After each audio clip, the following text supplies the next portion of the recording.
of Afghanistan. We've seen again and again and again that they've been shut out of really critical meetings that have happened and really important discussions. This time, Afghan women have to be there. They have to be at the table. Russia's war on neighbouring Ukraine is high on the agenda at the UNGA. With Zelensky in New York, Ukrainian journalists are closely following developments. My colleague, Christina Caseda-Smith, spent time with them. Christina, what was your impression of the challenges that journalists face from Ukraine? Jessica, I had the opportunity to spend the day with Dmitry Anopchenko, the U.S. correspondent for Ukraine's intermediate group here at the UN. We talked about how the war has changed news coverage and what stories he is focused on at the UN. Even with 5 years' experience as a foreign correspondent, Ukrainian journalist Dmitry Anopchenko says nothing could have prepared him for covering a war in his own country.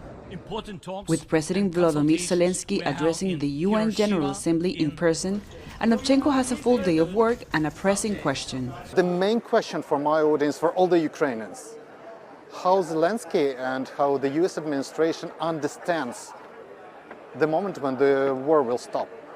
It is what I am intending to ask President Zelensky and President Biden if I will have a chance. The reporter works for Inter TV channel, but since the full invasion, 6 of Ukraine's main broadcasters, including Inter TV channel, have integrated to feed a non-stop news cycle. Back in Kyiv, editor-in-chief Victoria Naidionova described their priorities. Speaking for all journalists is, of course, information verification. To verify information, wait until final confirmation of any information. Leading a newsroom at this time is tough.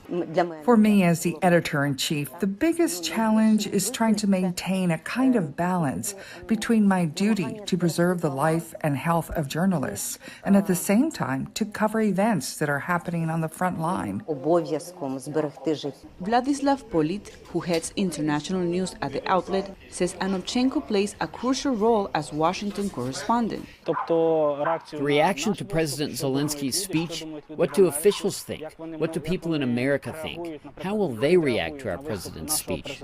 But covering the UN General Assembly is just one of many hats Anopchenko wears. The journalist also covers the Pentagon, US State Department, White House, and Congress, and provides an antidote to the flood of Russian propaganda online. The Russian sources, they try to hide themselves. They are reporting like it's Ukrainian media or some Ukrainian journalist. They are telling our army, our country about Ukraine. More than a year into the war, Moscow continues to deploy false and misleading information about the conflict, an Atlantic Council report found. That is why I have to, not the double check, but triple check the information with the sources, with the officials, because I don't have to be like them. In times of war, Anopchenko knows his reporting comes with extra responsibility. The government asked people not to post the picture of the results of the bombing, and everyone told, "Okay, we got our rights. We want to post." What happened after that?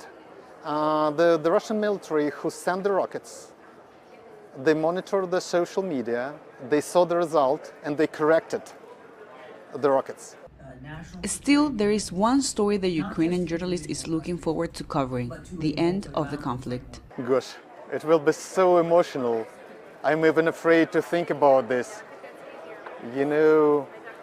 I hope it will be soon. I hope it will be as soon as possible, because everyone, I'll tell you, honestly, we're so tired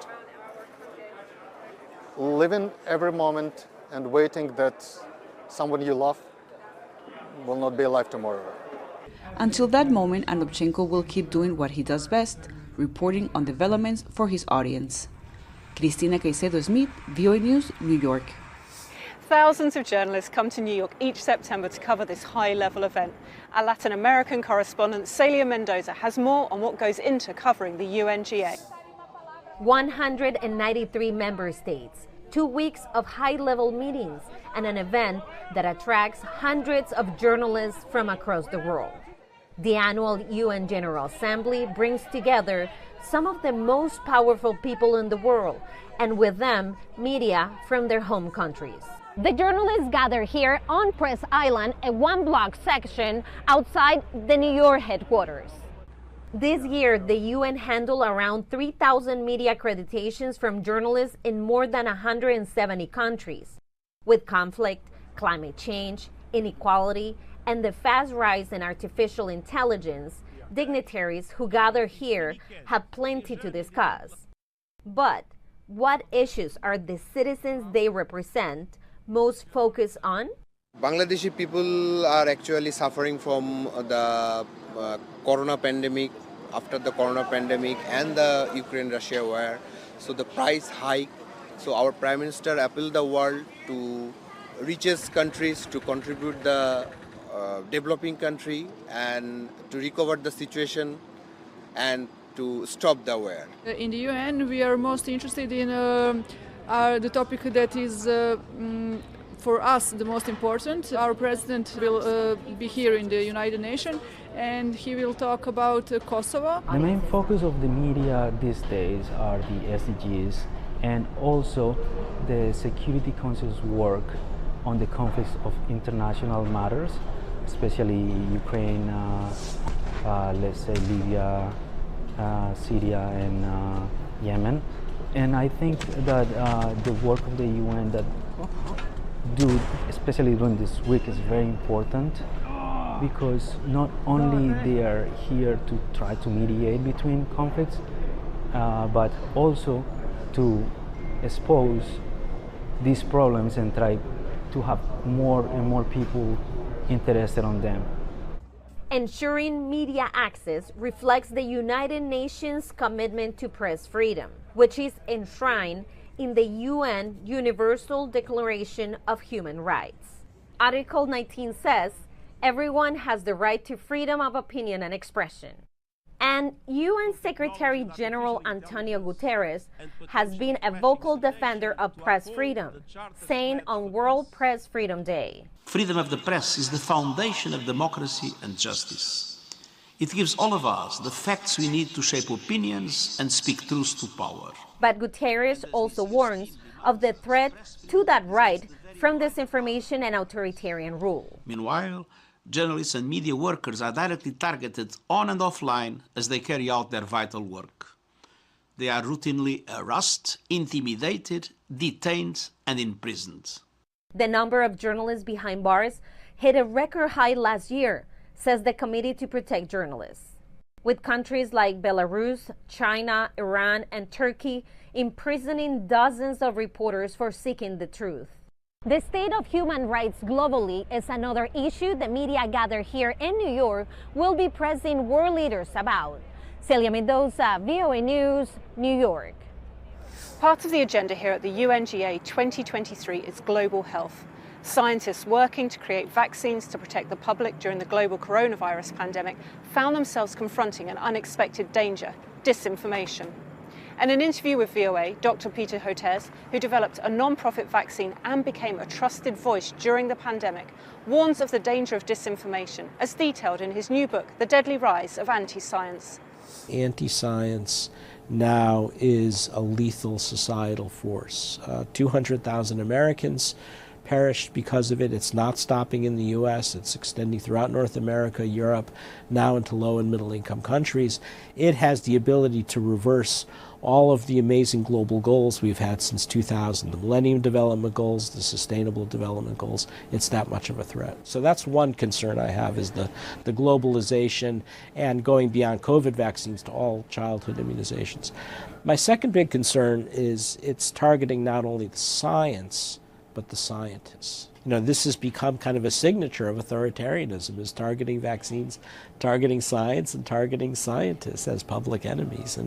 And so this is what I mean. It's become an international force, and it's a politically motivated force. You know, when you look at Stalinist Russia in the 1930s and 40s, that's exactly what they did, and helped precipitate massive famines in the USSR in the 30s and 40s.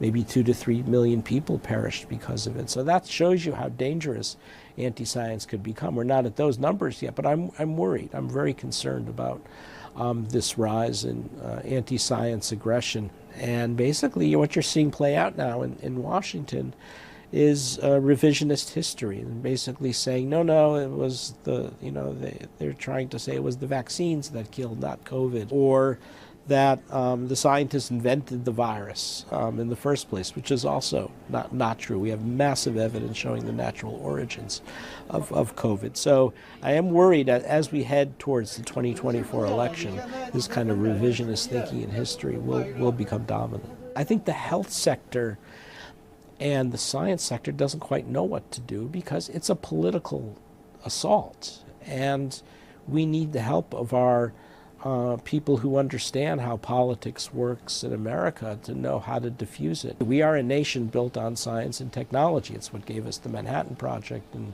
Silicon Valley and the race to the moon and all of our medicines that we have and vaccines. And now that's under threat. And that gets to the core of, why America is such an extraordinary place and potentially could destabilize our democracy as well. And now it's being flipped on its side and being attacked. And so I think it's going to undermine our national security. Scientists need to feel comfortable taking on social justice issues and combating anti-science activism. I think, too often they don't have the support even of their universities or academic health centers.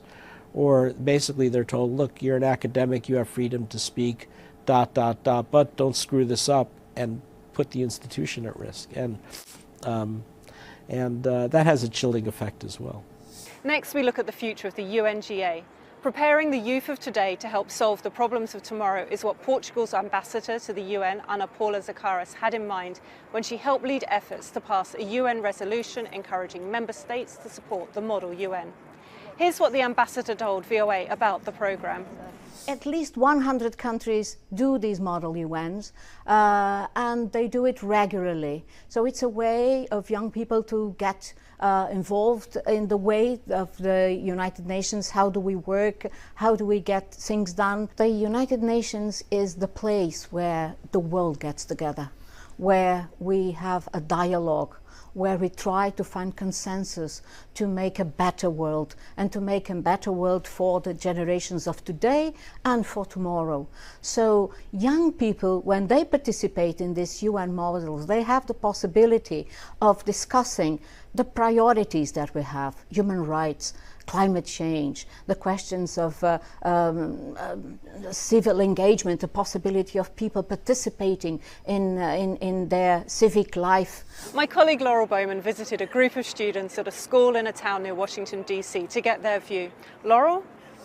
Hi, Jessica. So the students we met here at Poolsville High School in Maryland think it's crucial to understand how the UN operates, and they're passionate about a variety of issues.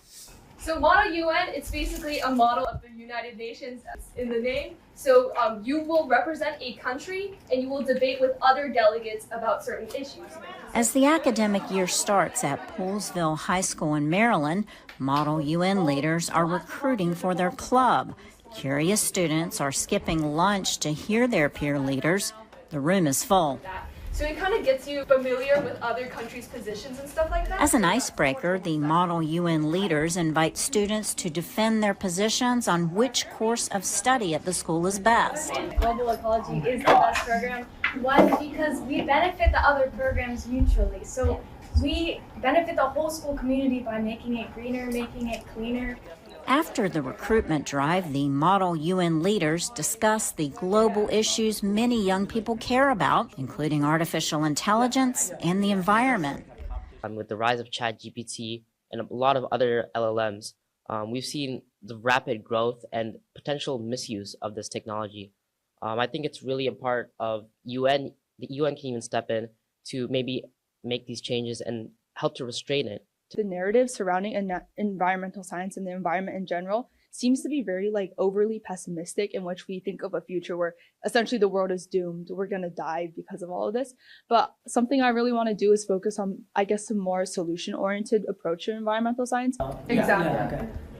Finding solutions to world problems through forums like the Model UN is also on Renee Kim's mind. So you're all about trying to come to a consensus, even though there's so many countries with different opinions. You're trying to reach a single solution that'll help and benefit everyone. Hundreds of thousands of students across the world take part in the Model UN each year. They, like the young leaders here in Maryland, find the skills help them in life as public speakers, researchers, and collaborators working to resolve global issues. Laurel Bowman, VOA News in Poolesville, Maryland. Thanks for watching. You can stay up to date with all the news at voanews.com. Follow us on Instagram and Facebook at VOA News, and you can follow me on X at Jessica Jaree. Catch up on past episodes at our free streaming service, VOA+. For everyone, I'm Jessica Jaree, reporting from the United Nations. We'll see you next week for The Inside Story.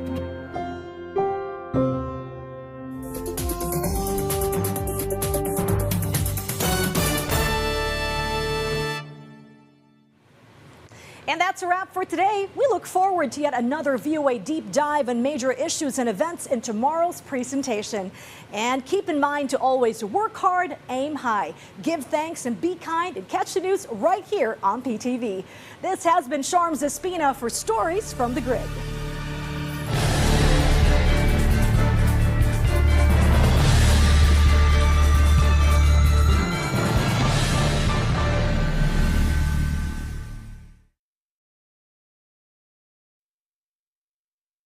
What's up mga kabarangay at ka-SK?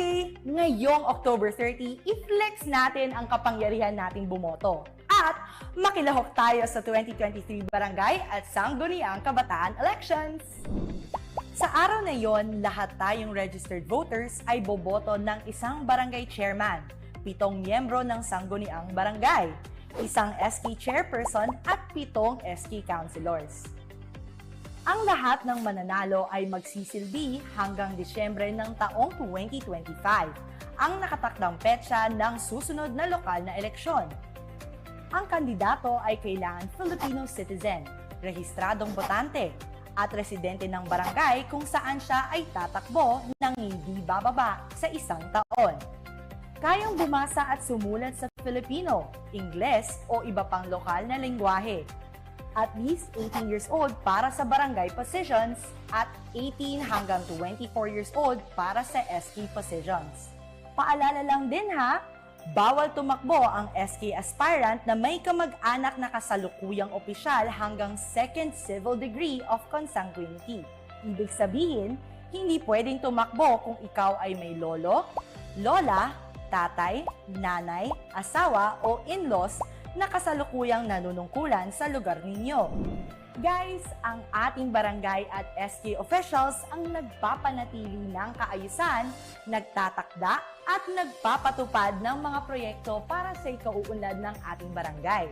Let's use the power of our votes para pumili ng tamang leader sa ating komunidad. Kabilang ka dito, kaya naman makiisa tayo sa 2023 Barangay at SK Elections. Isang paalala mula sa PTV. Roadwatch, iwas disgrasya tips sa kalsada. Eyes on the road, kaibigan. Ayon sa Republic Act 10913 o Anti-Distracted Driving Act, mahigpit na ipinagbabawal ang paggamit ng cellphone o anumang gadget habang nagmamaneho. Ibig sabihin nito, bawal tumanggap ng tawag, mag-text, maglaro, mag-compute, magbasa at mag-internet kapag hawak ang manibela. Siguruhin ang cellphone ay nakalagay sa safe zone ng sasakyan at hindi nakasasagabal sa line of sight mo habang nagmamaneho. Gumamit ng hands-free function. At kung gagamit ng Google Maps o Waze, iset muna ang destinasyon bago magbiyahe. Pwede lamang gumamit ng cellphone kung may emergency sa daan at kailangan tumawag sa kinauukulan. Hindi biro ang parusa sa mga lalabag sa batas, kaya sumunod sa lahat ng oras.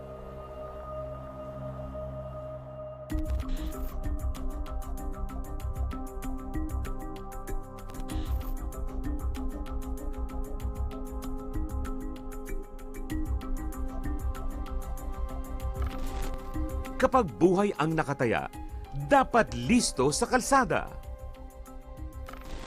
Roadwatch, hatid ng inyong PTV.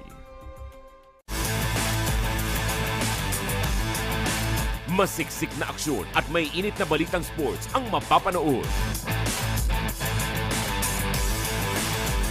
Hatid ng ating teammates mula Lunes hanggang Biyernes sa Ulat Bayan. At lalo pang sisigla ang inyong Sabado sa iba't ibang kwentong sports kasama si Sheila Salaysay. Achieve naman ang physical at mental wellness kasama sila Handstand at Migs Chiozon. Lahat ng yan mapapanood sa PTV Sports dito lang sa PTV. Saan mapapanood ang PTV? Sa bawat sulok ng Pilipinas. Reaching millions of Filipinos across the country through the power of terrestrial TV. Abot na abot namin ang mga Pilipino para sa tapat na balita at impormasyon. Dito'y Cordillera, kan intero ang Luzon. Da kami, timapang namnamaan. Sa aton sa Visayas, wala kami mapugong sa pagpaabot sa unsang hitabo. Dini sa saad ng yuta, Mindanao, PTV, pirmi maminaw para sa paghatod sa balita. Broadcasting in Luzon, PTV4 Manila, PTV8 Cordillera, PTV4 Naga, and PTV4 Palawan. In the Visayas, PTV11 Cebu, PTV10 Dumaguete, PTV2 Guimaras, PTV8 Tacloban, and PTV12 Calbayog. And in the heart of Mindanao, PTV11 Davao City, PTV8 Cotabato, PTV7 Zamboanga, PTV11 Sibugay, PTV11 Pagadian, PTV48 Davao del Norte, and PTV8 Agusan del Sur. PTV Regional Network, buong katapatang naghahatid ng balitang maaasahan para sa inyong pambansang TV.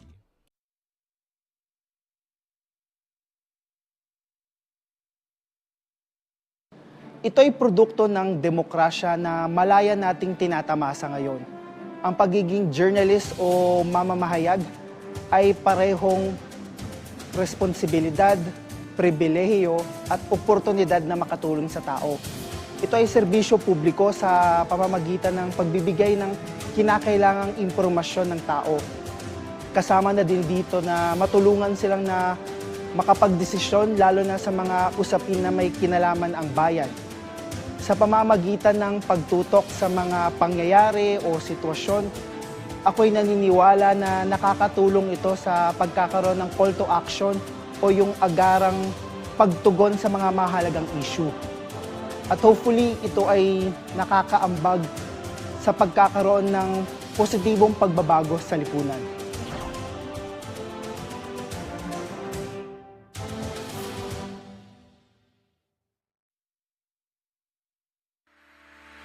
Disaster Watch.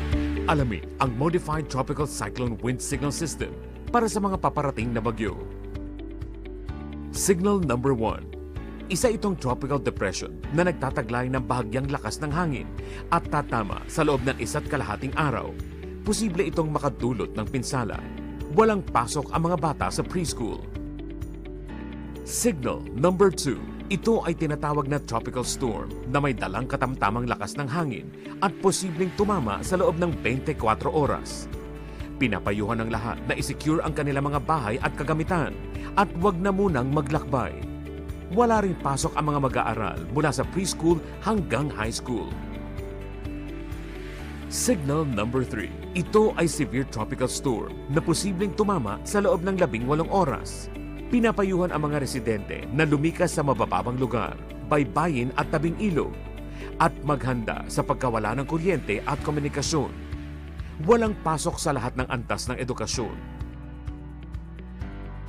Signal number 4. Ito ay isang ganap na typhoon na maaaring tumama sa loob ng 12 oras at nagtataglay ng napakalakas na hangin. Dapat manatili muna sa bahay at lumikas mula sa mga mapanganib na lugar. Signal number 5. Ito ay isang super typhoon na nagtataglay ng napakalakas na hangin at posibleng magdulot ng malawakang pinsala. Manatili sa loob ng matibay na gusali at mag-monitor sa mga weather update para sa inyong kaligtasan. Sa panahon ng bagyo, dapat laging listo.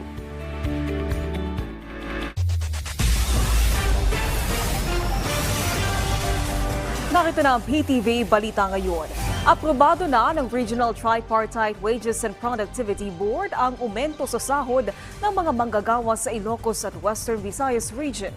Simula sa November 6, ang dating 400 pesos na daily minimum wage sa Ilocos Region ay magiging 435 pesos na para sa non-agricultural establishments, habang itinaas naman sa 5,500 pesos ang monthly minimum wage sa mga kasambahay sa rehiyon.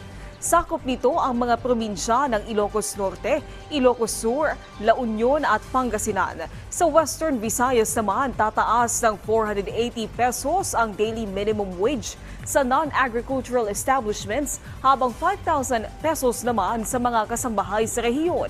Ipatutupad ito sa October 31 para sa mga manggagawa sa Aklan, Antique, Capiz, Guimaras, Iloilo at Negros Occidental. Paalala naman sa mga motorista, suspendido ang expanded number coding scheme sa National Capital Region sa October 30, November 1 at 2. Ayon sa MMDA, bunsod na rin ito ng gaganaping barangay at SK elections at paggunita ng undas.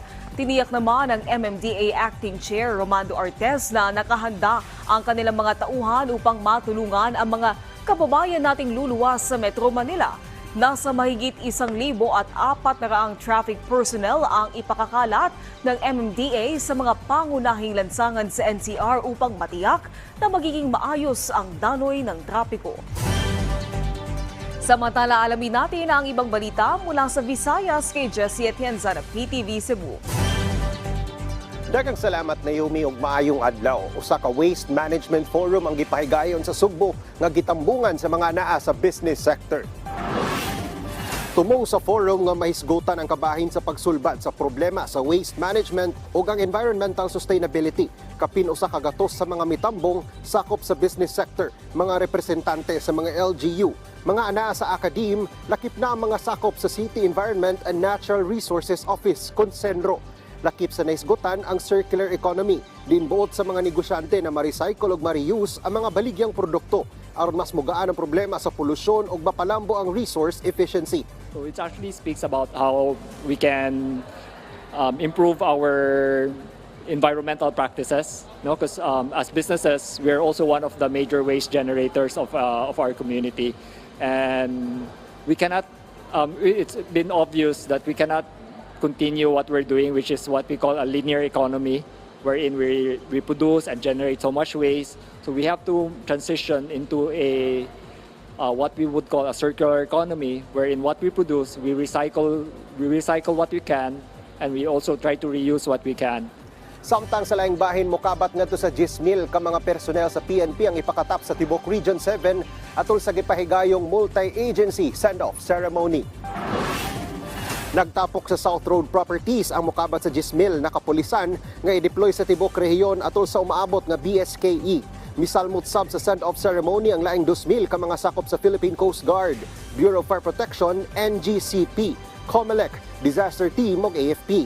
Ning baguhay lang, nagpadasab ang Visayas Command sa Armed Forces of the Philippines ug dugang na 120 ka mga tropa sa Negros Oriental.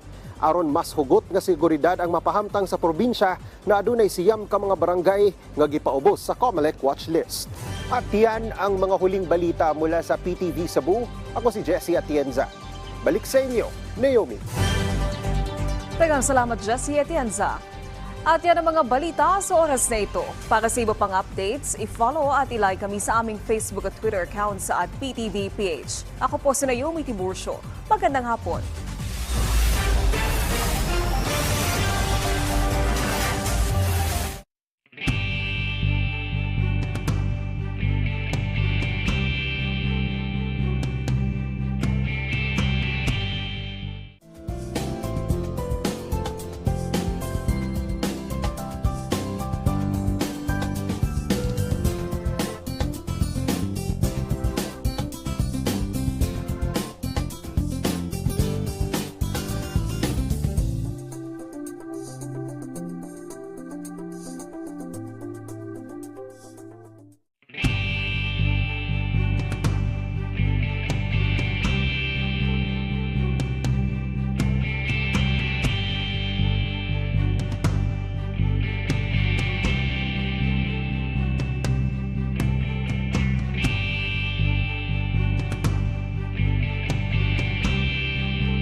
programa ay rated PG. Ito ay nangangailangan ng patnubay at gabay ng magulang para sa mga batang manonood. Hello, I'm Manabu Ehara from NHK International. In this series, we're presenting programs produced by broadcasting stations from 5 ASEAN countries. Today, we're featuring the Philippines and Singapore. With a population of about 100 million, the Philippines is maintaining high economic growth with the development of its service industry using English. With a population of under 6 million, Singapore has become a great economic power by positively attracting foreign companies. First, let's watch the program produced by PTV from the Philippines.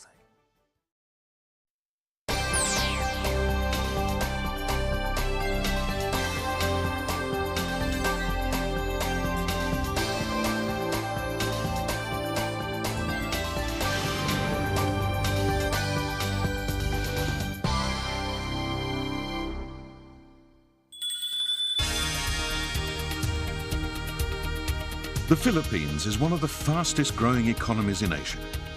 With the continued increase in its gross domestic product, it's full of business and investment opportunities. Tourism has always been an important industry in the Philippines, with 7.1 million tourist arrivals in 2018. The government is now strengthening ecotourism, educational tourism and cultural tourism to provide even more services for visitors to enjoy.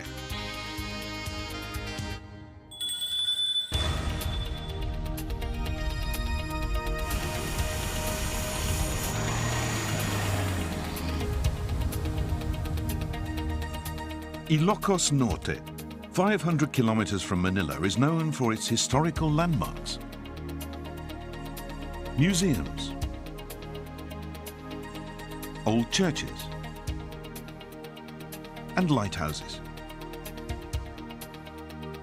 Rock formations carved through the ages, long coastlines, and sandy beaches. Well, everybody visits the Philippines for the beaches, that's for sure. But not everybody knows about Ilocos Norte. We've always been labeled as a hidden gem of the Philippines. And some say it's the Philippines' best of culture and nature. And we would like to think that's true. But now there is a new attraction that tourists are flocking to, the Ilocos Norte windmills.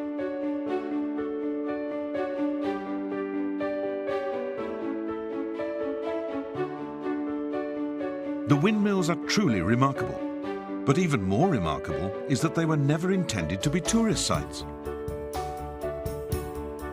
We have over 100 wind turbines now that covers electricity not only for the province, but for the entire North Luzon grid as well. Nonetheless, due to the continued influx of tourists in the area, the windmills are now formally part of the province's tours and tourism promotions.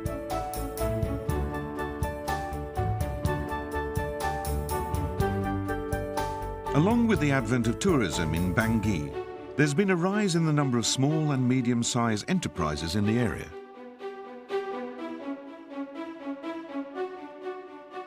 One of the residents who started a small business is Arceli Macaganda, a souvenir shop owner. My first business was homemade candies. After the windmills were installed and developed, I started making windmill souvenirs. Making miniature windmills is a long and tedious process, and Arceli painstakingly devotes time and effort to ensure the high quality of her products.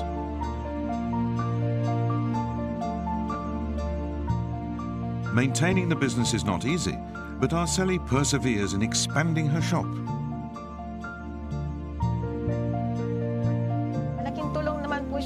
It was a big help because our income increased. Although it is not a lot, it helps us in our day-to-day life, especially since I support my grandchildren's education.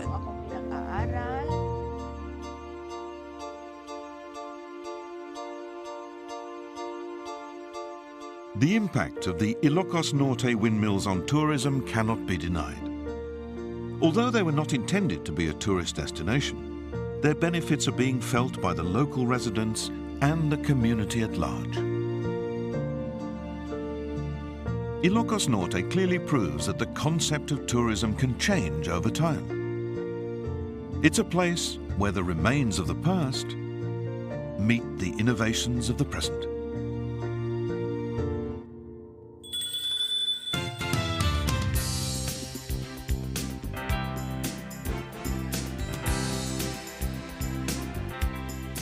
With its cool climate and warm people, Baguio City in northern Luzon has always been a popular tourist destination.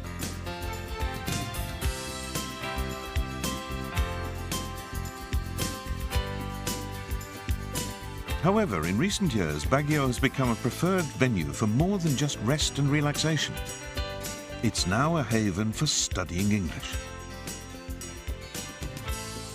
With its nurturing environment, Baguio is a very conducive place for learning, especially under the tutelage of great teachers.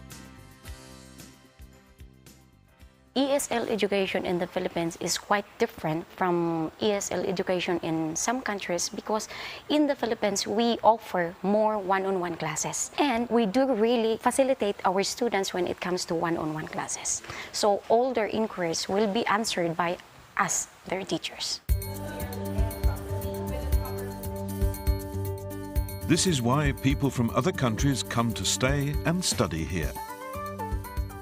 My name is Daich. I'm from Japan. I was thinking I want to go to America to study English, but I need some score like TOEFL and IELTS. So before I go to America, I'm just go to Philippines and then study.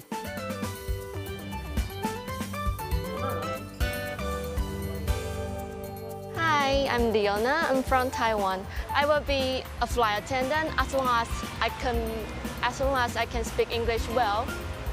However, I couldn't speak English fluently enough. So that's the reason why I need to study and practice more. True to their expectations, these students have enjoyed their stay in Baguio so far. I'm Mitsuki from Japan. I like people in Baguio because they are very friendly, and actually my teacher is very friendly and always motivate me to study hard. So you have to think before and it could be. Hi, my name is Edith. I am from Taiwan. The weather is really nice. Compared with other cities in the Philippines, Baguio has the coolest weather. It's very comfortable, and the trees are surrounding. You can study in this kind of environment. It's a huge advantage.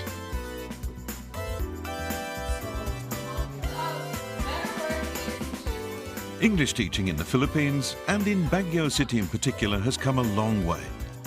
But the teachers and educators still have bigger dreams for the local ESL industry.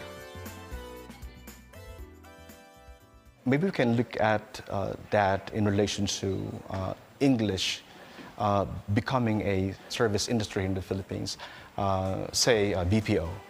You know, BPO is about English, you know, and the number is growing. ESL is of course part of the English language-based industry. Online English is also growing. Aside from those things, we have virtual assistants, okay, content writers, content editors, and this all involved in the English language. So when it comes to the idea of selling English, I think it's true. I'm going to agree with that one because that's what we're selling basically. We're selling our ability to make use of the English language.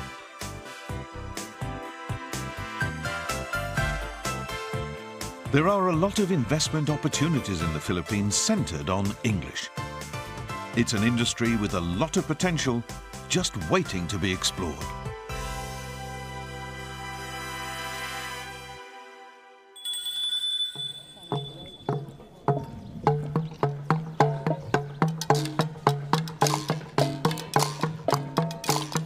Majestic, grandiose, marvelous. These are the Ifugao rice terraces.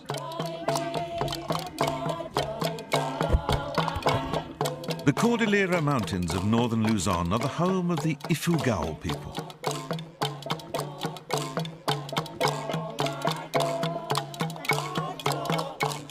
Blessed with a rich history and traditions, the culture of the Ifugaos is deeply rooted in the terraces.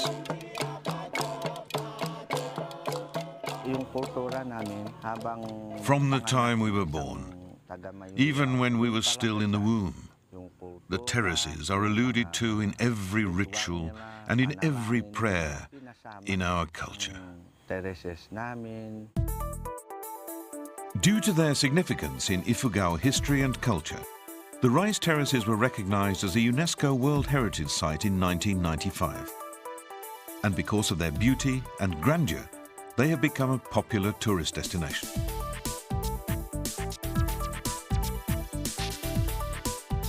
Although these important landmarks have withstood the test of time, there remain many challenges in terms of protecting and preserving them.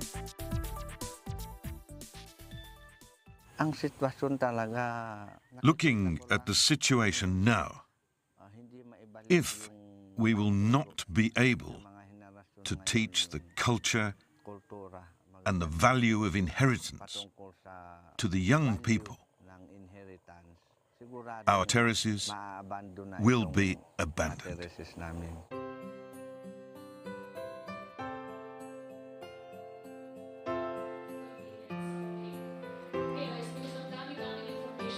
As part of the initiatives to address these challenges, the Ifugao State University GIAS Center, with the assistance of JICA, the Japan International Cooperation Agency, has launched a training program for the local stakeholders of Ifugao. Ifugao Satoyama Meister training program started when a group of scientists, a group of experts, nature, culture, and heritage from Japan, particularly Kanazawa University, and in the Philippines, that's with the University of the Philippines, Open University, and Ifugao State University, came up with the project on how to reactivate the stakeholders of the Ifugao rice terraces about its conservation. One studied on the production of rice, and then he would apply it in his own field. So that's in a personal level. These small results can be actually seen or assessed in a bigger result that's now helping actually in the conservation of the terraces. The Ifugao people have inherited the rice terraces from their ancestors, and it rests on the young generation to continue to care for them for the future. My dream is to maintain and sustain the terraces we have today. I want to see the damaged parts restored and rehabilitated. It is important that they be preserved, not only because they are tourist spots recognized around the world, but more importantly to continue the legacy of our ancestors so that their sacrifices will not be lost.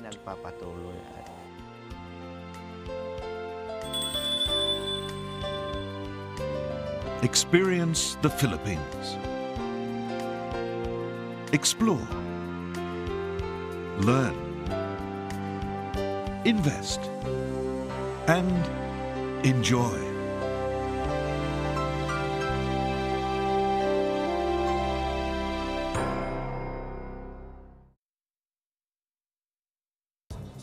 The Ifugao rice terraces are so beautiful, aren't they?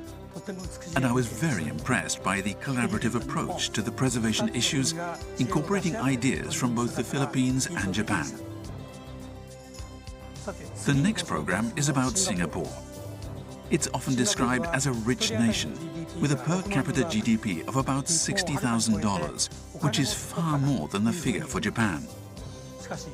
What kind of life do the residents of Singapore live? Let's watch the program produced by Media Corp from Singapore.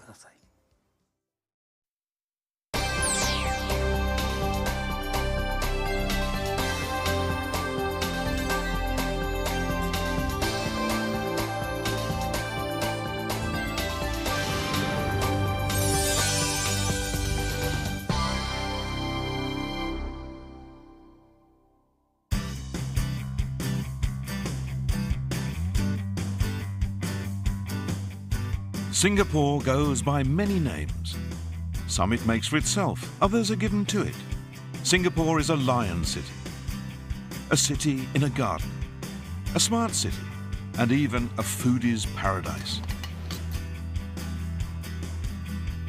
Singapore is a product of how people and communities interact, evolve, and thrive within a patchwork of cultures. A journey into the city's heartland reveals it all.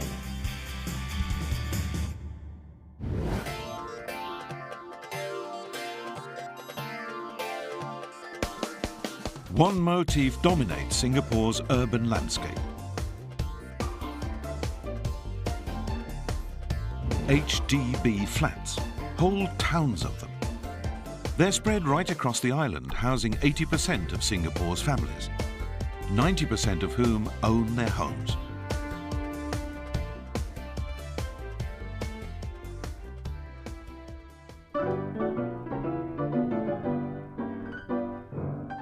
In post-war Singapore, homes for the people were in dire need. And upon attaining independence, building these homes became an urgent priority. The speed of that plan's execution is also well documented. The Queen's visit aroused widespread interest. This was demonstrated, for instance, in the large crowds in Toa Payoh when she visited the satellite town. On that day, when she came with the husband and the daughter, I was so surprised. She asked me, how do you find the place? I say, it's okay. I mean, my mother and myself. I say it's very convenient when going to the market and all these other things. You see. These 3 glasses are used by the Queen and the husband and the daughter. This is something unforgettable. By the 1970s, neighbourhoods in the city's heartland were well connected and self-contained. But there is one feature that came much later. The neighbourhood police posts, or NPPs, only appeared in the HDB towns in the 1980s. The idea came from Japan, which is famous for its low crime rate. Koban-style police posts made policemen part of the community. They became a familiar and friendly presence in every Singaporean neighbourhood. As the years passed, the crime rate in Singapore fell, instilling a sense of security amongst Singaporeans.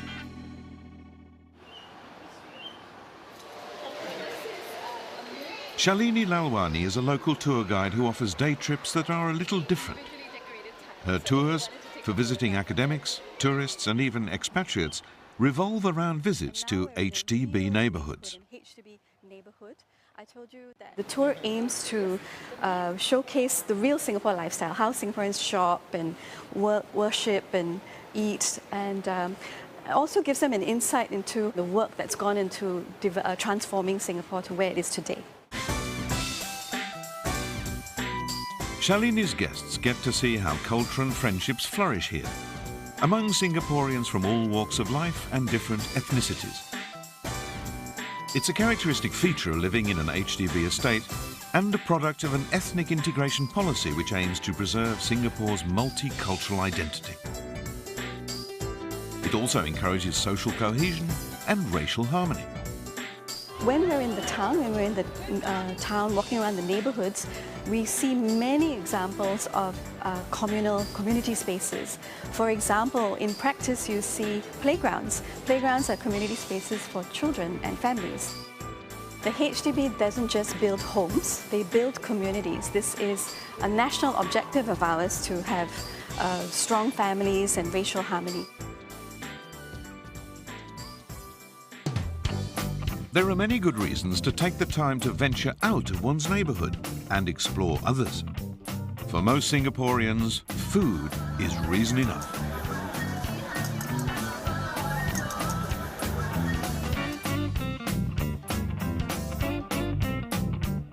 Hawker culture traces back to the 1800s. Early immigrants arrived, some scraping out a living with recipes from home. Those who settled fused a part of their culture into Singapore's heritage through their food. Today, hawkers innovate, adding on modern influences. These dishes are sold at hawker centres, where people from all walks of life congregate and celebrate hawker food, almost as a national obsession.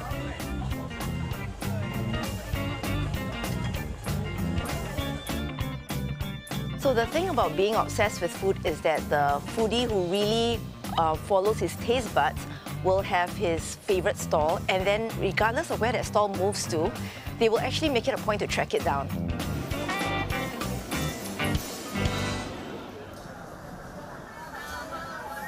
They're called pop-up hawker stalls, and they're popping up everywhere nowadays. Hawkers like Chang Chung Wing set up shop at one spot for months or a couple of years at a time, then move on to another elsewhere. 132, meaning good business in the Cantonese dialect, started in 1969 at the old Siglap market. Since the market closed in 1984, Mr. Chang has been a pop-up star, delighting new clientele everywhere he moves to. And loyal fans like Veronica follow their trail. I've been eating this since I was a kid. We're talking decades. My parents used to bring me to his dad's stall, and I used to go there nearly every weekend. So the reason why I'm using 132 since then till now is, number one, is also it's easy to remember, and the moment the customers see 132, they will be able to recall that it's me. Whether they know it or not, Singapore's hawkers, young and old, are preserving cultural heritage and promoting it too. They're even drawing fans from beyond the island shores. This laksa stall even got Gordon Ramsay interested. British chef spoiled for a laksa showdown with 328's very own Auntie Nancy, and lost. Since the showdown, the stall has earned a spot in the Michelin's Bib Gourmand list, awarded for serving exceptionally good food at a moderate price.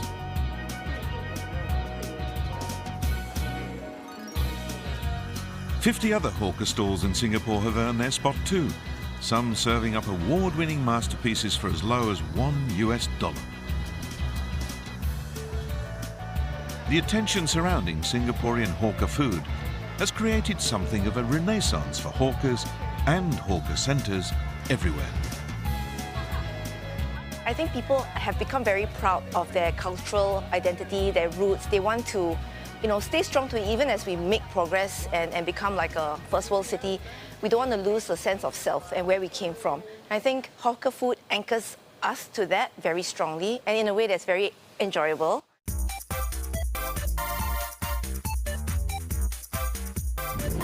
These days in Singapore, you won't have to walk too far from a neighbourhood estate before running into a park. Singapore is a compact city of just 720 square kilometres, yet it has more than 300 kilometres of cycling and jogging paths.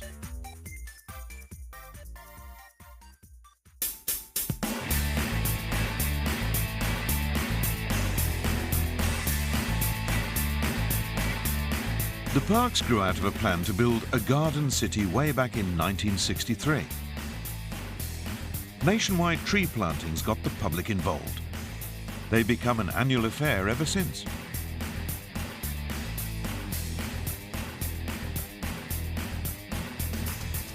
It was when trees, parks and gardens became connected through a network across the island that Singapore became a city in a garden. Now these green corridors have become regular weekend haunts for leisure groups. Our goal is to bring like-minded people like us who loves to see Singapore and nature, and then using two wheels, basically we cycle around Singapore. Most of the time we will meet up every weekend. We organize an average of one event every 1.5 days.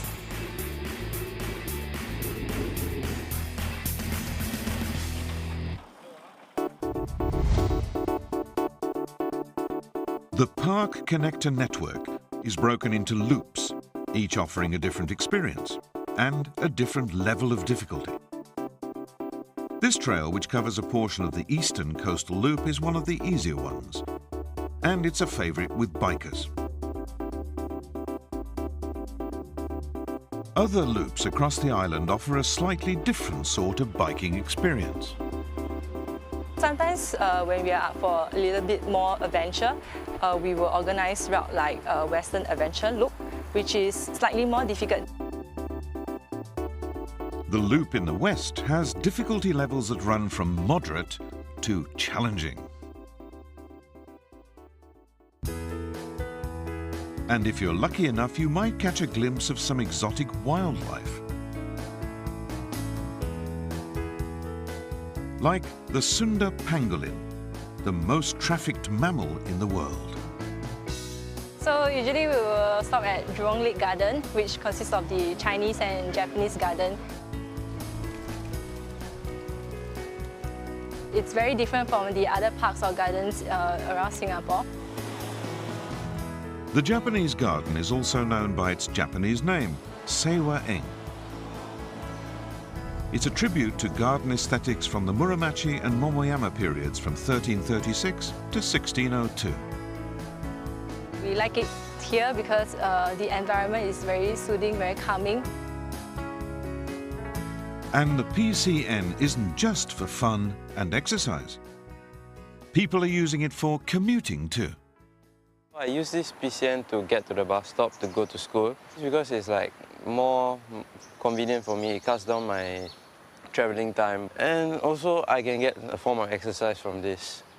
So I prefer this as compared to like buses or trains. Being small shouldn't stop anyone from dreaming big. That's a description of Singapore in brief. Building on the can-do spirit of its past, the country looks ever forward and ahead. Stamping its presence globally as a tiny island with plenty to offer.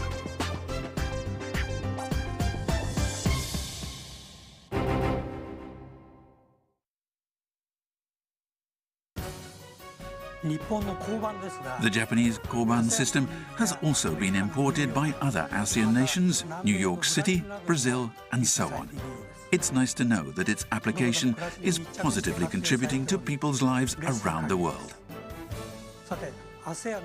In tomorrow's ASEAN Now and the Future Too, we'll be presenting Thailand in the first half, followed by a summary of the series describing the deep bonding between Japan and ASEAN and Japan's support of TV media. Please join us again for that.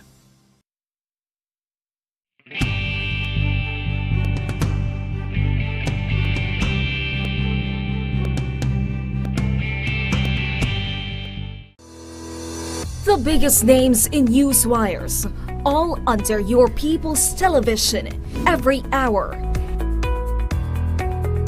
every week, to give what's breaking in the headlines and show thought-provoking documentaries. Only here at the People's Television. Pagpati sa mga programa at personalidad ng People's Television. Chi Atienza Valdepeñas, Diane Medina,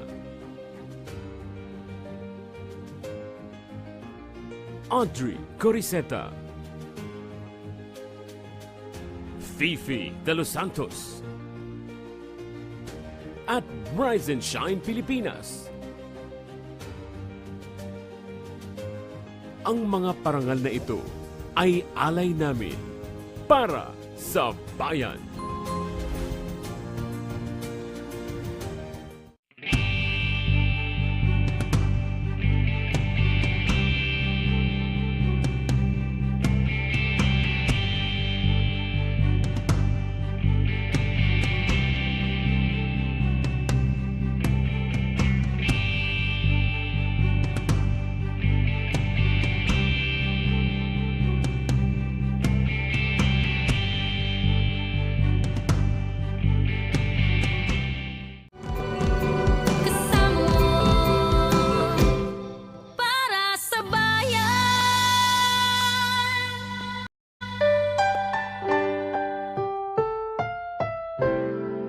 susunod na programa ay rated PG. Ito ay nangangailangan ng patnubay at gabay ng magulang para sa mga batang manonood.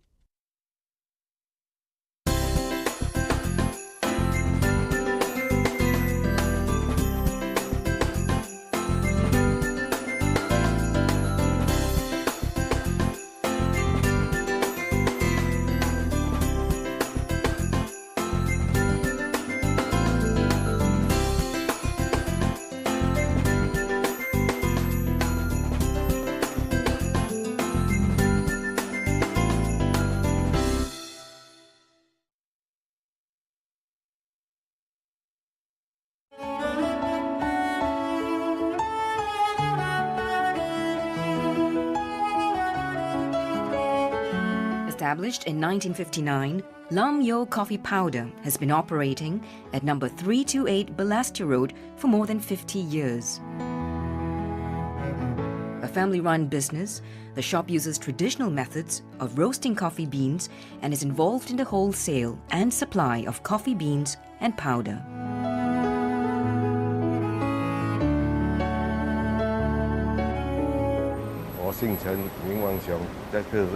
I 我是陈柏豪，我们的公司是南洋咖啡粉，我们专卖咖啡豆跟咖啡粉，这是由我爷爷在1959年创办的生意。我从1960年跟我父亲来到这间店里面，跟他学做这行生意。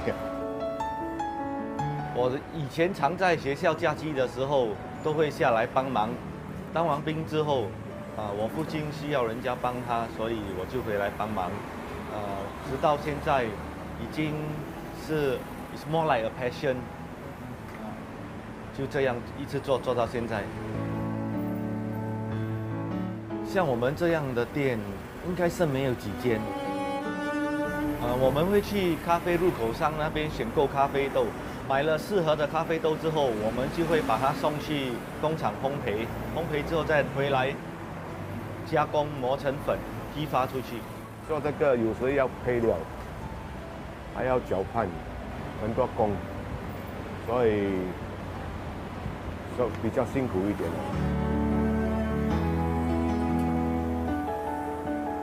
我们每天至少都会喝一杯咖啡，喝了咖啡不能睡觉是看个人。有些顾客睡觉之前还会喝一杯咖啡先。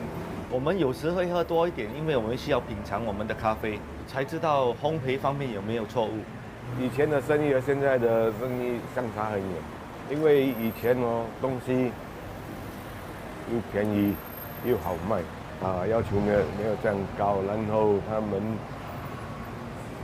喝的咖啡要传统的，现在东西贵，变成利润少这样。以前的生意量会比较大，现在的话，因为我们做的方法不同，我们要求的是品质，所以量也不多。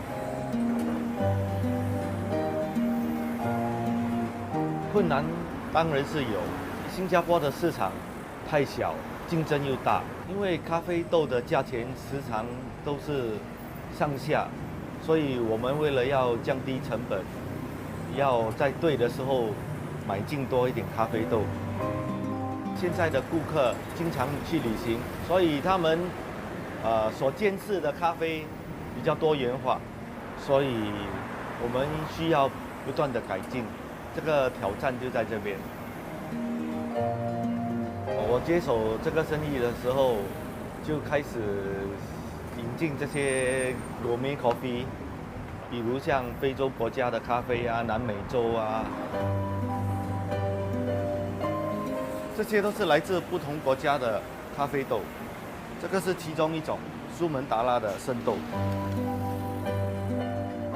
我也把我们的公司放在 Facebook 上面，我父亲也不反对。我传给他，他做的。不错啦，刚刚不错。没有想过我的孩子会不会接手我的生意，因为他们只是 secretary 而已，所以这个工作也是蛮辛苦的。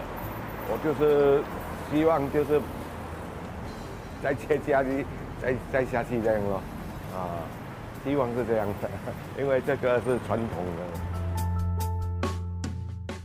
Since the 1950s, Kampong Glam has been the place for both Singaporeans and tourists to enjoy authentic nasi padang, and it is here that we will find one of the oldest nasi padang stalls in Singapore. Warung Nasi Pariaman was started in 1948 by Mr. Izrin bin Ibrahim and his wife, and this popular stall has remained at the same location for close to 70 years. The stall is now run by Mr. Izrin's sons and grandchildren and continues to serve favorites cooked in the traditional style of yesteryear.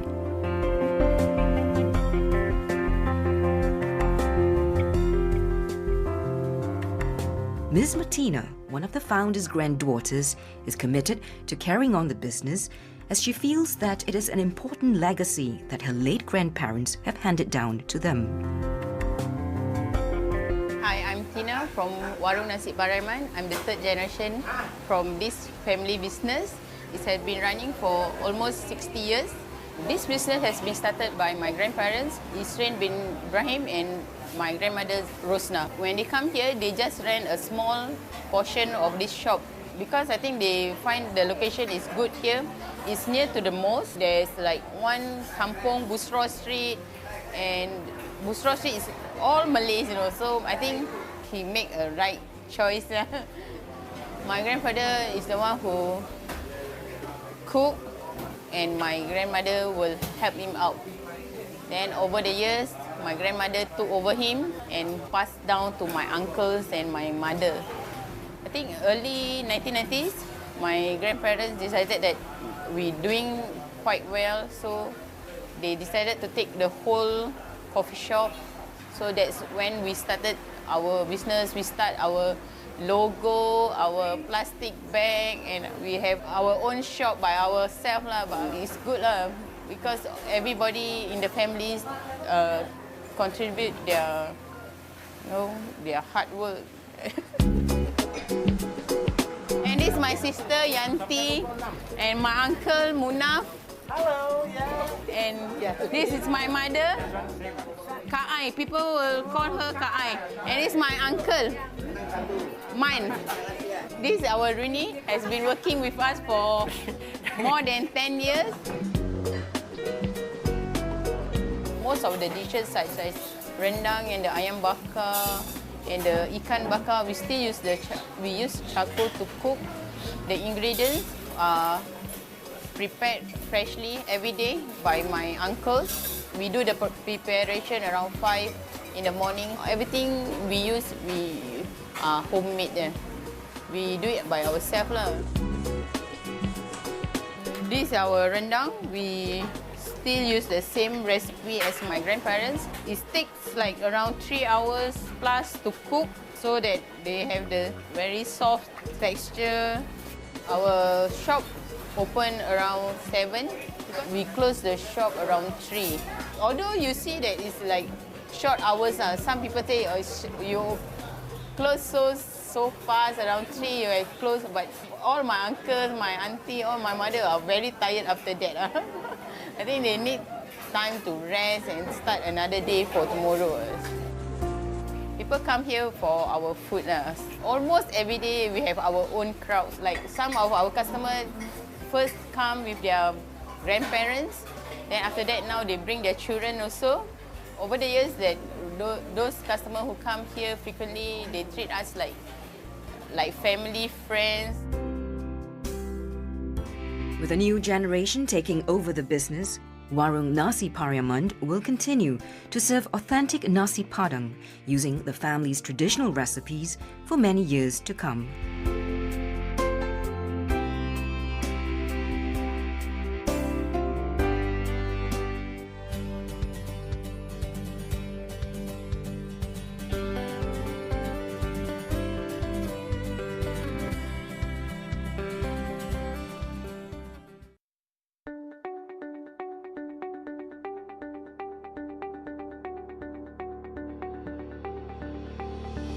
50 taon ng tapat na pagseserbisyo.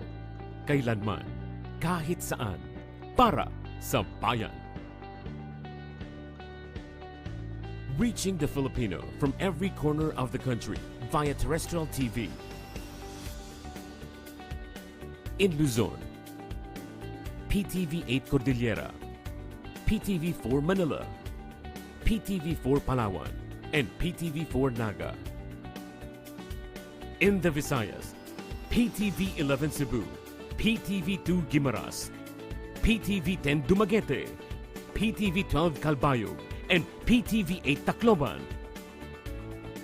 And in Mindanao, PTV 11 Pagadian, PTV 11 Sibugay, PTV 11 Davao, PTV 8 Agusan del Sur, PTV 8 Cotabato, PTV 7 Zamboanga, and PTV 48 Davao del Norte.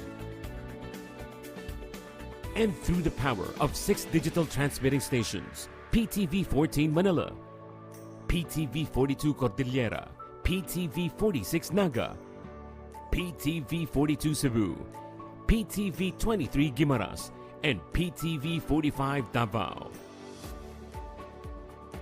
Connecting with the rest of the world in the era of digital technology. Through the power of television and our extensive online network, we continue crossing borders to serve the timeless news and information, bridging public service through innovative programs, fostering pride in the Filipino, and inspiring the people to be active partners in nation building. Noon hanggang ngayon, kasama mong naglilingkod. PTV.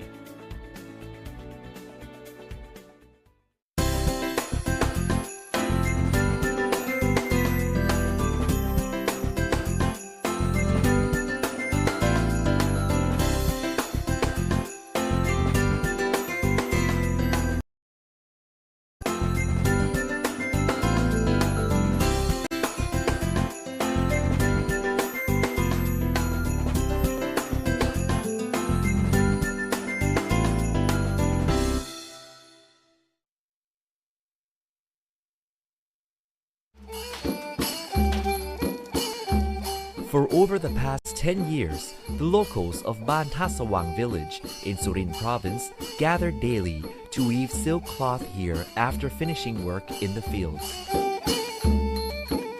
Jan Soma is a group that preserves and refreshes the art of weaving yoktong silk cloth that was used by royalty during ancient days. It is the art of applying Central Thailand's painting style on silk cloth by a traditional weaving technique that was lost throughout the ages. The production process is strictly based on the traditional method used in the lower region of northeastern Thailand for over 1,000 years.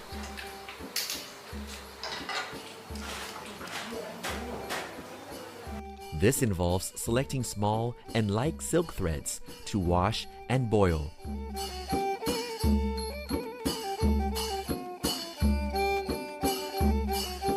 These colors stem from the traditional creativity of locals who selected natural ingredients to dye each thread of silk.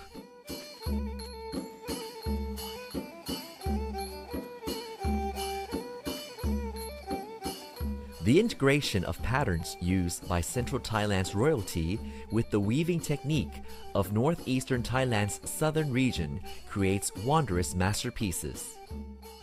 ความแตกต่างค่ะก็คือจะอยู่ที่กระบวนลายนะคะซึ่งจะเป็นลายโบราณที่ใช้ในราชสำนักไทยนะคะแล้วก็รวมกับเทคนิคการทอซึ่งก็จะแตกต่างกันออกไปนะคะก็จะใช้คนทอเยอะกับปกติก็แต่ละกี่ก็ใช้คนทอ4 คน The complex patterns of each silk cloth requires roomhelds to successfully weave the elegant art. ลายของที่นี่จะทำอยู่ประมาณ3 เมตรซึ่งจะครบกระบวนลายก็จะต้องใช้ตัวตะกอลายอยู่ที่ประมาณ 1,416 ตะกอลายคือยังเยอะที่สุดค่ะ The high number of loom hills require a large weaving space. This explains why the weaving process consists of 2 layers.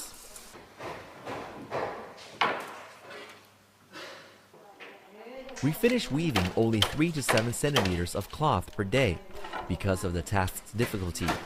Each Yoktong silk cloth takes as much as 4 to 5 months to complete, leading to its premium price. This silk cloth, with a unique Thai decorative pattern resembling a closed lotus flower, is priced at 89,000 baht.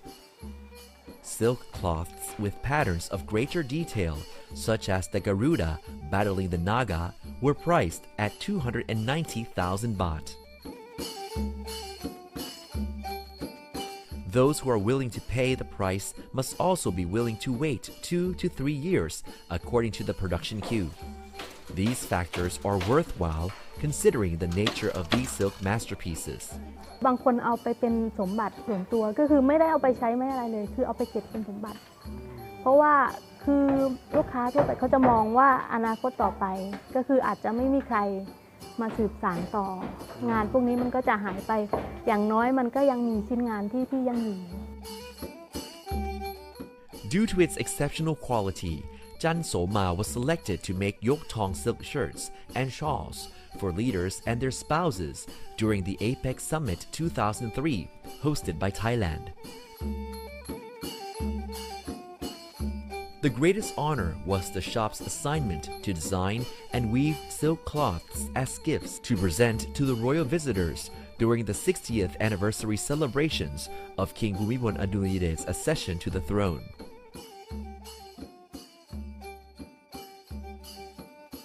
The Yoktong silk cloth of Jan Soma is an example of integrating two cultures to create detailed, elegant, and sacred patterns that are impossible to mimic. It also appreciates the value of Thai silk to become a precious gift highly sought after by everyone.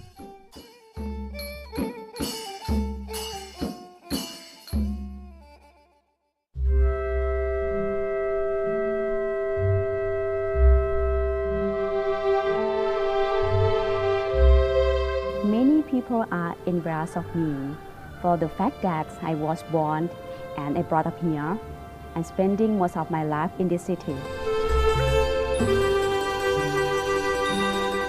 When it comes to the charm of Chiang Mai, I personally believe it comes from the rich cultural diversity that you can very experience the history of this city.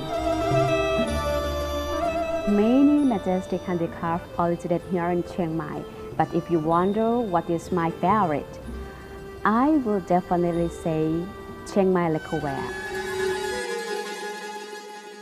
Northern Thai lacquerware is a type of handicraft in the form of utensils and containers widely used by the royalty and nobility and religious leaders of Chiang Mai for over 200 years. The handicraft is a vivid reflection of the Northern Thai culture. Situated in the heart of Chiang Mai, the community of Nantaram Temple is famous for crafting the finest lacquerware for the Chiang Mai royalty during ancient times. They developed themselves into the strong community that we see today. เมื่อสมัย10 กว่าปีที่ผ่านมาเนาะเป็นการตอนนั้นกำลังมีคำว่าสินค้าแบรนด์คำว่าโอท็อปทีนี้ถ้าบัดรวมกลุ่มกันก็ตรงนี้ก็จะบัดได้แล้วก็ช่างก็จะหมดไปก็โดยได้รับความอนุเคราะห์จากท่านเจ้าอาวาสกับประธานผู้นำในชุมชนมารวมกลุ่มกันเพื่อจะทำให้เกิดเป็นกลุ่มอาชีพของชุมชนนะเจ้าและโดยมีวิชัยกุลเครื่องเขินเป็นฝ่ายการตลาดให้กับชุมชนนะเจ้า Since the ancient times, lacquerware was made of wood. Locals wove bamboos and other types of wood into the containers they wished to create. The latex extracted from the sticky sap of the black varnished tree is repeatedly applied on the handicraft to enhance durability and create a shiny surface. The patterns were crafted by using an old-fashioned mixture of the mineral realgar and various liquids.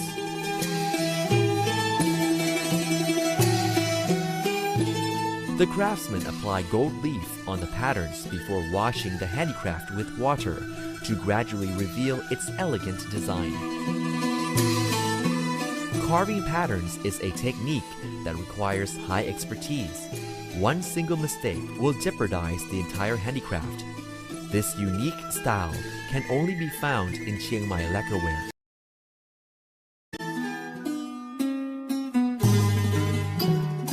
Exquisite production, delicate patterns, and bold colors. These charming characteristics inspired my passion for Chiang Mai lacquerware. The Nantaram Lacquerware Group never stops improving their handicrafts. They applied the highly flexible properties of polymers and titanium alloys to replace wood as the raw materials for creating lacquerware. This product development resolves potential problems of the fragility of wood, leading to new handicrafts that effectively meet the daily practical needs of consumers. These include: Yes, it's so exciting to see this new type of Chiang Mai lacquerware. Here we have smartphone and iPad cases. Cases for flash drive that are used with computers, and even necklace and batteries that are charming accessory for ladies.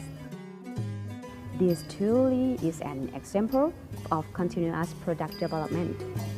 ต้นของเครื่องเขินก็คือยังคงความเป็นลายไทยที่วิจิตรงดงามอยู่ครับแล้วก็อย่างลวดลายของงานรุ่นใหม่ก็จะเป็นการผสมศิลปะสมัยใหม่เข้ามาอย่างเช่นพวกงานกราฟิก I wish that the new generation will share my passion for Thai lacquerware after personally experiencing these majestic handicrafts. I strongly believe that everyone will contribute to preserving this ancient handicraft, which will continue to be the pride of Chiang Mai throughout the many years to come.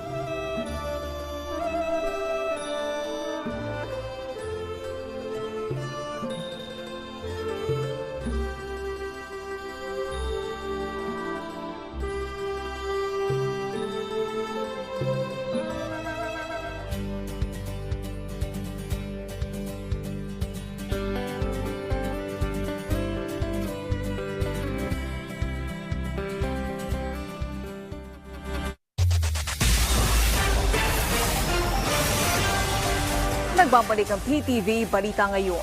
Inatasan ni Pangulong Ferdinand R. Marcos Jr. ang Department of Energy na gawing simple at pabilisin ang requirements para sa mga benepisyaryo ng fuel subsidy.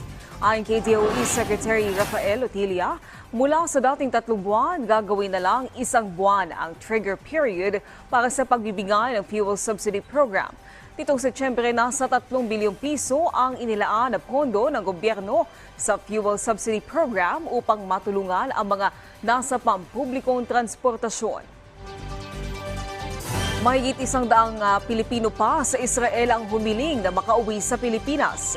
Ayon sa Department of Migrant Workers Officer in Charge Hans Leo Kakdak, pinoproseso na nila ngayon ang mga dokumento ng naturang Pinoy o naturang mga Pinoy. Nais magmatiyak ni Kakdak na maayos ang paghihiwalay ng mga overseas Filipino workers sa kanilang mga employer para maiwasan ang pag-abandona sa trabaho.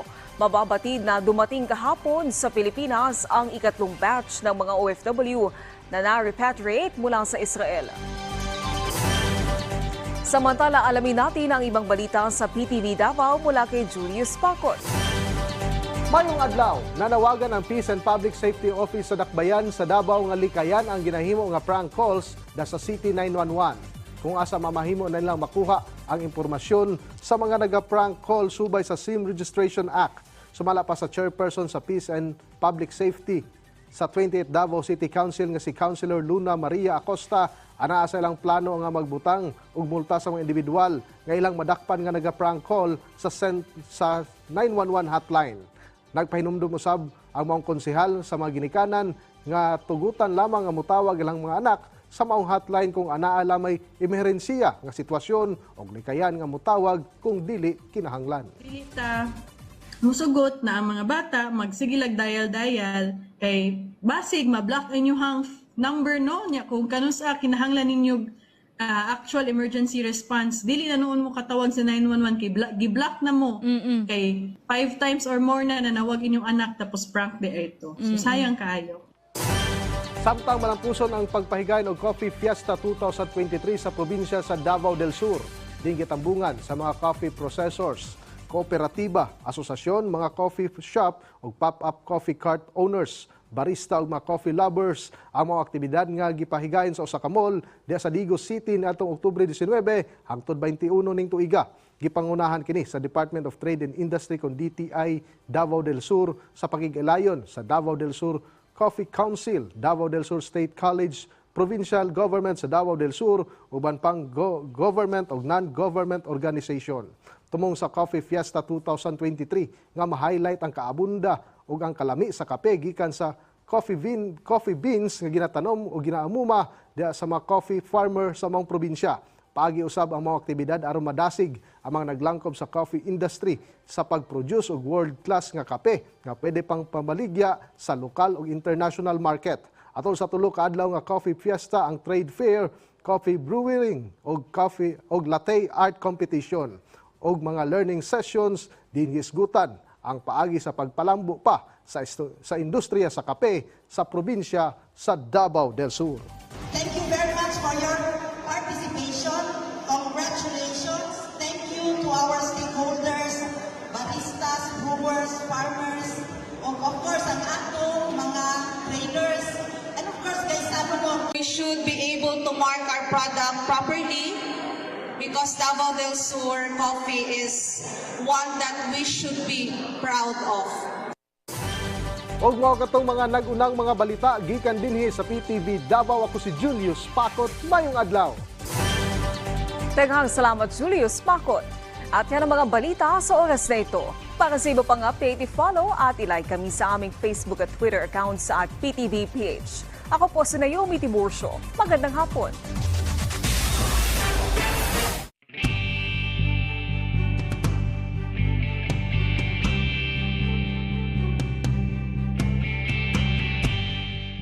Kapag lumilindol, mag-duck, cover and hold. Huminahon at humanap ng matibay na bagay na magsisilbing panangga sa posibleng pagbagsak ng debris. Magtago at protektahan ang sarili. Kumapit ng mahigpit at hintaying matapos ang pagyanig. Sa panahon ng kalamidad, dapat laging listo. G na G ka na ba sa pagboto ngayong barangay at sangguniang kabataan elections?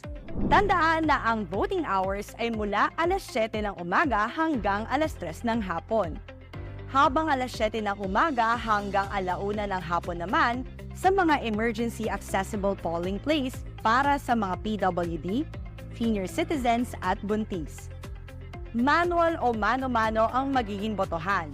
Pwera na lang sa 3 pilot testing barangay na gagamit ng VCM or vote counting machine. Paalala lang sa araw ng halalan, alamin ang inyong precinct number at voting center. Gumawa ng listahan ng mga kandidatong iboboto. Gamitin ang ballot secrecy folder sa pagboto. Huwag kuhanan ng litrato, ang balota o gumawa ng kopya nito. At iwasang dumihan, burahin, punitin o lagyan ng anumang kakaibang marka ang balota. Tandaan mga kabarangay ha, isang ST ballot ang kailangan punan ng mga botanteng edad 15 to 17 years old. Isang ST ballot at isang barangay ballot naman para sa mga botanteng 18 to 30 years old. At isang barangay ballot para sa mga botanteng 31 years old pataas. Kabilang ka dito, kaya makilahok at bumoto.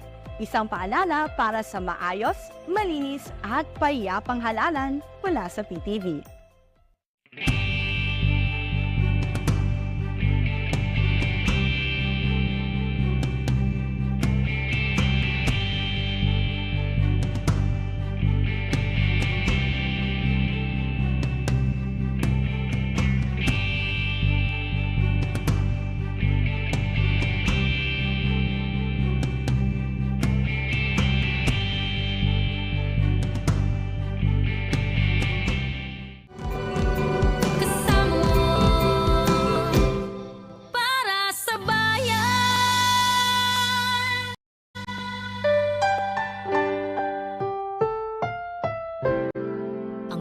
manonood na programa ay rated PG. Ito ay nangangailangan ng patnubay at gabay ng magulang para sa mga batang manonood.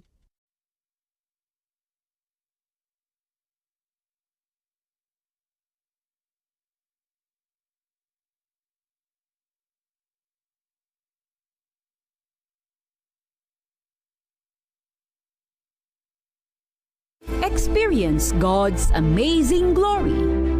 It is not enough to receive. God must possess you. Receive your Pangirian miracles. po ng Panginoon ay sobra kay sa Paano cancer. na naman po yung cancer? Kaysa pagkabulag, pagkabingi. Narinig ko na po kayo, Apostol. Ngayon po, malinaw na po aking pandinig. Ang kapangyarihan ng Diyos ay sobra-sobra para solusyonan ang problema ng Pilipinas at buong mundo. And be blessed in all aspects of your life. And my God shall supply all your need according to His riches in glory by Christ Jesus. At oras ng himala. Miracle after miracle explosion. The live services of Jesus is Our Shield Worldwide Ministries. Attend to our Living Like Jesus Sunday Miracle Services at the Ministry's main church. Come join us. Invite your friends and loved ones and bring all the sick and the afflicted. Free admission. Ang programang ito ay nagpapatuloy dahil sa inyong walang tigil na pagtangkilik, pananalangin at higit sa lahat, katapatan sa pagkakaloob. Maraming salamat po. Pagpalain kayo ng Diyos, ang ating Panginoong Hesukristo. Ano man ang kulay yung tanyo, nag-aral kayo o hindi, mataas ang pinag-aralan o mababa.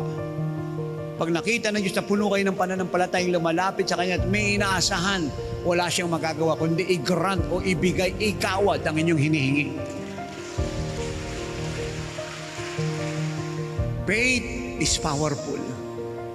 When God sees our faith, you will see the miracles of God.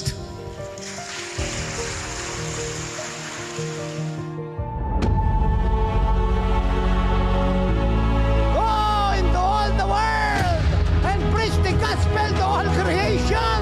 And those who believe will be baptized. And this sign, the work of God, the wonders of God, the power of God will accompany those who believe.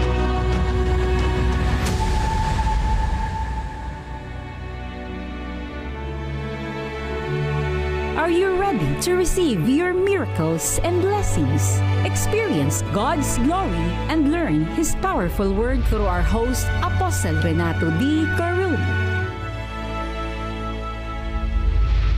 Nang panahon ni Propeta Elijah, marami rong widow. Sarado ang langit sa loob ng 3 taon at kalahati. Maraming widow. Walang makain. Pero sa isa lamang widow mula sa Saripat, sa region ng Sidon, pumunta si Elijah. Sa isa lang.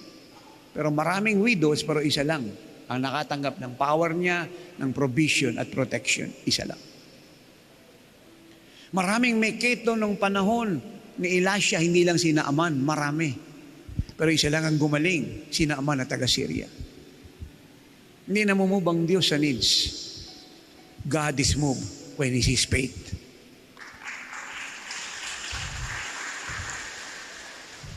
At yan din ang dahilan kung bakit napakaraming gumaling sa isang service. Iba po hindi.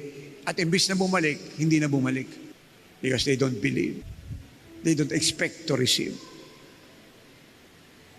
Out of curiosity, ang sabi nila, aatin ako.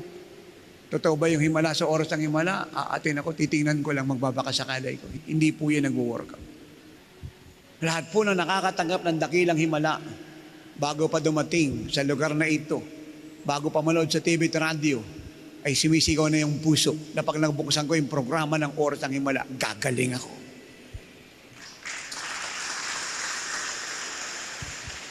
Makaatin lang ako, tsak, yung aking mata, didilat, yung cancer ko malulusaw, lalakad ako, aalis sa wheelchair.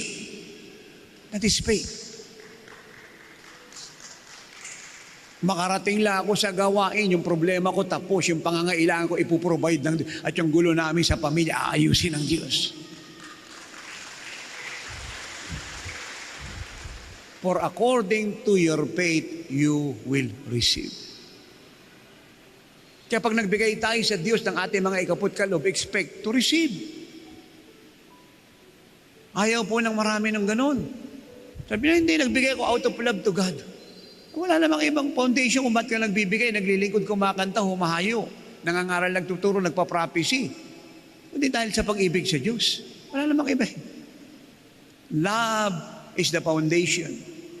Obedience is the expression. And faith is the assurance. Kaya lang ang tanong nito, paano ko makakapagbigay uli sa susunod malibang ibalik ng Diyos yan? Paano ko makakapagtanim uli ng palay malibang umani ka? That is impossible. Kaya pag nagbigay ka out of love to God, expect na ibabalik niya ng sobra sa binigay mo para muli kang makapagbigay. Hindi tumigil yung bigayan at tanggapan. Amen? Wag po tayo magkaroon ng false humility sa maling mga turo na yun. Ay, hindi, binigay ko na sa Lord yan eh. Bahala siya kung ibalik niya o hindi. Grabe naman yung kamangmangan mo. Walang ganun sa Bible. Luke 6:38, ang linaw ng sabi ni Jesus, magbigay ka, tika ibibigyan. Walang sinasabi ro na pag nagbigay ko, bahala ko ibabalik niya o hindi. Sipin mo, ikaw may puso tapos yung Diyos wala. Deception yan. Sipin mo yan. Tinala mo pa yung Diyos. Ikaw bigay ng bigay, yung Diyos walang binabalik. Deception yan, di sa Diyos yan. Ako. When you give, expect to receive. Hindi dahil greedy ka, kundi dahil nangako siya. At naniniwala kang totoo yung pangako niya. Dahil gusto ng Diyos na i-prove sa iyo na yung salita niya totoo. Hindi bigay ka lang ng bigay niya, wala kang inaasahan. Ano ipuprove ng Diyos sa iyo? Ano?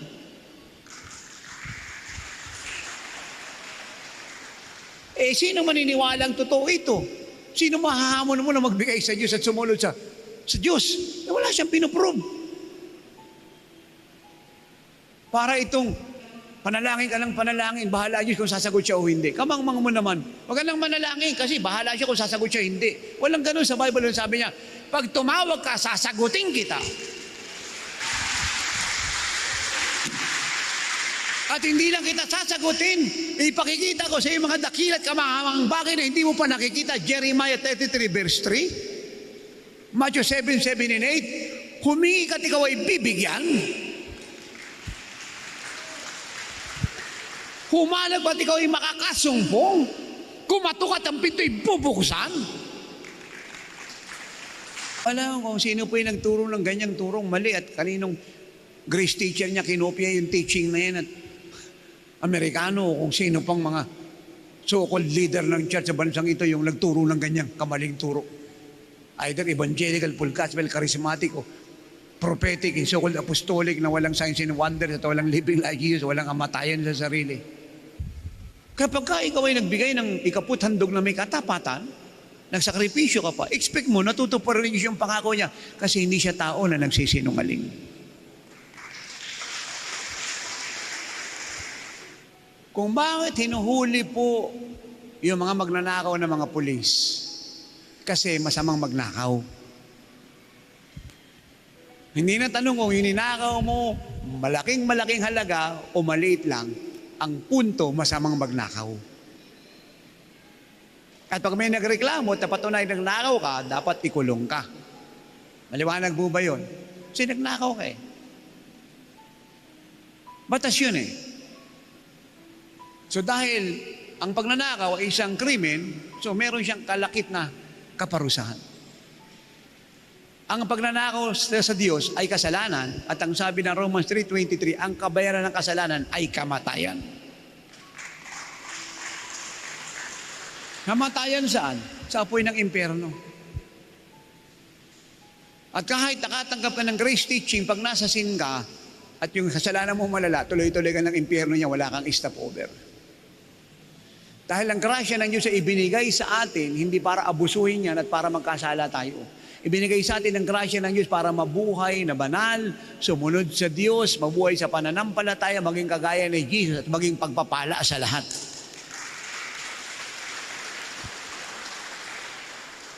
Anong sabi ng Ephesians 2:8-9? We are saved by grace Pero hindi pa po tapos. Through faith.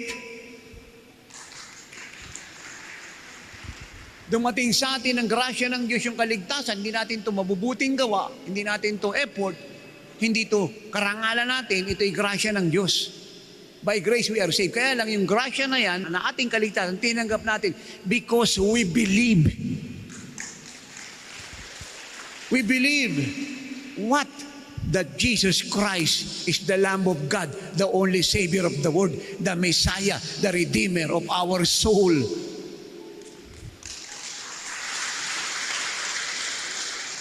At ang sabi ng Romans 4, verse 16, NIV version, we receive the promises of God. At ang napulpil daw po ang pangako ng Diyos sa atin, grace niya yan. Favor niya, awa. Hindi natin good works. Favor niya. Awa. We receive the promises of God through faith. At kung bakit hindi successful ang church ngayon sa dami ng binasang libro patungkol sa grace teaching na nanggaling ng Singapore, at kung saan pa nanggaling na kinopya sa Europe, at walang tigil na pinangaral ng mga Amerikano natin, mga kapatiran sa buong mundo, at ginamit yung mga satellite nila para punuin yung church ng grace teaching. Sapagkat without faith, it is impossible to please God. You can have all the grace teaching if you want to, but the Bible tells us without faith, it is impossible to please God.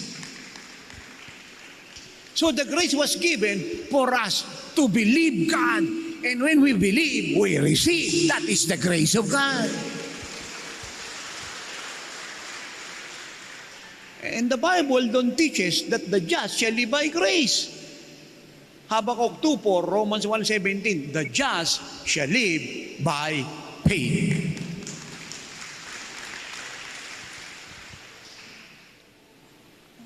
Pride lang po kasi yung dumating po sa marami natin mga kapatiran sa iba't ibang fellowship eh. Pride lang talaga.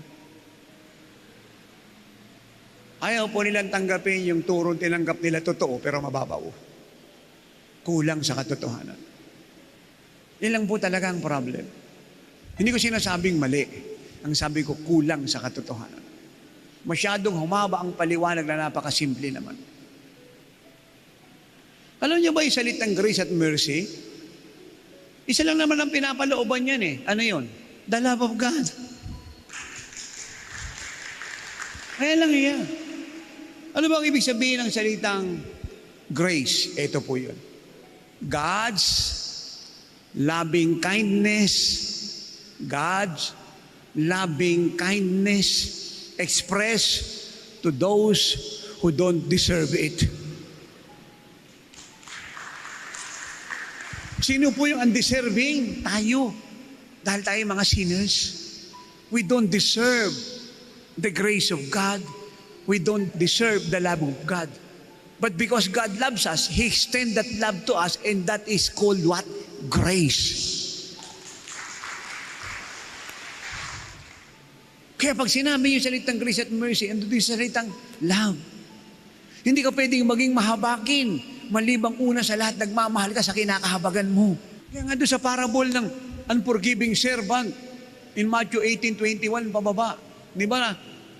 Pakukulong siya ng Panginoon niya, nagmakaawa siya, naawa yung Panginoon sa kanya, pinatawad yung kasalanan niya. Sinawa kasi nagmahal sa kanya, nakita yung kanyang kalagayang kaawa-awa. Amen? So ngayon, ang ginawa naman niya, umuwi. Nakasalubong niya yung kapwa niya, alipin, may utang sa kanya. Siningin niya, ayaw. Magbayad, sinakal niya, pinakulong niya. Kahit nagmamakaawang patawarin, ba't di niya pinatawad? Kasi wala siyang pag-ibig, wala siyang awa. Pag wala kang pag-ibig, wala kang awa.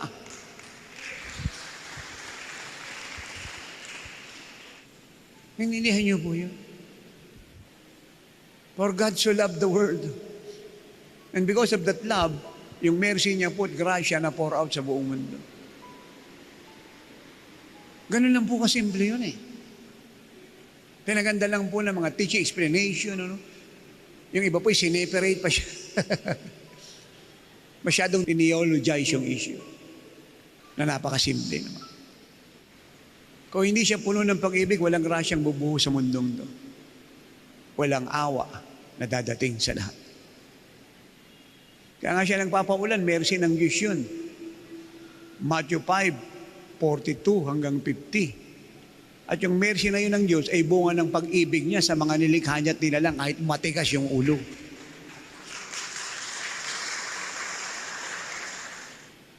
Kung kayo'y nagpunta rito ngayon at nanood po ng programa ng Oras ng Himala sa TV, sa Facebook, nakinig sa radyo, nanood sa LSN, sa cable TVs, na umasa po ng Himala, specific sa inyong karamdaman na kayo'y gagaling. Katotohanan ang sinasabi ko sa inyo, tapos na po ang karamdaman nyo.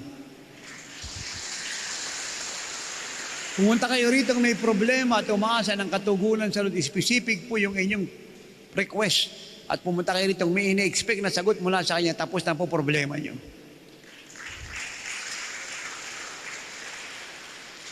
Ano man ang kulay yutan nyo, nag-aral kayo o hindi, mataas ang pinag-aralan o mababa. Pag nakita ng Diyos na puno kayo ng pananampalatayang lumalapit sa Kanya at may inaasahan, wala siyang magagawa, kundi i-grant o ibigay, igawad ang inyong hinihingi. In Acts 14 we read, verse 8 up to 10.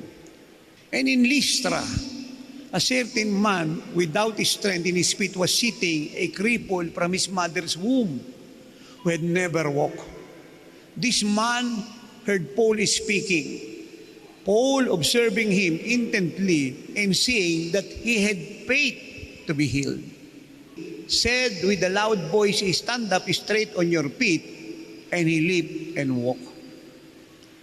Dito po sa Lystra, meron pong isang lalaki na cripple mula pa po sa sinapupunan ng kanyang ina. Sa tiyan pa lang po, siya po'y cripple, baldado. Hindi naman po sinabi kung ano pong reason ng pagiging cripple niya. Ang sinabi, sa tiyan ng ina niya, siya po'y cripple. So nung siya po'y lumabas, hindi siya nakalakad kahit minsan. Napakalungkot na istorya. Hindi rin po sinabi kung ano po edad niya na eksakto. Maaaring 40 years na po siya o 50 or even above. Pero ang sigurado, siya po hindi nakalakad kahit minsan. Tingnan niyo po ako. Sa una-unahang pagkakataon, siya po ay lumakad ng ganong kadali. Isa lang pong reason. Nakita ng apostol ang pananampalataya sa kanya. Hindi pa po tapos mangaral ang apostol, tumigil na po siya. At sinabi niya ron sa cripple from birth, sa sinapupunan ng kanyang ina, "Stand up and walk." Tumayo ka at lumakad. At siya po ay tumayo at siya po ay lumakad. Faith is powerful. When God sees our faith, you will see the miracles of God.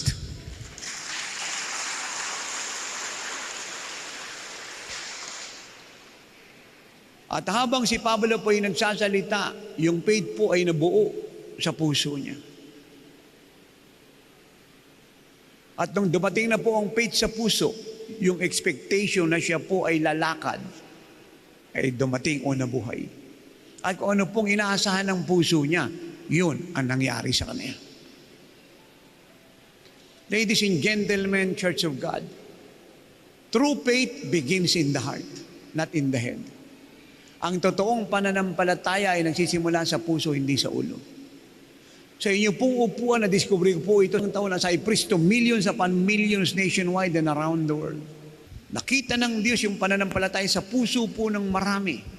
Hindi pa po ako tapos sa mangaral. Marami po ay lumakad na, nakakita na, nakarinig na. Yung problema natapos na at ang mga demon possessed lumaya na.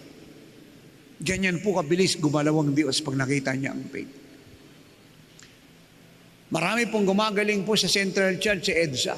Galing po ng malalayong probinsya, Luzon, Visayas at Mindanao. Umaalis po sila isang araw bago magawain. Iba po'y nag-hotel, iba po'y nakikitira sa mga kamag-anak. Iba po'y bumibiyahe ng 8 oras, galing po ng malalayong lugar. Luzon. Iba po 13 hours para lang makarating ng maaga sa EDSA sa Central Church. Wala po akong nabalitaan kahit isa na binigo ang Lord. Malalala po sakit nila. Iba po'y 6 na ulit ang inopera. Meron pa sila ritong mga tubo sa katawan. Hindi gumagaling. Yung operasyon lumalala. Nung sila po'y dumating po sa gawain, sila po ay gumaling. Yung pong bukas na operasyon sinara ni Jesus.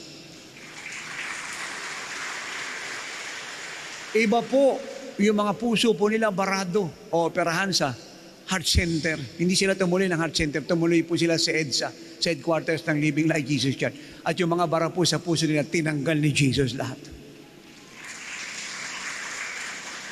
Meron pong isang babae, siya po ooperahan sa bato sa abdo.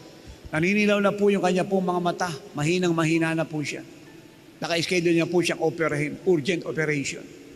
Dahil sabi ng doktor, pag di ka na-opera, mamamatay ka sa loob ng ilang buwan. Meron pong nakapagpaabot sa kanya ng oras ng himala sa EDSA. Linggo siya po'y nagpunta. Pinag-pray ko po siya, tang sabi ko sa kanya, magaling ka na. Pa-check up ka bukas ng umaga, Lunes. Linggo ko pinag-pray. Sabi ko, pa-check up ka Lunes. Nagpa-check up po siya. Nagulat po yung doktor. Yung bato sa kanyang abdo, wala na. At ngayon po'y committed na po siyang umaatin. Siya po'y taga-Pangasinan. Sipin niyo pong biyahe, no? Pangasinan, Quezon City. Even though, dyan siya nagtatrabaho sa Quezon City, kaya lang umuwi siya ng Pangasinan. Dahil ando doon yung kanyang magulang at anak. At para makakain ng gulay, para makapaghanda ng lakas sa operasyong dadanasin niya. You see that? Meron pong isang tao, barado puso, napakalaki ng hinihingi ng ospital para operahan po siya, wala naman siyang perang ganun. Nakatanggap po siya ng brochure, nabasa niya, himala sa oras ng himala. Siya po'y nagpunta ng EDSA at ako po'y nanalangin. Siya po'y gumaling yung bara sa puso niya, tinanggal ni Jesus. At committed na po sila sa Lord ngayon. At sila pong mag-asawa may problema. Sa loob po ng almost 12 years, sa understanding ko, may problema silang mag-asawa. Even though yung babae po ay Christian, sa ibang pelis po umaatin, pero siya po hindi. Kasi pogi. Alam niyo, pag pogi may problema yung asawa. Kaya ang believer po siya, yung asawa niya, Christian, may problema.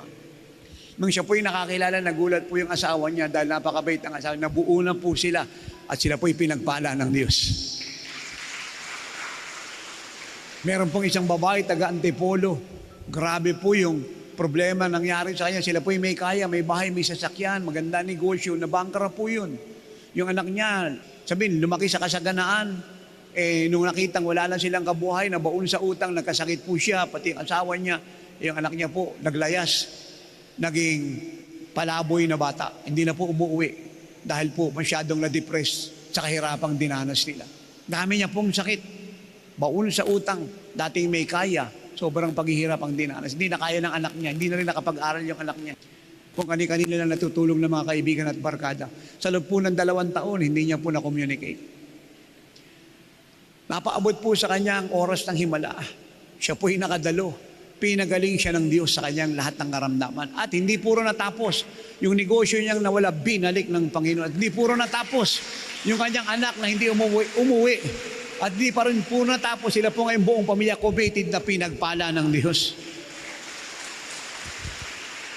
Napakarami ko pong istorya, mga minamahal sa Solano, Nueva Vizcaya, Cagayan Valley people. Pero ang oras po ay maiksi. I want the Holy Spirit to have His way na lahat po na may sakit kayo pagalingin. We will give much time sa testimony. Pero ito po ang aking end statement. Hindi lang si Jesus nagpapagaling ng sakit at karamdaman. Nagliligtas po siya ng kaluluwa, nag-aalis ng kahirapan, nagbibigay ng kapayapaan sa puso at nagbabago ng relasyon at nagpapangita ng kinabukasan. At lahat ng ito ay available sa inyo ngayong araw na ito, pati kayo sa TV screen, sa Facebook, sa website. Especially, nagpunta kayo rito. Hindi ko alam kung saan kayo galing. Sa buong Nueva Vizcaya o ibang lugar ng Cagayan Valley para makaranas ng himala. Katotohanan lang sinasabi ko sa iyo, you have the faith now. You are entitled to see the power of God and experience the miracles of heaven. I am the God that healeth thee. I am the Lord, your healer. I send my word and heal your disease. I am the Lord, your healer. I am the God that healeth thee. I am the Lord, your healer. I send my word and heal your disease. I am the Lord, your healer. Maraming taon na po nakalipas, dinalaw ako ni Jesus sa akin pong kwarto habang ako ay nananalangin. Ang sabi niya ay ito, anak, bumiyahe ka sa buong Pilipinas at buong mundo. Turuan mo ang church kong maging kagaya ko. At ipangaral mo ko sa lahat ng tao, lalo na sa mga may sakit at karamdaman. May sakit sa espiritu, kaluluwa at katawan. At uulitin ko lahat ng himalang ginawa ko sa kasulatan. At yan po ang reason kung bakit di nauubos ang himala sa oras ng himala. Pangkaraniwan sa apostol ang miracle. Kahit wala sa pulpito, ang himala ay tuloy-tuloy. Dahil gusto ni Jesus ipaalam sa bansang ito at buong mundo, siya po ang pinakamagaling na family doctor. Pag siyang ginawa mong family doctor, hindi ka na magkakasakit pa. Ay kung may sakit ka, pagagalingin ka niya. Siya ang pinakamagaling na surgeon. Pag inopera ka niya, walang kirot. Hindi niya tatanggalin yung lapay mo, yung atay mo, yung abdo mo, yung bato mo. Ang tatanggalin niya lang yung sakit sa bato mo, sa lapay mo, sa abdo mo. Pero yung lapay mo, abdo mo, bato mo, iiwan niya at gagawin niyang malusog. Pag inopera ka niya, hindi niya tatanggalin yung utak mo. Yung tumor lang ang aalisin niya, pero yung utak ay iiwan niya. At ang utak mo ay papalusogin niya. Pag inopera ka ni Jesus, hindi niya bubutasin ang puso mo. Ang gagawin niya lang, yung butas na puso mo, isasara niya. Yung baradong puso mo, aalisin niya ang bara. Pag si Kristo nag-opera sa iyo, hindi niya lalagyan ng bakal yung mga buto mo. Yung buto mo na bali ay bumuuin niya. At kung siya'y lihis, itatama niya. At kung may bakal, yung buto mo papalitan niya ng talagang buto. The Lord heals the broken-hearted and bind up their wounds. Psalm 147 verse 3. At si Jesus na dakilang manggagamot ay nandito ngayon. Andito ngayon. At iiwan ko ang healing anointing sa mga anak ng Diyos sa Cagayang Valley. Para pag-alis ko, kayong mga pastor at pastora, tayong mga bishop, mga minamahal, mga manggagawa na kayong lahat kayo na magpapagaling na lahat na may karamdaman sa buong Cagayang Valley. Dahil ang manggagamot ay nasa inyo at ang healing anointing ay tatransfer ko sa inyo. But for the meantime, unahin natin ang mga may karamdaman. Kayo po sa Facebook, sa TV screen, sa radio set, ano man po karamdaman ninyo, gagaling po kayo. Hindi ko sinabing baka gumaling kayo, sabi ko gagaling kayo. Magpasalamat na po kayo sa Kanya ngayon. Dahil sa Kanyang mga sugat kayo magaling na. At ang kagalingan na yun, imiminister ko sa inyo through the power of the Holy Spirit. And all of you will be healed. All of you will be healed. Bago po ko umalis ng Manila, Lunes, patungo ng Tugigaraw. Linggo, may gawain, napakaraming tao sa main church. Merong isang babae, yung mayoma niya po ay napakalaki kasi laki ng ulo ng bata. Kaagad siya po ay tinunaw ni Jesus. Sinanay po, botais malabo ang mata, binuksan ng Panginoon. Yung cancer sa dibdib nilusaw ni Jesus. Ako po hindi nag-exaggerate at hindi ako nagsisinungaling. Nakita ko na po ang milyong-milyong himala na ginawa ng Diyos sa pamamagitan ko sa bansang ito at buong mundo. Ngayon, Cagayang Valley, kayo naman ang makakaranas ng pag-ibig at kabutihan ng Diyos. Kaya lahat po ng may sakit at karamdaman, lumapit po sa harapan. Ipapanalangin ko po kayo. That heals them. You see that, Lord, ito pong mga anak mo. They're coming to you. You will not fail them, Lord. Your compassion will heal them all.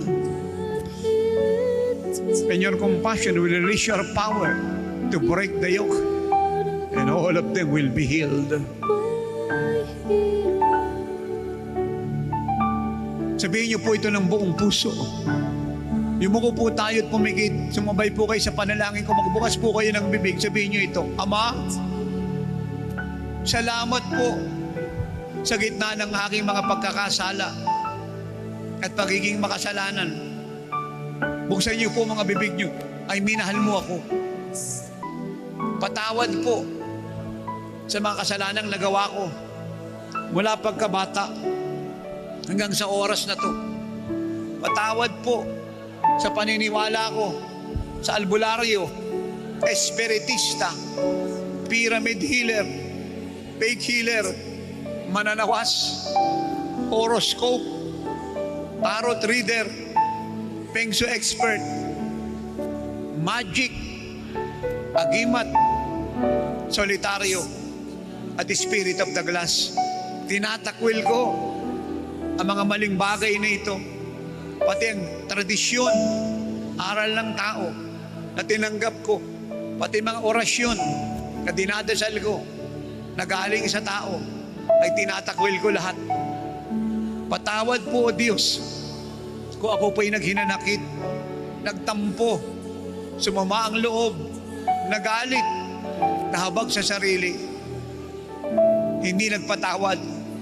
Patawad po sa aking mga lungkot, takot, pag-aalala, pangamba, at habag sa sarili. Patawad po kung nagkulang ako ng panahon sa iyo. Maging sa iyong salita na dapat kong basahin, pakinggan.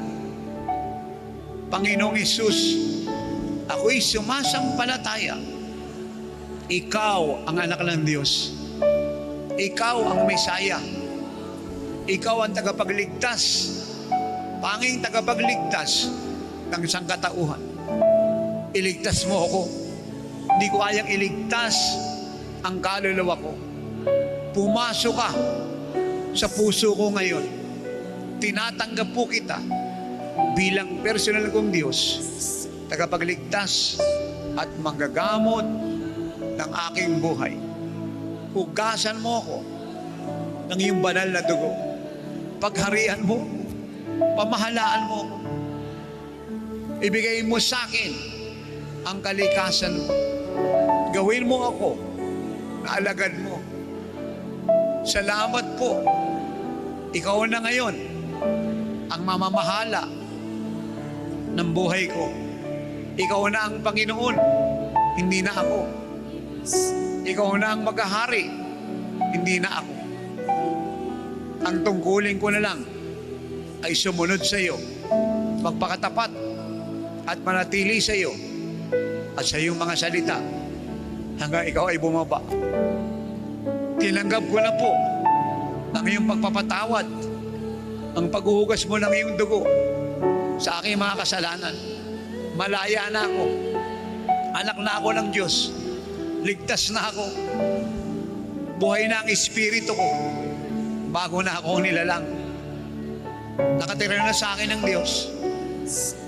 Kaya sa oras na to, ay patatawarin ko na ang mga tao na ako'y nagtampo, naghinanakit, at sumama ang loob. Patatawarin ko sila ngayon. Sige po, buksan niyo po ang inyong mga bibig, patawarin niyo po ang mga tao na kayo po'y naghinanakit at nagtampo. Patawarin niyo po sila isa-isa. Maging kayo sa TV screen, sa Facebook, sa radio set, patawarin niyo sila isa-isa. Sige po. Lahat ng taong maalala ninyo na kayo po'y nagtampot, naghinanakit, patawarin niyo po isa-isa. Sige po. Pag po kayo magmadali, aantayin namin kayo ng Panginoong Jesucristo. Hanggang may maalala kayo, magpatawad po kayo. Sige po. At habang kayo po'y nagpapatawad, kayo po'y kanyang pinapagaling. Ang magpatawad po'y ating kaligtasan, ang magpatawad ay ating pong kagalingan, ang magpatawad ay ating pong kalayaan. Magpatawad po kayo. For He was wounded for our transgression, so He was bruised for our iniquity. The chastisement for our peace was laid upon Him, and by His wounds we are healed. Sige po, magpatawad po kayo. Magpatawad po kayo.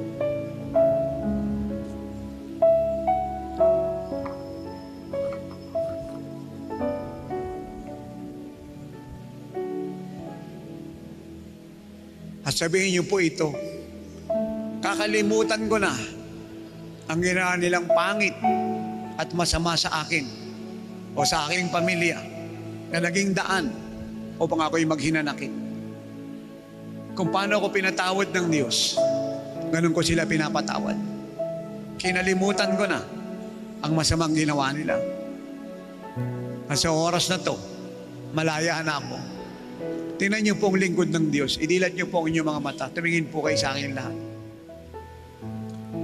Ako po'y mananalangin. Ang gagalingan ng po'y sa inyo at mananatili sa inyo. So taas po yung dalawang kamay. So tayo pong lahat ay umuko, umikit, at ako po'y mananalangin. Kaya po sa Facebook, sa TV screen, sa radio set, sulatan niyo ako, tawagan, ibalita niyo sa akin kung gaano karaming himala ang ginawa ni Jesus sa inyo. Gusto ko pong marinig kaagad dahil ikukwento ko sa buong Pilipinas at buong mundo kung gaano kabuti ang Diyos sa inyong lahat. At dahil sa inyong pananampalataya ay naranasan nyo ang kanyang pag-ibig, ang kanyang kapangyarihan at sumayin nyo ang mga himala. Anyan po ang ating pong mailing address, ang telephone number, ang fax number, ang email ad, ang ating cell number, ang ating landline. Gamitin niyo pong lahat yan para ipaabot sa akin ang himalang tinanggap ninyo. Ang aking pong pangangaral, pagtuturo, biyahe, paglilingkod, hanggang bumaba ang Lord, magmula nun ay libre lahat. Pero kung gusto niyo pong magbigay para sa gawain ng Diyos, andyan po ang bank account ng Jesus is Our Shield Worldwide Ministries. Even though libre niyo pong napapanood ang programa sa television at mga radio, pero milyon po buwan-buwan ang binabayad natin sa lahat po ng hindi po birong pera. Kaya naman po ang inyong ibibigay, makakatulong po yan. Pero inuulit ko po, walang bayad yung panalangin ko, paglilingkod ko, pagtuturo ko, biyahe ko. Pag wala na ako pa yung naglingkod hanggang mag-rapture, hindi po ako nagpabayad, hindi ako tumanggap ng sweldo. Wala akong kinukuhang sweldo sa ministeryong ito at ako po ang spiritual director. Winave ko po ang right ko. Ang inyo pong ibibigay ay bahagi ninyo para makapagpatuloy ang ating television at radio program. Hindi po birong pera ang ginagastos pag pumunta ka ng television at mga radio. Andiyan po bank account ng ministry, bank account po ng ministry yan, hindi ko po pangalan yan. Yan po yung bank account ng ministry. Tumawag po kayo kung kayo po yung maghuhulog para ma-verify. Andiyan din po mga numbers. And expect to be blessed when you keep to the work of God. Amen. So tayo pong lahat ay umukot, pumikita, tayo po yung mananalangin.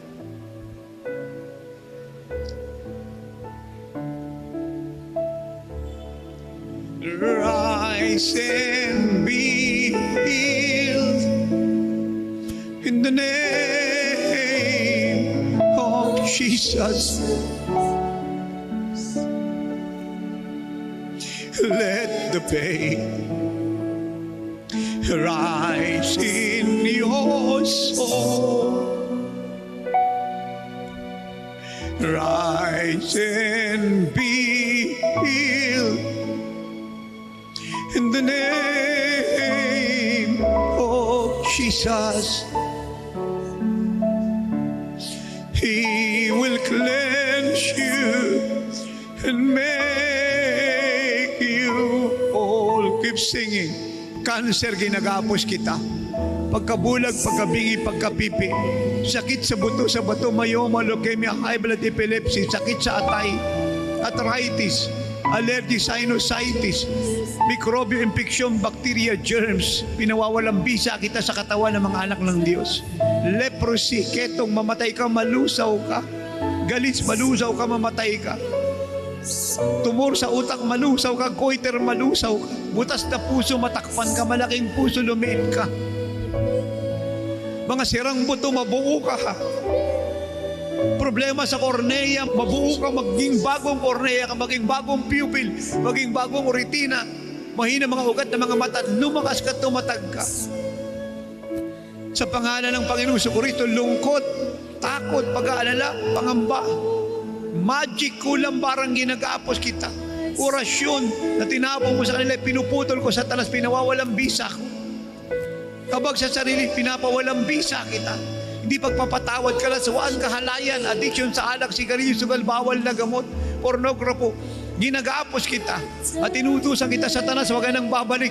Go! Iwanan mo ulat sa pangalan ni Jesus. Wag ka nang babalik. at dinideklara ko lahat na may karamdaman sa lugar na ito, sa Facebook, sa TV screen, sa radio, sa website, sa LSN, lahat na may sakit ay magaling na. Sige po, hinga na po ng malalim. Hinga na po kayong malalim. Hinga ng malalim. Hinga. Hinga. Sundin niyo po sinasabi ko, inhale. Inhale. Exhale. Hinga. Suntok po yung kamay, malakas, dalawa. Suntok po yung kamay, nanay. Dalawa, malakas. Suntok po yung kamay. Galawin niyo po yung kamay. Espiritu ka ng pagkabingit, pagkapipi, go! Lumayas ka. Inutusan ko yung ilaw ka sa tiritar mo na yun. Bumukas ka ngayon din in Jesus' name. Taas po yung dalawang paa, kanan. Taas po yung paa, kanan. Kaliwa. Kanan. Kaliwa. Ben. Ben. Patalikod. Swing po yung katawan. Mga bukol na sa dibdib, sa lalamunan, sa utak, sa sikmura, mamatay ka. Go! I rebuke you in Jesus' name. Swing po yung katawan. Swing yung katawan. Hinga po ng malalim. Inhale. Exhale. Na kung kayo po'y nagdadalang tao, buntis, hindi pwedeng tumulog po kayong tatalon. Pero kung hindi po, talon. Lukso. Sabihin niyong malakas, Lord, salamat po. Magaling na ako. Magaling na ako. Tanggalin niyo na po mga salamin niyo, malinaw na po mga mata niyo, alisin niyo na yung mga salamin, ikurap niyo na po yung mga mata niyo, maliwanag na po yan. Sabihin niyo, Lord, salamat po. Magaling na ako. Magaling na ako. Wala na ang sakit ko. Wala na karamdaman ko. Magaling na ako. Pinagaling na ako ni Dr. Jesus. Magaling na ako. Palakpakan natin si Jesus.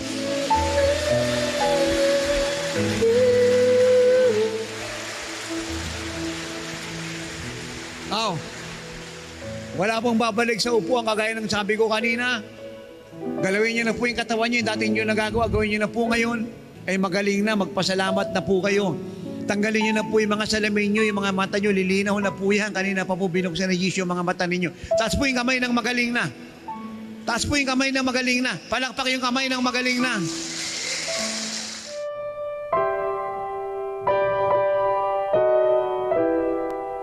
The supernatural testimonies of God. Ano po yung ginamot ni Jesus sa inyo? Yung masyadong malabo ang pagkarinig niya at saka dito sumasakit na to. Ngayon, kumusta na siya? Wala na yung... Ito. Maganda rin. Palakpakan po natin si Jesus.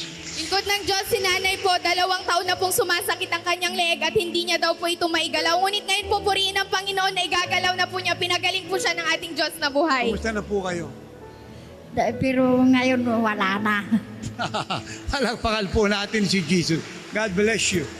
Lingkod ng Diyos, si nanay po ay 4 years na daw po na may epilepsy at ngayon daw po ay nakadama daw po siya ng kagaanan, bunga na pinagaling po siya ng Diyos na po. So ngayon po, nagpapasalamat siya dahil ginamot siya ng Panginoon. Palakpakan po natin si Jesus. God bless you.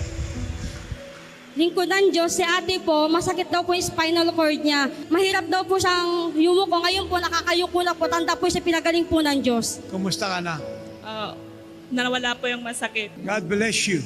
Lingkod ng Diyos, si Kuya po ay 10 years na raw pong sumasakit ang kanyang ulo at masakit din po ang kanyang likod. Ngunit ngayon po ang sabi po niya na wala daw po yung sakit, gumaan daw po yung pakiramdam niya, pinagaling po siya ng ating Diyos na buhay. Kumusta na kayo? Mabuti na po. Yung sakit nyo kanina, wala na. Maginhawa na kayo. Pinagaling kayo ni Jesus. God bless you po. Si ate po, lingkod ng Diyos, ay merong breast cancer sa kanyang kanang dibdib. At sa ngayon po sa kanya, kumalat daw po ang bukol. Pero ngayon po, dati daw po ito'y kumikirot. Ngayon po ay hindi na po kumikirot. Naninigasin po ang paa ni ate. Ngayon po ay pinagaling na ating Diyos na buhay. Kumusta na po kayo? Magaling na po. Ano gumaling sa inyo? Paa ko at saka maayos na yung pakiramdam ko. Naginawa na kayo. Opo. God bless you po. Lingkod ng Diyos, si nanay, sangayon po sa kanya, mayroon po siyang bukol dito sa leeg sa loob po ng 10 taon. Masakit po ang kanyang bewang, masakit din po ang kanyang tuhod. Subalit, kinakapa niya po ang bukol sa kanyang lalamunan. Wala na po, tinunaw ng ating Diyos na buhay. Nalusaw po ni Jesus yung bukol. Palakpakan po natin si Jesus. Sino po nagpagaling sa inyo? Si Jesus. God bless you po. Man of God, si ate po ay galing Ifugao. 4 na oras po siyang bumiyay. Ayon sa kanya, buong araw daw po siya nakaupo dahil sa sobrang sakit ng kanyang arthritis. Pero ngayon, kanina pa po siya nakatayo habang nagpe-pray po kayo. Nakaakit pa po siya dito. Magaling na po ang kanyang arthritis. Pinagaling ng ating Diyos. Kumusta na po kayo? Pinagaling po ako ng Panginoon dahil sa kanyang pagmamahal sa akin. Ako po ay magaling na. Nakalakad na po ito. Dati hindi ito nakakalakad na to. Ano nangyari kay Lingkod ng Diyos, si tatay po ay matagal na daw sumasakit yung kaliwang paa niya po at malabo daw po ang kanyang paningin. At nung nagpatawad daw po siya kanina ng madami po, ay guminhawa po ang kanyang pakiramdam. Bunga ng pinagaling po siya ng ating Diyos. Kumusta na po kayo? Mabuti na, Pastor. Alakpakan po natin si Jesus. Si nanay po ay meron daw pong bradycardic. Sabi po niya, 40 lamang po ang heart rate niya at mahina po yung pintig ng puso niya. Ngayon po, nararamdaman na po ni nanay ang pintig ng puso niya. Pinagaling po siya ng ating Diyos na buhay. Kumusta na po kayo? Naririnig ko na po ang pitik ng puso ko. Palakpakan po natin si Jesus. Lingkod ng Diyos si nanay po. Ayon po sa doktor, ang kanyang gallstone daw po ay lumaki. Pero habang nananalangin daw po kayo, bigla po nakaramdam po siya ng kagaanan. Yung masakit po daw niyang likod ay hindi na po sumasakit. Kaya tanda po na pinagaling po siya ng ating Diyos na buhay. Sabi sa Biblia, ask and it shall be given unto you sa Matthew 7. Yun lang naman ang pinaghahawakan ko po. So, kaninang nag-aano tayo dito, hindi na sumasakit yung likod ko. Simptomas daw ng ano yung gallstone sa likod at saka dito. Maganda ng pakiramdam ko. Hear that? Palakpakan po natin si Jesus. God bless you. Ng Diyos, ang dalawa pong magnanay na ito ay magkapitbahay. Almost 2 hours po ang binyahe po nila papunta dito. At magkapares po sila ng sakit. Masakit po ang kanilang baywang, masakit din po ang kanilang tuhod sa matagal na panahon. Subalit ngayon, sila ay pinagaling ng ating Diyos na buhay. Kayo po muna, kumusta na kayo? Gumanda para kanya ako, Diyos. Kayo po. My back pain is healed already, even my feet is healed. See that? Sabi niya, and even my back pain are healed already, so my feet. Sino po nagpagaling sa inyong dalawa? Si Jesus Christ. Kayo po. Oh, Jesus! Alakpakan po natin si Jesus. God bless you po.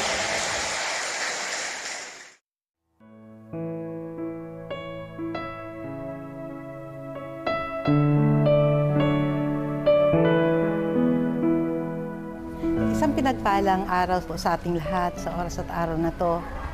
Purihin ang Diyos sa kanyang kabutihan, sa kanyang kadakilaan. Gusto ko lang po mag-share sa inyo ng ilang biyaya na kung saan ay mapatotoo, nakapanood sa telebisyon, nakapakinig sa radio. Ibig sa mga taong nakadaupang palad po namin.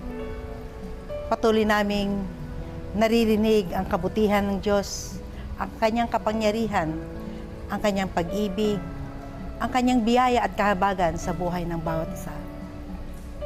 Pinapatunayan niya po na totoo ang kanyang salita, totoo ang kanyang mga pangako, totoo ang ginawa niya sa krus ng Kalbaryo. Purihin ang Diyos na buhay, ang ating Diyos na makapangyarihan sa lahat sa pamamagitan ng ating Panginoong Hesukristo. Glory to God. Meron po akong hawak dito ng mga ilan lamang po sa patotoo sa milyon-milyong nagpapadala po ng pasasalamat sa Diyos. Mula po sa bayan ng Bukidnon, ako ay maraming sakit at karamdaman. Nagsusuka ako ng dugo. May UTI, nananakit ang aking kaliwang balikat. Nagsimula ito nang nangutang ang aking pamangkin na 4 na taon akong hindi binabayaran. Dahil sobrang sama ng loob ko sa kanya, ay binala ko siyang ipapatay. Pero purihin ang Diyos na buhay. Pagbukas ko ng aming TV at nakita ko ang lingkod ng Diyos na nangangaral at narinig ko ang tungkol sa pagpapatawad. habang sumasabay ako sa prayer ng lingkod ng Diyos, ay umiyak ako ng umiyak at naramdaman ko na guminhawa ang aking pakiramdam at lahat ng sakit ko ay gumaling.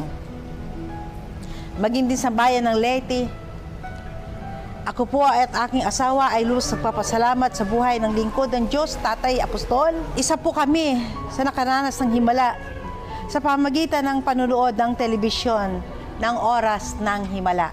Kami po ay matagal na gustong magkaanak dahil sa panonood namin sa turo ni Tatay ay tumaas ang aming pananampalataya. At nagkaroon kami ng baby. Purihin ang Diyos na buhay. After 12 years namin na pagsasama nang sumubok akong mag-pregnancy test, ako ay nag-positive. Glory to God. So, kung bakit ko po binasa sa inyo ito, dahil ito po yung napakahalaga na kung saan na ituloy-tuloy ang papapalabas ng Oras ng Himala, na kung saan ginagamit ng Diyos, ang lingkod ng Diyos, na sa pamamagitan nito, extension ng buhay ng ating Diyos, ang ating Panginoong Jesucristo. Kami nagpapasalamat sa inyong lahat, sa inyong patuloy na pagtitiwala ng inyong buhay, sa inyong panonood sa Oras ng Himala, sa bawat istasyon nito. Magpasalamat po tayo, magkaloob po tayo, makiisa po tayo, upang hindi lang po kayo ang makapanood nito, hindi lang po itong mga nakabasa po namin, hindi lang po yung nabasa mo nating milyong-milyong tao, kundi yung bilyong tao ay tumanggap ng dakilang himala. Dahil alam po natin ang katotohanan, ang pag-asa lang po ng tao sa mundong ito, si Jesucristo lamang. Dahil siya lamang po ang nagbigay ng buhay, siya lang po ang nag-alay ng buhay, siya lang po ang sinugo ng ating Amang sumasalangit, na kung saan ang kanyang bugtong na anak, ang Panginoon Jesucristo nga, ay ibinigay niya para katubusan ng ating mga kasalanan at kagalingan ng ating mga sakit karamdaman sa pamagitan ng kanyang mga latay. Kaya mga minamahal, kayo po na masugid na nanonood ng programang Oras ng Himala, wag lang po tayo manood, wag lang po tayo magalak dahil gumaling tayo, wag lang po tayo makapakinig, kundi dalangin po namin na kayo po'y makiisa, makibahagi sa pamagitan ng pagkakaloob upang tuloy-tuloy po ang programang Oras ng Himala.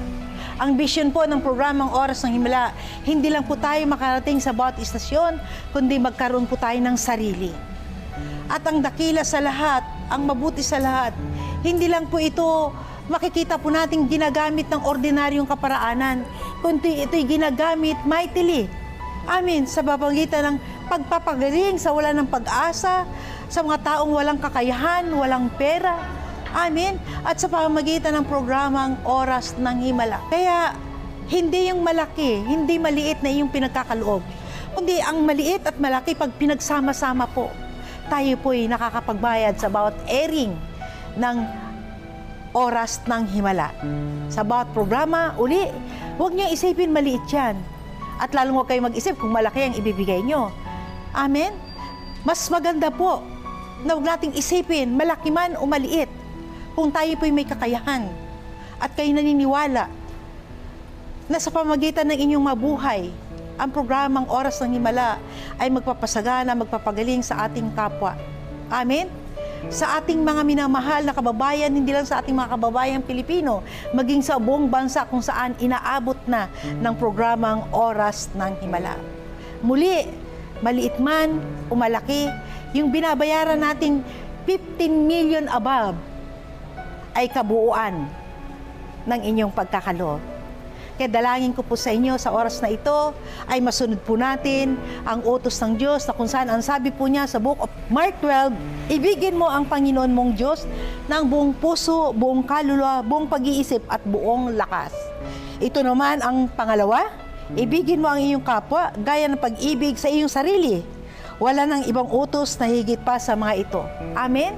Kaya muli, ang inyong pagkakaloob na maliit o malaki, kabuuan ng 15 million above na binabayaran natin sa 4 nating istasyon sa telebisyon, 21 radio station, and then 100 plus na cable TVs. Kaya dalangin ko sa oras na ito ay Sa pamamagitan ng aking panawagan na ito, kayo po'y sumunod muli, maliit man o malaki, kabuuan ng inyong pagkakalugyan. At patuloy niyo nang maririnig mula sa aking puso, sa aking bibig, ang ganitong masalita na kung saan mula sa maliit o malaki, napakahalaga po niyan ang inyong pagkakaloob. Kaya ang dalangin ko sa oras na to, kayo'y pagpalain ng Panginoon, magdesisyon pa lamang po kayo, mag-isip pa lamang po kayo na kayo pupunta sa hulugan ng inyong biyaya, glory to God, ay mararanasan nyo na ang kabutihan ng Panginoon. Kaya tayo po'y manalangin.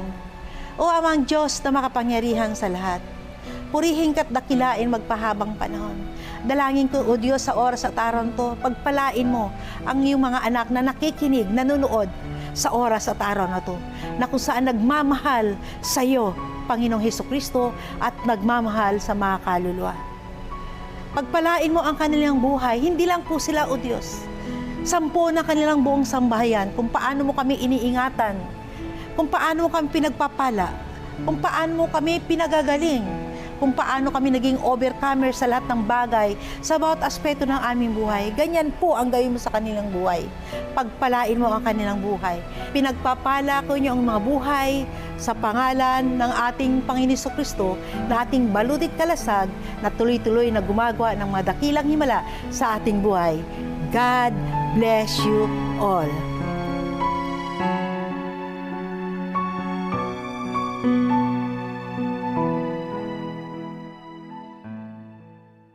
Experience God's amazing glory. It is not enough to receive. God must possess you.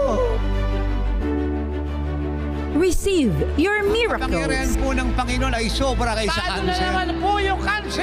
Kaysa pagkabulag, pagkabingi. po kayo, Apostol. Kayo po, malinaw na po aking pandinig. Ang kapangyarihan ng Diyos ay sobra-sobra para solusyonan ang problema ng Pilipinas at buong mundo.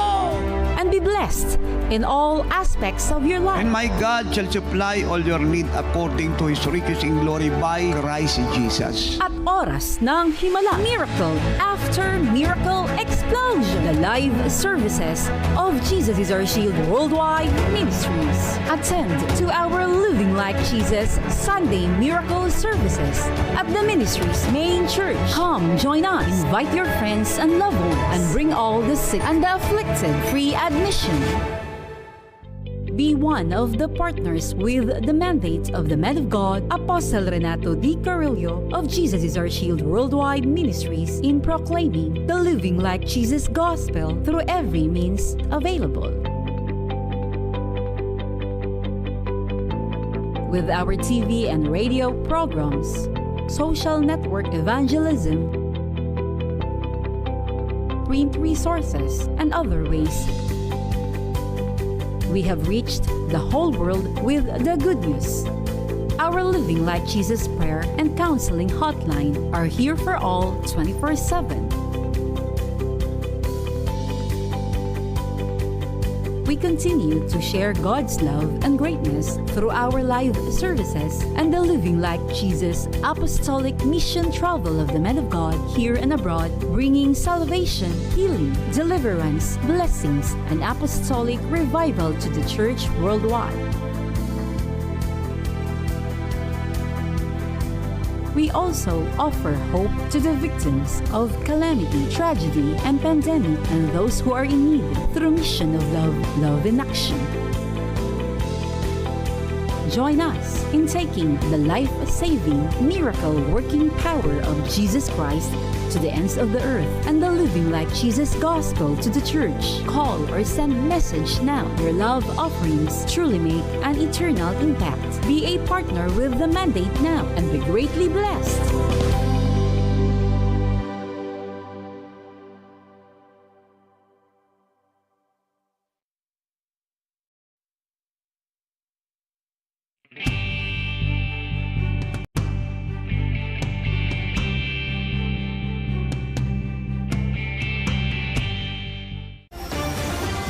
Mga balitang inaabangan, isyung pinag-uusapan, at ang pinakamaiinit na headline sa loob at sa labas ng bansa. Hatid na inyong mapagkakatiwalaang primetime news program sa bansa. Kasama sila Aljo Bendijo, Sa loob ng isang mall sa Tagum City, Dayan Querer, ng isang organisasyon ng pagbabasa ng libro. Maan Makapagal, Ika-13 ng Setyembre. at ang sportscaster na si Bill Velasco. Na ngayong taon ang kanilang medal drought sa Asian Games. Ulat Bayan, Lunes hanggang Biyernes, alas 6 ng gabi. Dito lang sa PTV.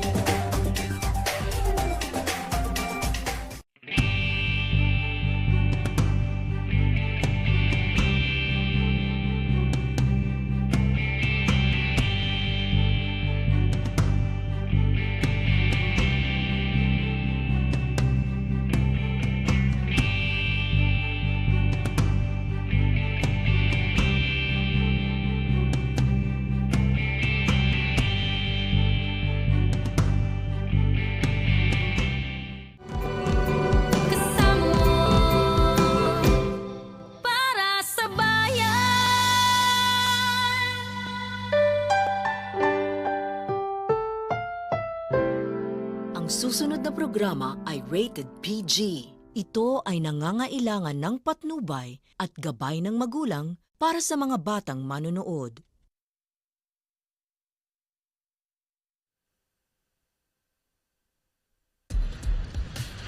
Walang makapagsasabi kung ano ang mga numerong mananalo sa lahat ng PCSO Games. Huwag maniwala sa mga text messages, liham o tawag sa telepono na nagsasabing magbibigay daw sila ng tip kapalit ng pera o cellphone load. Bumili ng ticket sa mga PCSO authorized outlets at PCSO branches bago ang actual draw.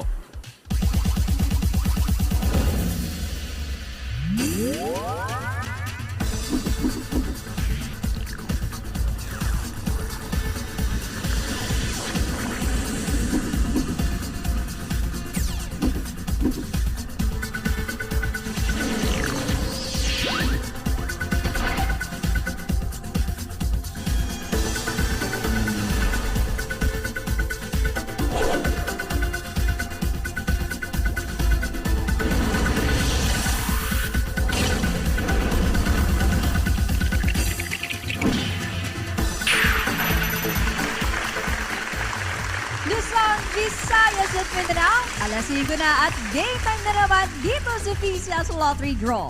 Handa na ba kayong maglaro at manalo?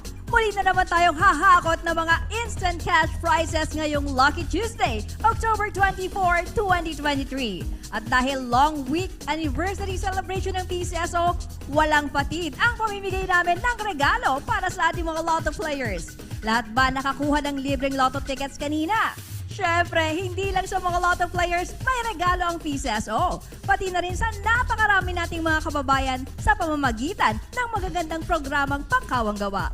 Sa simpleng pagbili ng 10 piso o 20 pesos na ticket, hindi lang multi-million saya ang hatid natin, kundi multi-million tulong din sa mga kababayan nating nangangailangan. Kaya siguraduhin araw-araw may lotto tickets kayo. At syempre, bukod sa pagbili ng tickets, ugali rin pong tumudok sa ating mga live streaming channels sa Facebook and YouTube para updated kayo sa resulta ng ating mga draws. Pero bago po tayo maglaro, paalala po muna sa ating mga lotto players. Kaugnay po sa transition sa bagong lottery system ng PCSO, ang mga lotto tickets na nabili hanggang September 30, 2023 ay maaari pa pong ipa-validate sa mga lotto outlets hanggang October 31, 2023. Pero simula November 1, 2023, sa PCSO branch offices at sa PCSO main office na po kailangan magpunta para ma-validate ang mga nasabing tickets. Kaya po para iwas abala na rin, ipa-validate na po agad ang mga tickets sa nearest lotto outlets. Okay, eto na po ang pinakahihintay niyong sandali. Uumpisahan na natin ang pamimigay ng papremyo. At para samahan tayo maglaro ngayong hapon, narito po ang ating Lotto Draw panel of judges from the gaming public. At kasama rin natin ang mga representatives mula sa PCSO and the Commission on Audit. And of course, to assist us with our draws, narito po ang ating PCSO Draw Coordinator. Good afternoon, sir. Kung excited ka na rin kami. It's time to play and win. Hawakan na ang mga lotto tickets and tara na, let's play Lotto!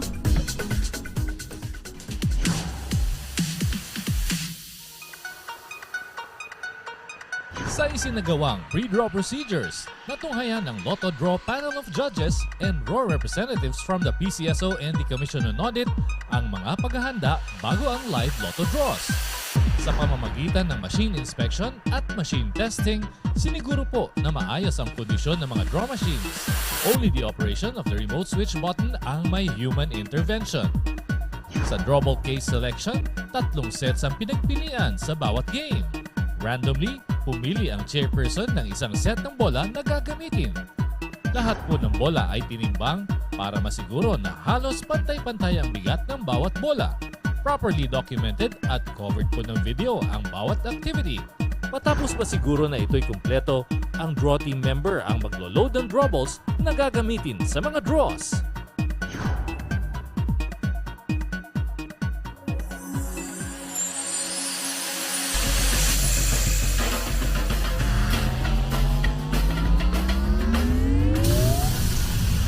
Unang game ngayong hapon, kaninong 3 numbers kaya ang maswerteng mananalo ng instant 4,500 pesos? Napakadali lang manalo dito sa 3D Lotto game.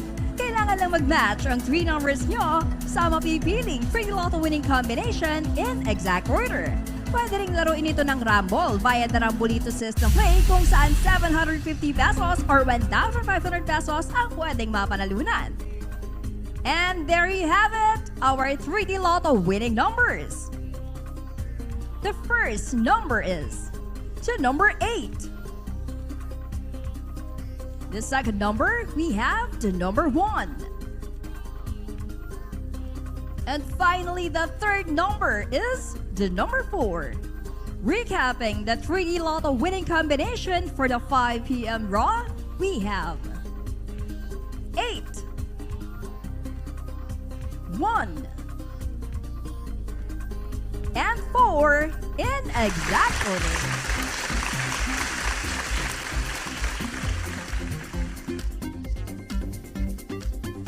Dos numeros nyo na kaya ang susunod na winning combination? Aalamin natin yan. Let's play the 2D Lotto game.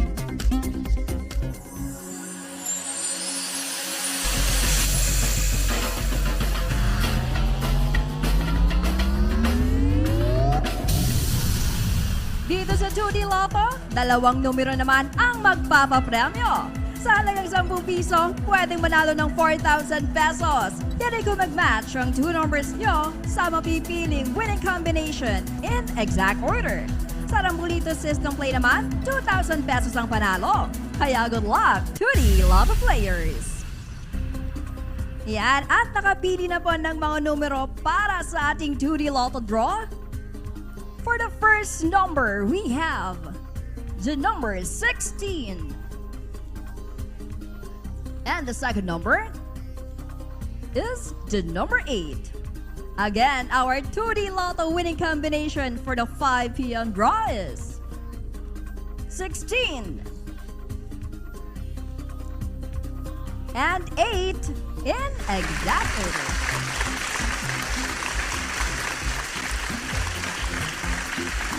Congratulations, Lotto winners! Usapang small town lottery tayo sa pagbabalik ng PCSO Lottery Draw. Araw-araw, libo-libo ang papremyo. Araw-araw, 3 times a day, maaring manalo. Ang dali-dali lang maglaro at sumali dito. Favorite 2 numbers from 1 to 31 ang pagpipilian para sa 2D Lotto. At 3 numero naman from 0 to 9 for the 3D Lotto. Exciting prizes ang naghihintay sa inyo. So what are you waiting for? Sugod na sa Lotto outlets at araw-araw, let's play Lotto!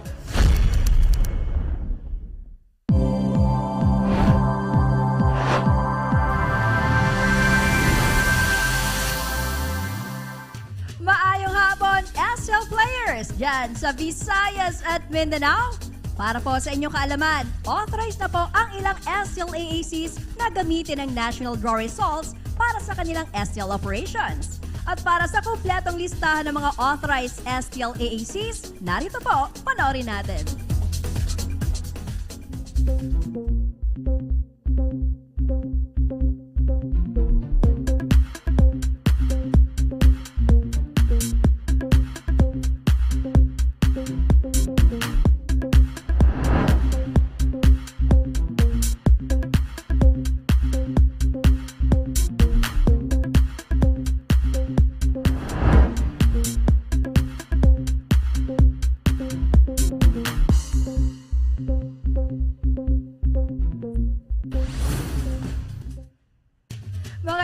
important reminders at good news mula sa PCSO, tatalakayin natin sa segment na What You Should Know.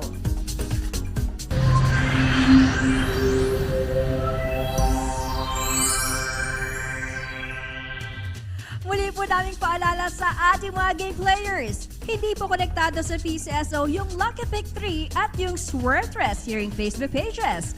Maging ang Pakiloto at Sure Lotto ay hindi rin po produkto ng aming tanggapan. Bumili lamang ng mga tickets sa mga authorized lotto outlets at authorized STL representatives para sure na legit ang game na sinasalihan ninyo. At tuloy-tuloy lang po ang free medical and dental outpatient services namin. Para po sa lahat, pumunta lamang po kayo sa aming tanggapan dito sa PCSO Main Office, Ground Floor, Conservatory Building, Shaw Boulevard, Mandaluyong City. Mula alas 8 ng umaga hanggang alas 5 ng hapon, Monday to Friday. First come, first serve pa rin po ang ipinatutupad, kaya agahan ang pagpunta. Magdala po ng photocopy ng inyong valid ID and vaccination cards dahil fully vaccinated individuals lamang ang makakatanggap ng nasabing serbisyo. At para naman po sa may mga iniindang sakit at kailangan magpa-check up sa mga espesyalista, meron din po tayo niyan dito sa PCSO. Ang schedule po ng ating mga doktor, narito po. Libreng konsulta ba ang hanap ninyo? Meron tayo niyan dito sa PCSO. Inihahandog ng PCSO Multi-Specialty Clinic ang free medical services para sa inyo.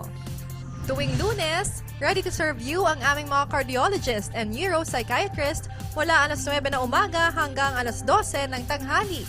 Available naman ang ating mga ENT doctor and pulmonologist every Tuesday from 1 p.m. to 4 p.m. At pagsapit ng Miyerkules, pwede kayong kumonsulta sa aming mga gastroenterologist and endocrinologist. Sa mga may problema sa buto, handang maglingkod sa inyo ang aming orthopedic surgeon every Thursday from 1 p.m. to 4 p.m. At kung may problema sa inyong paningin, worry no more dahil ang ating ever-reliable ophthalmologist na ang bahala sa inyo. Tuwing araw yan ng Biyernes mula 2 p.m. hanggang 5 p.m. All these services are free, kaya bumisita na sa PCSO Multi-Specialty Clinic. Pero reminder lamang po, fully vaccinated individuals lamang ang makakapag-avail ng mga nasabing serbisyo. Kaya dalhin po ang inyong mga vaccination cards, pati na din ang inyong mga valid ID with photo. For your inquiries and appointments, tumawag lamang sa aming Medical Services Department sa telephone number 8846-8757.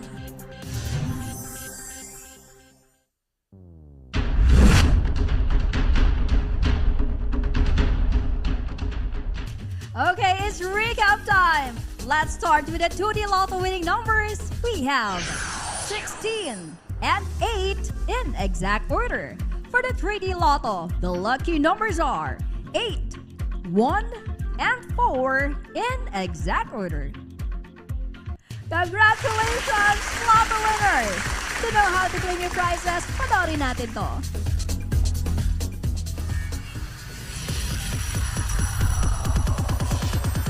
Napakasaya ng manalo, napakadali pang mag-claim ng premyo sa mga lotto games ng PCSO. Kung isa ka sa pinalad na maging lotto winner, isulat ang iyong pangalan at pirmahan ang likod ng inyong winning ticket. Kung 20 pesos hanggang 10,000 pesos ang napanalunan, maaaring i-claim ang inyong premyo sa kahit saang authorized lotto outlet near you. And for winners of more than 10,000 pesos up to 300,000 pesos, you can claim your prizes at the nearest PCSO branch in your area and present 2 valid IDs. Kung ikaw naman ang super swerteng jackpot winner, dalhin lamang ang inyong winning ticket at 2 valid IDs sa PCSO Main Office, Shaw Boulevard, Mandaluyong City. Tandaan lamang, may 1 taon kayo mula sa petsa ng inyong pagkapanalo para makapag-claim ng inyong premyo. To all the winners, congratulations po!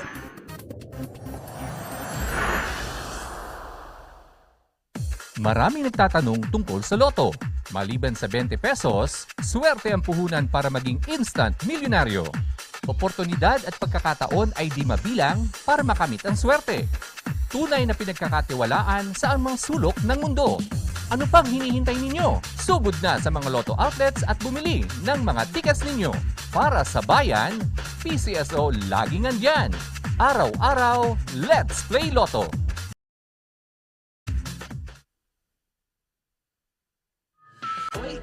Gusto mo ba na yumaman?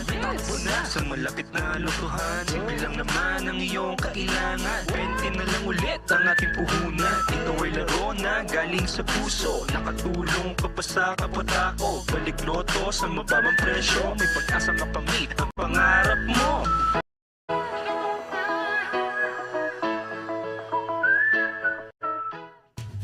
Papunta na po tayo sa exciting part na ating programa. Kaya samahan niyo po ulit kami ni Eric. Mamaya po yan sa ating 9 p.m. draw. Make sure po may mga tickets kayo para sa mga games natin na 2D Lotto, 3D Lotto, and 6D Lotto. Nasasamahan pa ng 3 jackpot-bearing games.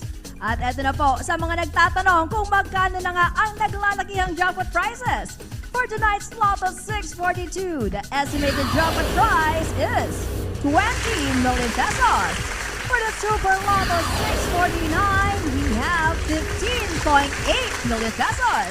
At sa Uno Lotto 658, it's 62 million pesos. At isabay na rin po ang pabili ng tickets sa mga games para bukas sa Mega Lotto 645 with an estimated jackpot prize of 29 million pesos. At sa Grand Lotto 655, it's 52 million pesos. And that's it for this afternoon. Para po sa PCSO, ako po si Sharifa Mintuan. Sa mga games ng PCSO, bagong Pilipinas ang panalo!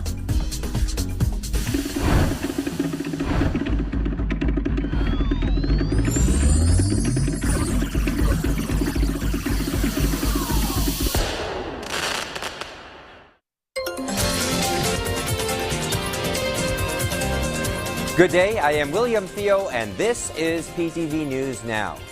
Officials from the Commission on Elections are set to visit Abra Province on Thursday. This as nearly 250 barangay and Sangguniang Kabataan election bets withdrew their candidacies. COMELEC Chairman George Erwin Garcia said they want to find out what's happening, especially since the regional director assured that there were no threats against the candidates. Still, it is likely threats have been made against them. The COMELEC earlier received an initial report that a BSKE candidate in Bukay Abra was shot dead. The victim was running for barangay councilor. Meanwhile, about 120 more Filipinos in Israel have requested for repatriation amid the ongoing conflict between Israel and the militant group Hamas. According to the Department of Migrant Workers Officer in Charge Hans Leo Kakdak, they are now processing the repatriation of the OFWs. So far, about 60 Filipinos from Israel have returned to the country. The 4th batch of OFWs to be sent home to the Philippines is expected to leave Israel on Thursday. Kakdak assured there will be jobs for Filipinos returning to Israel if the situation in the country improves. Israel is on alert level 2, which means restricted non-essential movement, avoiding areas where protests are expected, and preparations for possible evacuation. Over 1,000 photos of Hamas attack victims were lined up on the seats of a Tel Aviv University Assembly Hall. The University of Tel Aviv hosted an exhibition paying tribute to the victims of the October 7 attacks by Hamas gunmen in northern Israel.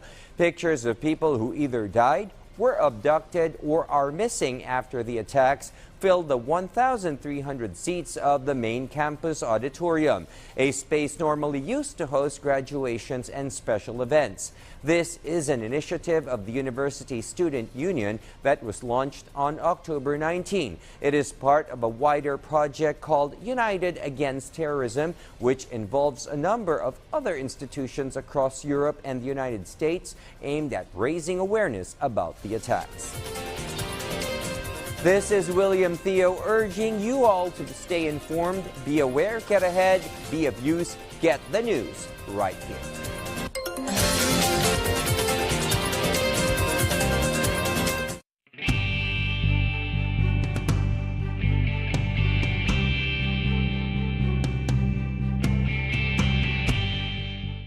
Ang pagpapahalaga sa karapatang katutubo ay pagyakap sa ating pagka-Filipino.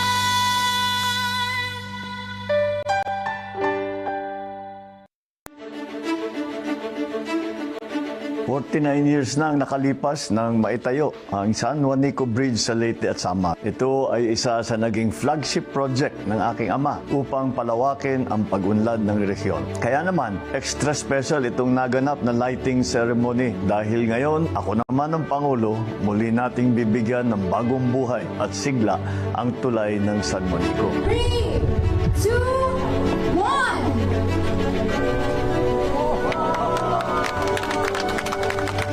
Siyang magdadala ng mas maraming turista, kabuhayan at kaunlaran sa mga probinsya ng Samar at Leyte.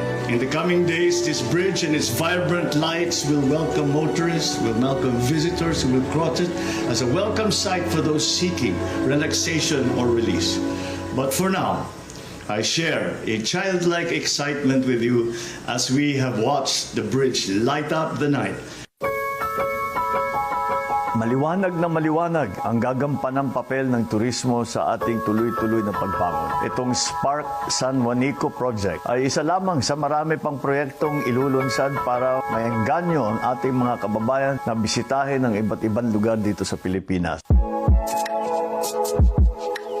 Simula't simula pa lang ay tinukoy na natin ang industriya ng turismo bilang isa sa mga magiging susi natin para pasiglahin muli ang ekonomiya lalo na sa kanayunan. Alam nating lahat kung gaano kalawak ang mabibigyan mga negosyo at trabahong malilikha kapag naging matagumpay ang kampanya natin sa turismo. Kaya naman hanggat maaari ay pinupuntahan natin, kung minsan kasama ko pa si Lisa at ang aking mga anak, ang mga promotional activities ng tourism. It is well recognized how this event provides a perfect opportunity to talk to one another, to network, and to expand our plans for the future. Isa sa importanteng bahaging gagampanan ng pamahalaan ay ang gawin mas accessible ang mga probinsyang maganda ang potensyal para sa turismo. Ito ang ginagawa ngayon sa Ormoc. Pinapahaba at pinapalawak ang runway nila. Kung dati ay private plane lang at ibang maliliit na eroplano ang nakakalapag dyan, kapag natapos yan ay kaya na rin nilang tumanggap ng ibang pang commercial flight kahit international pa. Kaya kapag mas madaling puntahan, mas maraming ang maingganyo na dumalaw, mas marami rin ang papasok na pera sa probinsya. Malaking bahagi ng kinikita ng industriya ng turismo ay ang nagmumula sa domestic tourism. Bago pa man ng pandemya ay ganyan na. Mula sa kapwa nating Pilipino ang bulto ng pumapasok na kita. Kung kaya't hindi ako titigil na hihikayatin kayong lahat na bisitahin pa ang napakaganda nating mga tourist spot. Umpisahan na natin ngayong undas. Isang rason kaya natin idinideklara special non-working holiday ang October 31 ay para naman magkaroon pa tayo ng mas maraming oras para makasama ang pamilya natin at makapagplano man sa ating mga bakasyon.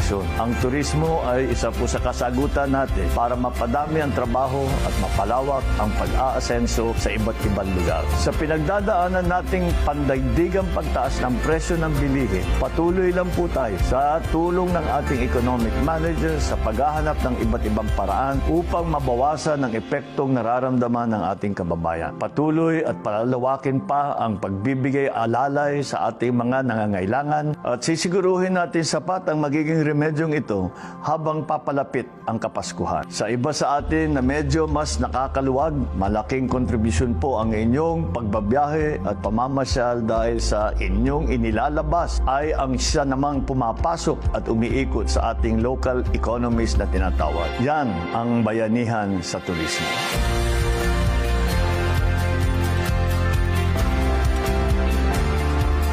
Pero higit pa sa pagbangong pinaasap, ang pangarap ko ay mapakilala muli ang Pilipinas sa buong mundo. Ang maipakita sa ibang bansa kung gaano kaganda ang Pilipinas, gaano kasarap ang ating mga pagkain, gaano kabait, kahusay at world class ang mga Pilipino. Yan ang Pilipinas na kilala ko at ipapakilala ko sa buong mundo. Lagi pong tandaan, sa bawat pagbiyahe at pamamasyal natin sa napakagandang Pilipinas, tuloy-tuloy ang ating pagbago.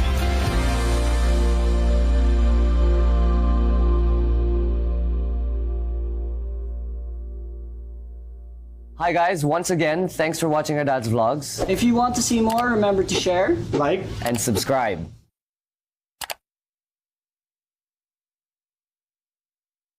Sa napapanood ang PTV sa bawat sulok ng Pilipinas, reaching millions of Filipinos across the country through the power of terrestrial TV. Abot na abot namin ang mga Pilipino para sa tapat na balita at impormasyon. Dito'y Cordillera, kan intero ang Luzon. Da kami, timapang namnamaan. Sa aton sa Visayas, wala kami mapugong sa pagpaabot sa unsang hitabo. Dini sa saad ng yuta, Mindanao, PTV, pirmi maminaw para sa paghatod sa balita. Broadcasting in Luzon, PTV4 Manila, PTV8 Cordillera, PTV4 Naga, and PTV4 Palawan. In the Visayas, PTV11 Cebu, PTV10 Dumaguete, PTV2 Guimaras, PTV8 Tacloban, and PTV12 Calbayog. And in the heart of Mindanao, PTV11 Davao City, PTV8 Cotabato, PTV7 Zamboanga, PTV11 Sibugay, PTV11 Pagadian, PTV48 Davao del Norte, and PTV8 Agusan del Sur. PTV Regional Network, buong katapatang naghahatid ng balitang maaasahan para sa inyong pambansang TV.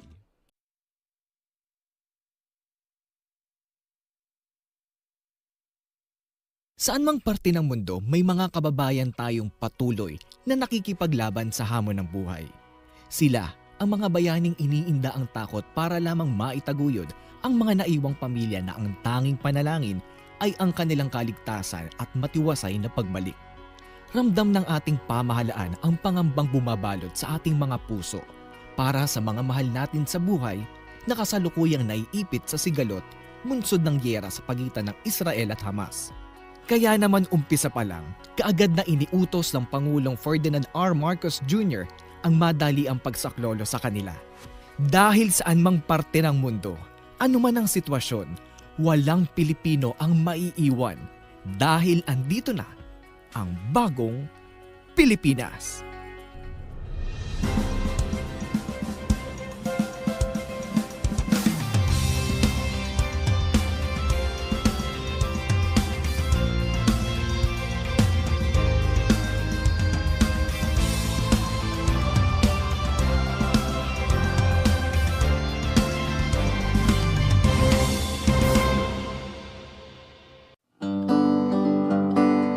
Tinaguri ang The Promised Land ang Israel at para sa ilan nating mga kababayan, sumisimbolo ito ng bagong pag-asa.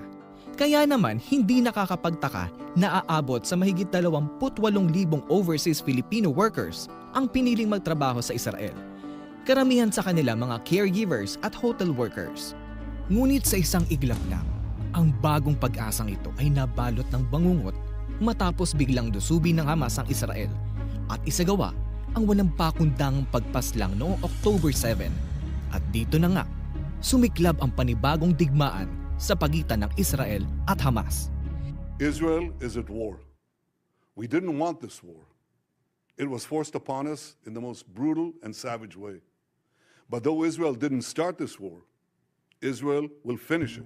Hindi na bago ang nararanasang sigalot sa pagitan ng Israel at mga kalapit na bansa nito. Malalim na rin ang pinag-ugatan ng iringan sa teritoryo mula pa ng panahon ng ikalawang digmaang pandaigdig.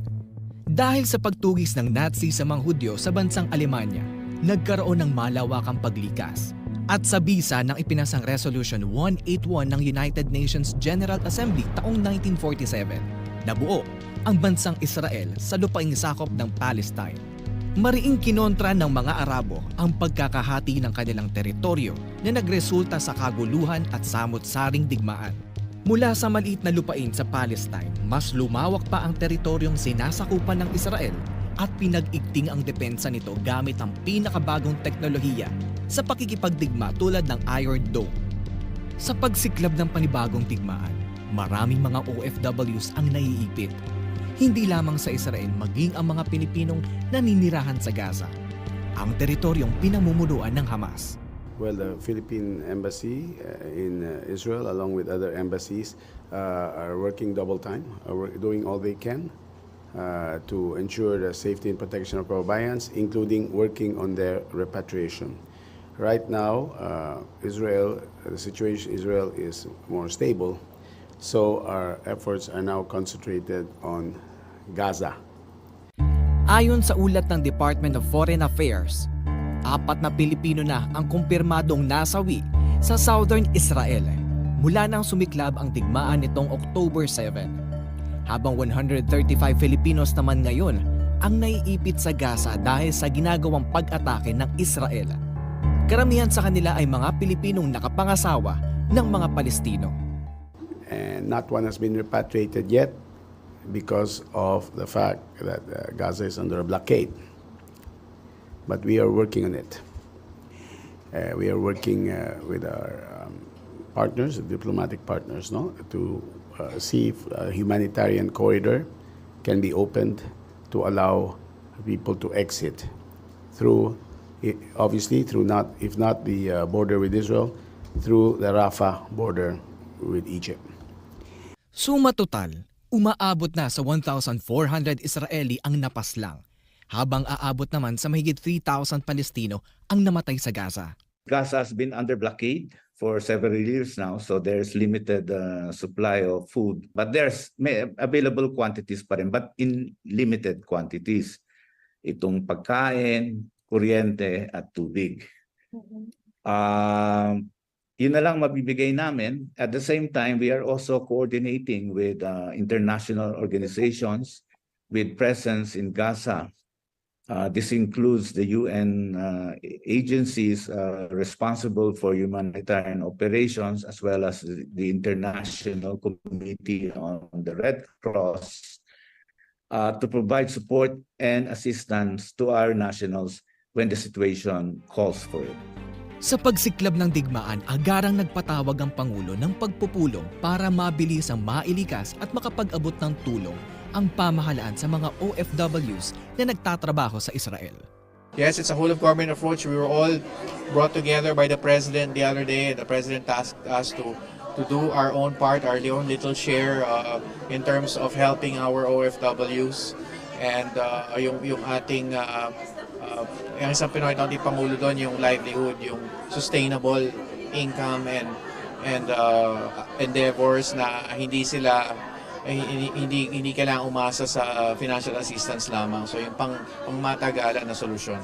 Ayon sa Embahada ng Pilipinas sa Jordan na siyang may saklaw sa Gaza, nasa 72 kababayan na natin ang nagpahiwatig na makasama sa repatriation program ng pamahalaan.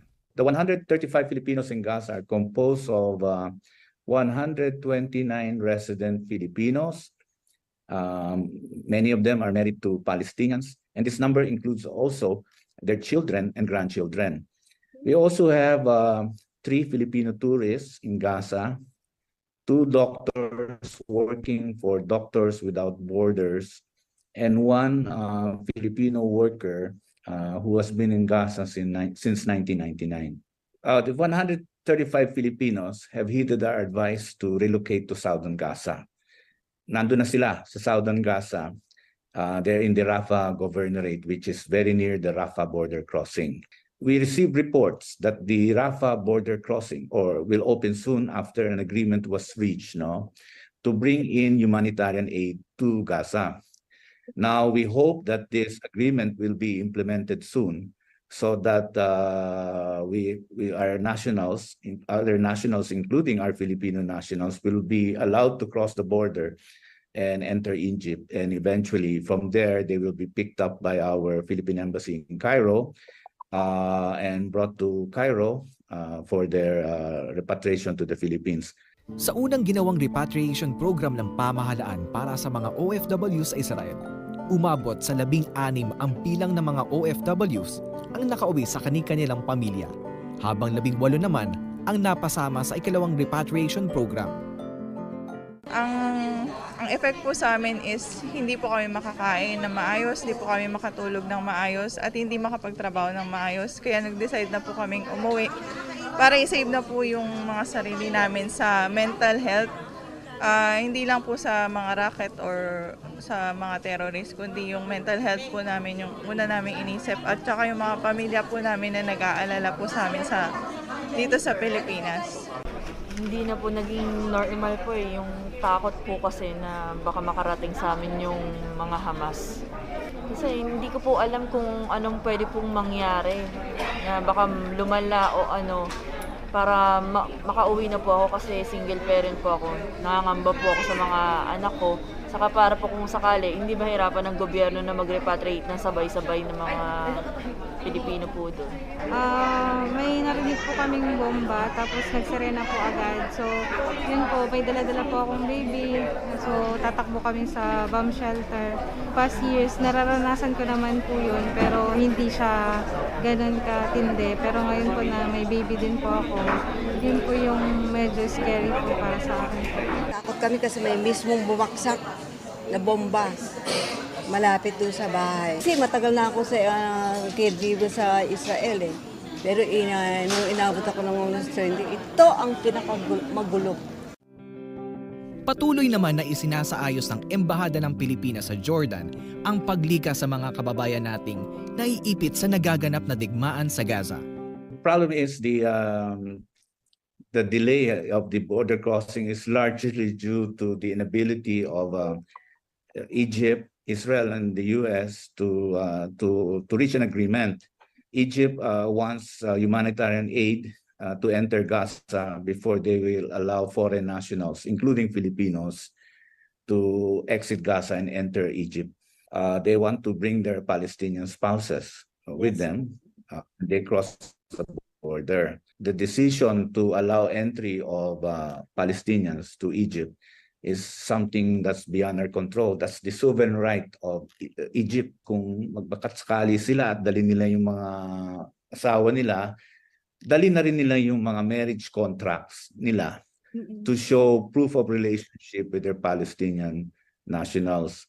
We can't really tell when the border will open, but we are thankful that there has been reported agreement to allow humanitarian aid into Gaza. Sa pag-uwi ng mga kababayan natin mula sa Israel, samot-saring tulong mula sa pinagsanib na puwersa ng iba't ibang ahensya ng pamahalaan ang sumalubong sa kanila upang agarang matugunan ang lahat ng kanilang mga pangangailangan. Merong mga financial assistance sa sanib puwersa ang DMW at OWA, cash assistance up to around 100,000 pesos.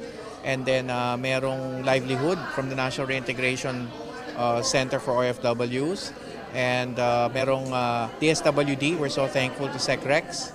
And merong silang assistance to individuals in conflict situations and livelihood at psychosocial counseling. DOH, SecTed, Herbosa, may mental wellness, psychosocial counseling aside from yung physical check-up that they just went through and will go through eventually.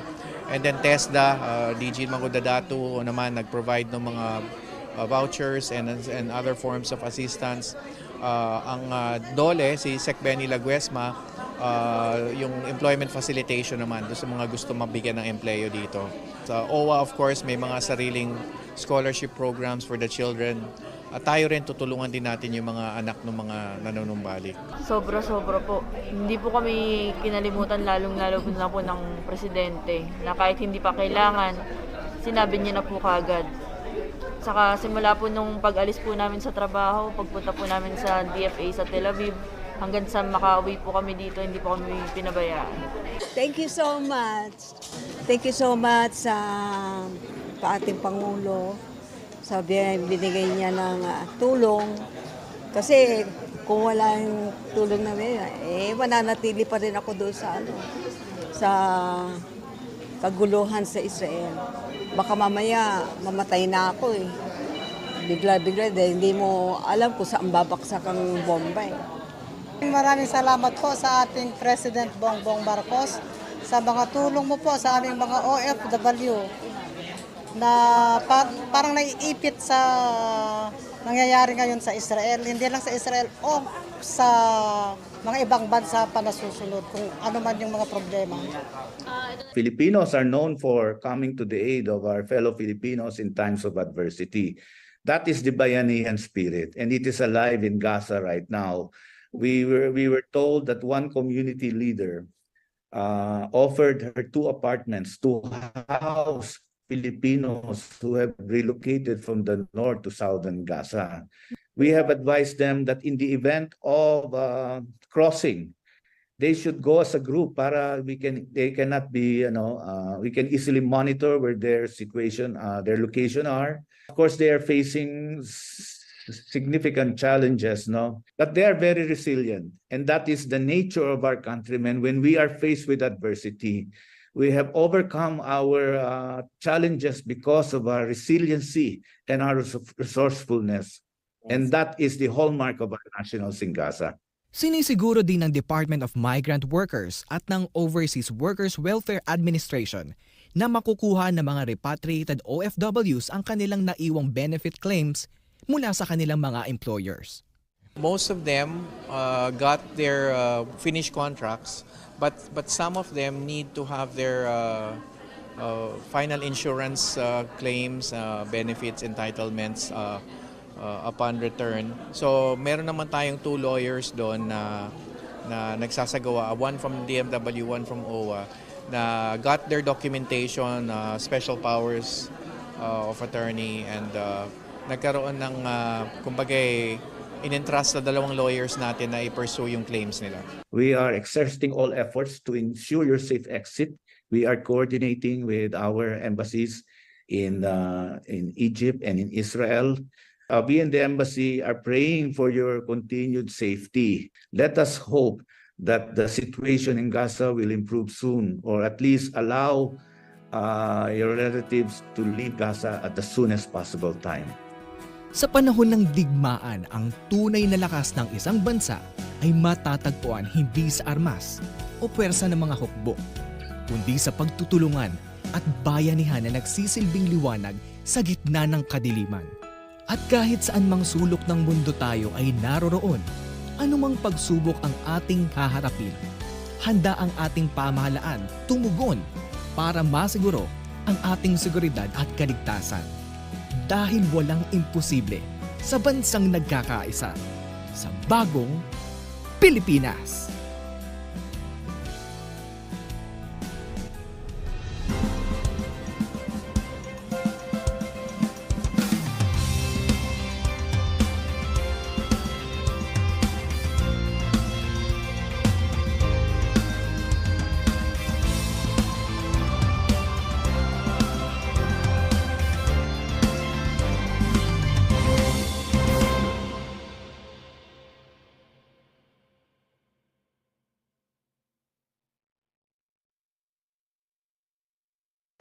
Roadwatch, iwas disgrasya tips sa kalsada.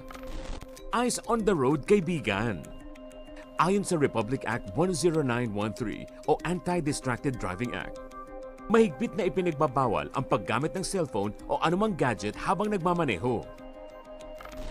Ibig sabihin nito, bawal tumanggap ng tawag, mag-text, maglaro, mag-compute, magbasa, at mag-internet kapag hawak ang manibela. Siguruhin ang cellphone ay at hindi nakasasagabal sa line of sight mo habang nagmamaneho. Gumamit ng hands-free function. At kung gagamit ng Google Maps o Waze, iset muna ang destinasyon bago magbiyahe. Pwede lamang gumamit ng cellphone kung may emergency sa daan at kailangan tumawag sa kinauukulan. Hindi biro ang parusa sa mga lalabag sa batas, kaya sumunod sa lahat ng oras.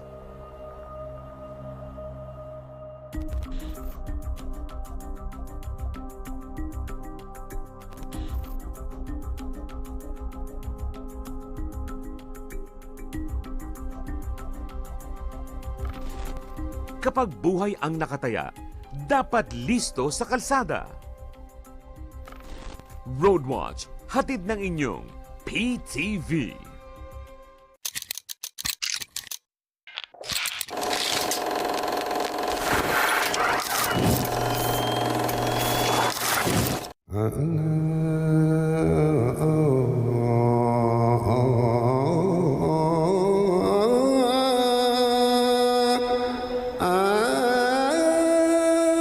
Sabi nila na yung bayok dying na talaga.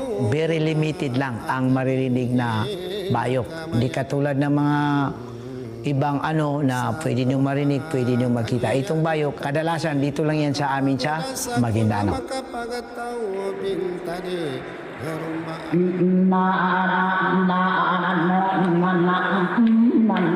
Napakaraming gamit ng bayok dati. Una, sa panliligaw. Yan, ginagamit yon yung salita, matalinghaga, matatamis na salita para makuha mo yung taong iniibig mo. Kung nakikipag-usap ka sa sultan, sa dato o kahit sino, they use that, okay? Para magkaroon sila ng connection with each other. It's a means of conflict resolution. For example, may rido.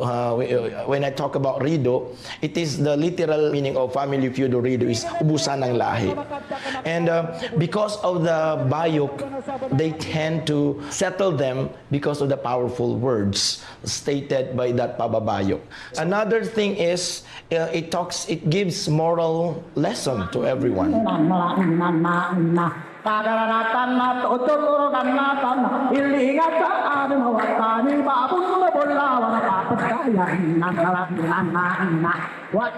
Ang aking ina ay isang magaling na pababayok. Bata pa ako, habang hinihili ako sa duyan, so yan na ang kinakanta niya sa akin, bayok at darangan. Kaya sa paglaki ko, yun ang kinalakihan ko, yung bayok at darangan na yun, ay natuto na rin ako. 10 taong gulang pa lamang ako nang matuto akong magbayok. Sa ngayon, mahirapan talaga ang mga kabataan. Dahil nga sa mga social media, ang nakakahinganyo sa mga bata yung cellphone. Focus nila yun. Mahirap sila makaintindi sa ngayon, mahirap. Ang sa akin lang talaga, kung ang isang tao o isang kabataan ay interesado, matuto talaga siya.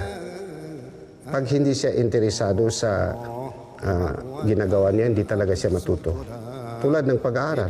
Hindi ka rin makapagtapos ng pag-aaral kung hindi ka magsakripisyo. Ang goal ko, ituro ko sa mga kabataan at ito ay magagamit nila na maisali na naman nila sa mga generation to generation. At hindi maglalaho ang tradisyon na bayok.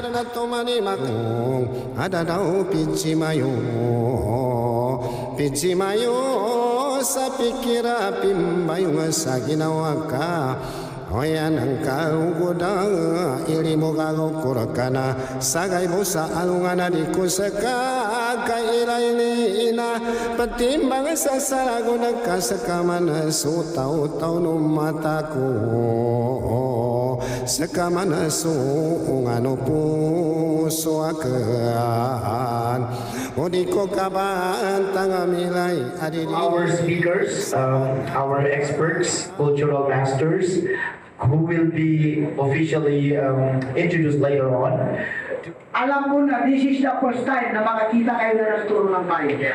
Even sa mga social media at saan man, mga occasion ay hindi kayo nakakita. Bakit? Una, wala nang masyadong marunong magbayot. Saan magaling ang bayok? At bakit may bayok? At bakit kailangan buhayin na mahirap itong pag-aralan? Saki si Sander B. Wampa, pagkakalaban sa Tamuntaka, Datuudin, Sinso at Maguindanao del Norte. Nagkasapulong gunam lagun.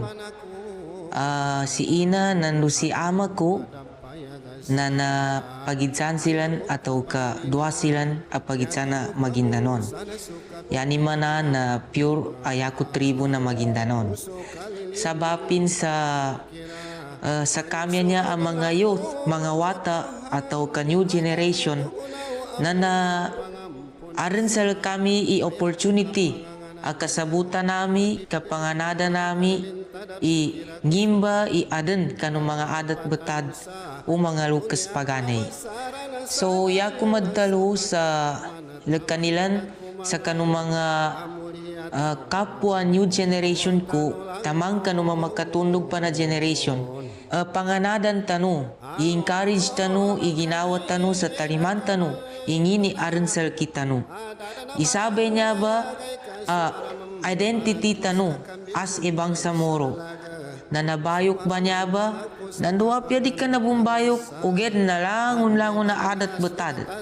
So mga struggles ko sa as a youth, sa kanu kapadsabot kapadtuntay kapandalidip ko kanu mga adat betado mga lukas paganay particularly bayok ikaysa na sabapin sa udi kanatapan mangay santeni mataw mbayok na di ta kasabutan kagina di ka na yun niya panganadan siya sa eskwela siya sa apyandoransan sa guna at timpo na arambuy matawlon dumagaganin mamando na pagkadsukura ko sa kanu Allah Ta'ala nandu sulangon din o silan banyaba nangaden sa kanu mga manyaba pagkaragyan atagin na nasabutan nami natawan nami dumikataw kami sa kanu pidtalo abayok nandu suped pa na adat betad o mga lukas paganay.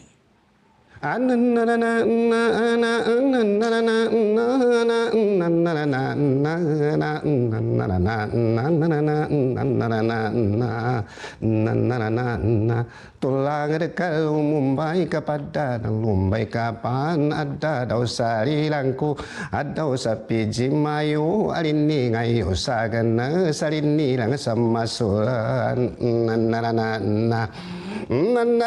Nandawa mana gengka bali basan dulu nandawa makina gengka tutu sapa geletan daga bangang asipa yang nengkagal dema sakia gali gengka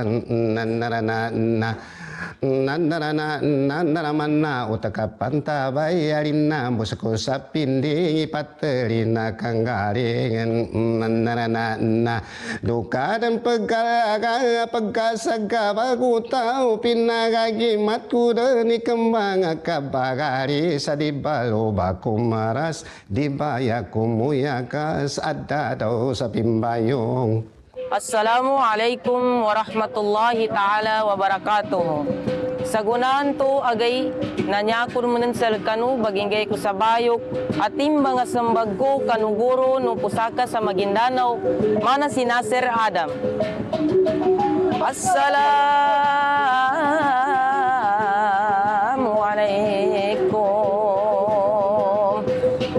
Ana mayad na so amana bunapidkalo wakna kaina magabi asa tiga kena ila nata ilum bati kasubaku galawanaka amai kamau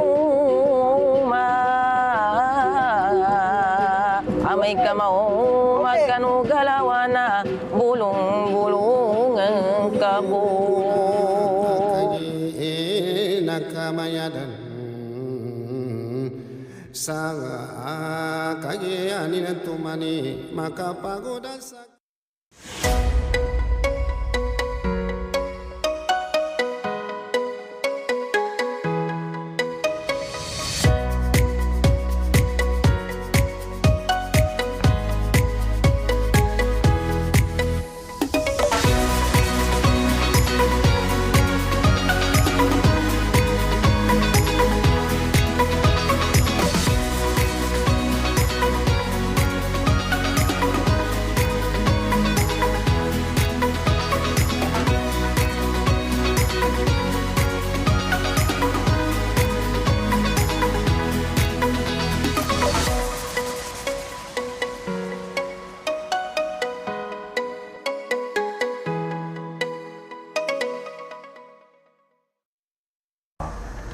My name is Serena Sisombat.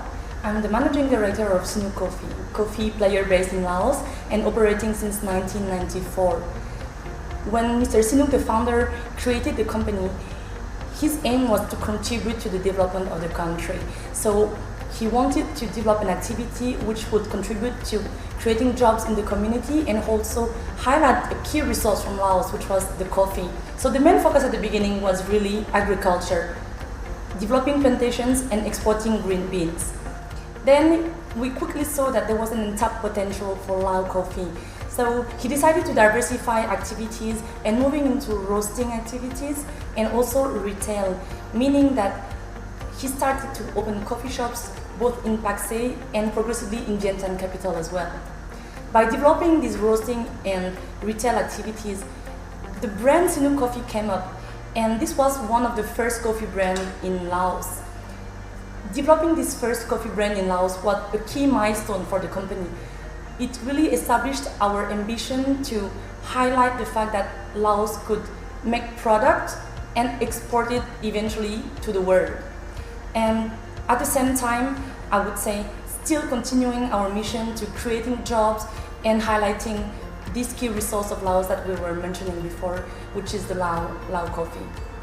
As I joined the company 6 years ago, I immediately understood that being part of ASEAN was a key point for us and that we should leverage on this. So right from the beginning, I immediately took the opportunity to show our company capability on every platform that was offered to us. For example, in 2017, when we had the opportunity to compete into the ASEAN stage for the ASEAN Business Awards, I immediately stepped into this. So we applied as a Lao company for 2 awards that were the ASEAN Women Entrepreneur Award, and the second one was SME Excellence. I fortunately, got the ASEAN Women Business Entrepreneur Award. So I was so proud, and I really wanted to highlight the achievement of the company. And our women entrepreneur of from the Lao People's Democratic Republic, Serena Sisombat Hervey of Sinuk Coffee. This award recognizes the outstanding women in business who have demonstrated significant success through leadership, market positioning, and company performance.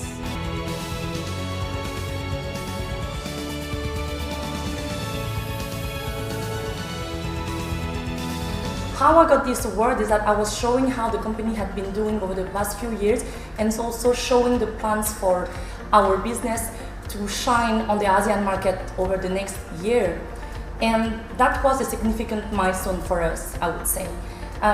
So since then, our company still keeps some activities in ASEAN. We're trying to develop partnerships, keep in contact with the coffee industry in the region as well. And that's quite important to leverage on this network, because it's also how we elevate our knowledge and gain access to some knowledge that is useful for us to also expand our activities.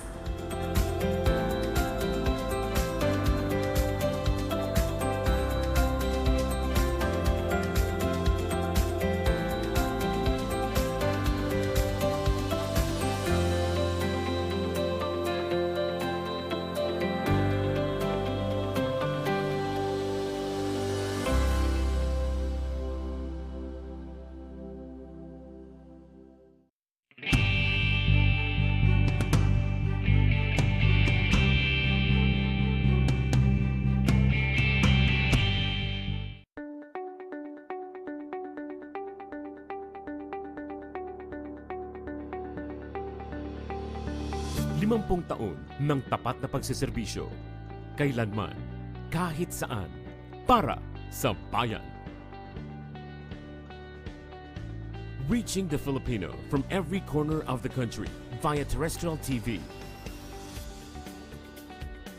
In Luzon, PTV 8 Cordillera, PTV 4 Manila, PTV 4 Palawan, and PTV 4 Naga.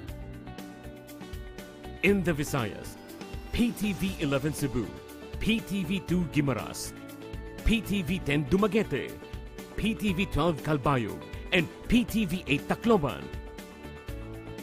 And in Mindanao, PTV 11 Pagadian, PTV 11 Sibugay, PTV 11 Davao, PTV 8 Agusan del Sur, PTV 8 Cotabato, PTV 7 Zamboanga, and PTV 48 Davao del Norte.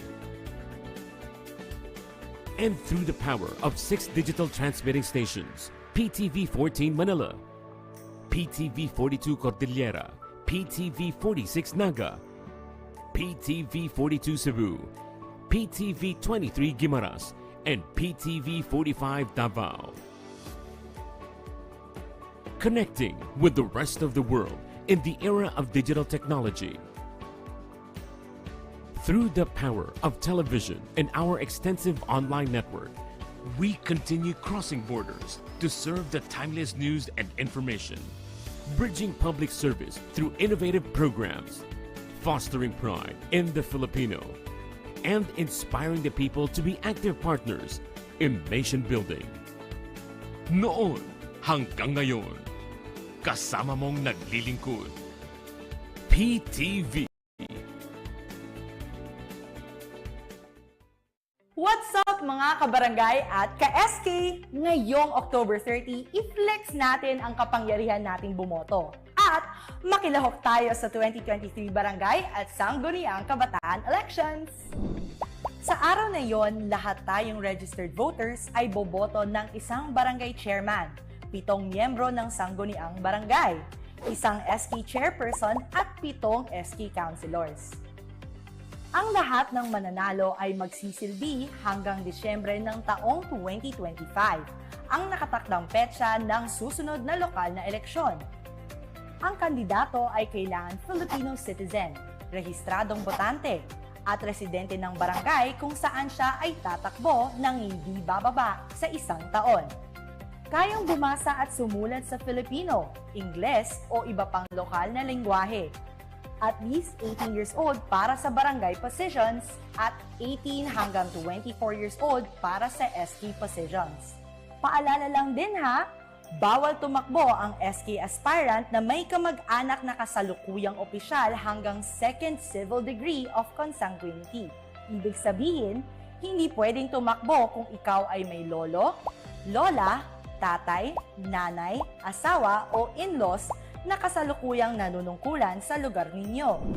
Guys, ang ating barangay at SK officials ang nagpapanatili ng kaayusan, nagtatakda at nagpapatupad ng mga proyekto para sa ikauunlad ng ating barangay. Let's use the power of our votes para pumili ng tamang leader sa ating komunidad. Kabilang ka dito, kaya naman makiisa tayo sa 2023 Barangay at SK Elections.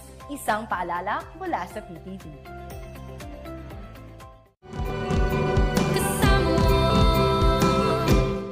Para sa bayan!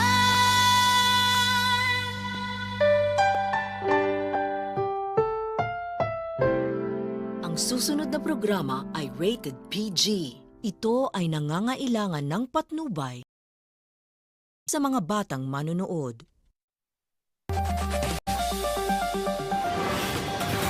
Pagbuo ng Universal Healthcare Coordinating Council, inaprubahan ni Pangulong Ferdinand R. Marcos Jr. Pangulong Marcos Jr. inatasan ng Energy Department na pabilisin at gawing simple ang pamimigay ng fuel subsidy. Pangulong Marcos Jr. nangakong gagawing world-class ang hukbong sandatahan ng Pilipinas. Pilipinas at Estados Unidos nagpulong kaugnay sa nangyaring pagbangga ng Chinese vessel sa barko ng Pilipinas. Mahigit 1.6 milyong pasahero inaasang daragsa sa mga terminal ng bus. PITX handa na sa dagsa ng mga tao. Kaliwat ka ng patayan na itala ilang araw bagong barangay at sangguniang kabataan elections. Mga paborito ninyong koponan sa NBA, sasabak na nga ba sa bagong season bukas? Alamin! At mga dayuhan sa Estados Unidos at Australia nagsanay sa arnis o eskrima dito sa Pilipinas.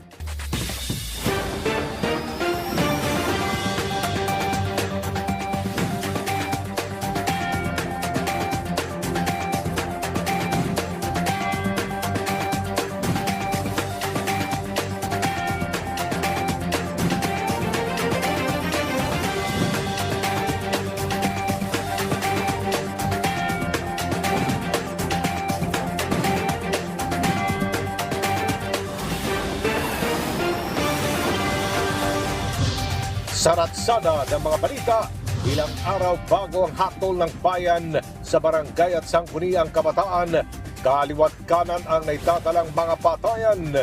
Kabilang na dyan ang insidente sa Masbate City at maging sa West Poblacion, Bayugan City. Agad namang tiniyak ng Philippine National Police at Commission on Elections na mananaig ang kapayapaan sa mismong araw ng barangay at SK elections.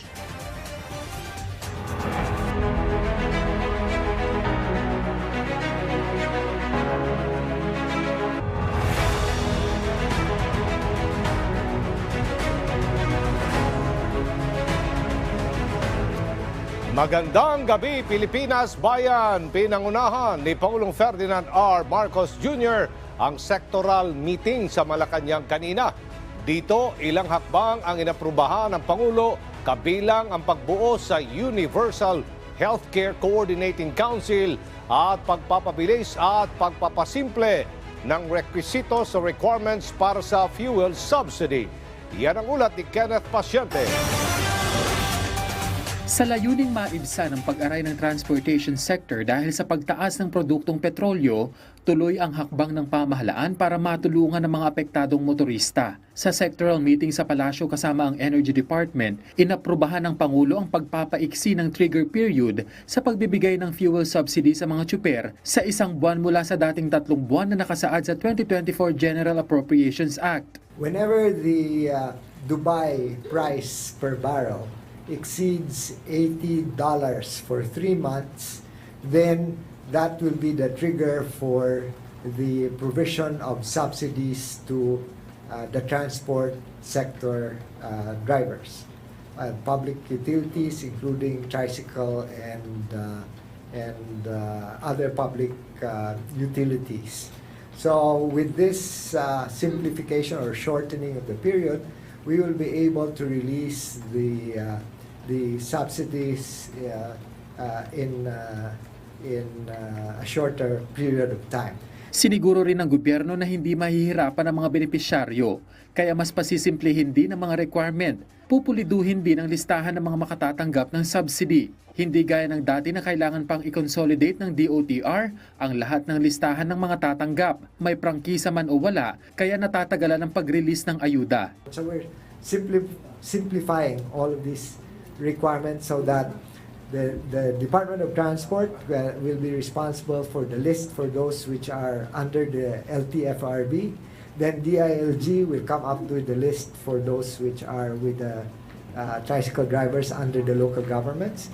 And then DTI will take care of the rest. And that will simplify the process. Kasama rin sa napag-usapan sa sectoral meeting ang pagpapatupad ng voluntary 20% ethanol blend para sa gasolina na inaasahang maaprubahan bago matapos ang taon upang mas mapababa ang presyo ng gasolina sa merkado. Gayon din ang paghahanda ng bansa para sa electrification ng mga sasakyan, maging ang produksyon ng e-vehicle sa Pilipinas sa darating na panahon. Asahan na rin daw ang pagbaba ng presyo ng produktong petrolyo dahil sa pagdating ng supply mula sa Brazil at US. Ang Health Department naman, bumuo na ng Universal Healthcare Coordinating Council na kinabibilangan ng mga ahensya ng national at local government para maging mabilis ang integration ng Universal Healthcare Law sa mga komunidad. Mas mapapasimple nito ang proseso sa paghahatid ng basic medical services. I think it's good governance because if you're going to give money to local government to be used in health, dati kasi yung health, yung money from PhilHealth, say mayor ka, meron kang paanakan, the reimbursement of that goes to the mayor. Pero ngayon, ipupool natin. So what happens is you pool the resources to that special health fund so that you can really allocate it for things that are needed in the local health system. Nakakabawi na rin daw sa ngayon ang systems ng PhilHealth matapos ang hacking incident at bumuo na rin ang crisis committee matapos ang insidente. Gayunman, business as usual na ang PhilHealth. We ask them is a business continuity plan. So to make sure that all the billing, members' funds, members' dues and payments, premiums are still being accepted. So as of now, functional naman. Yun lang, na-breach ang ating personal and private information of members and employees, including employees. So medyo marami yun and we're asking them to address that particular issue. Kenneth Pasyente para sa Bayan.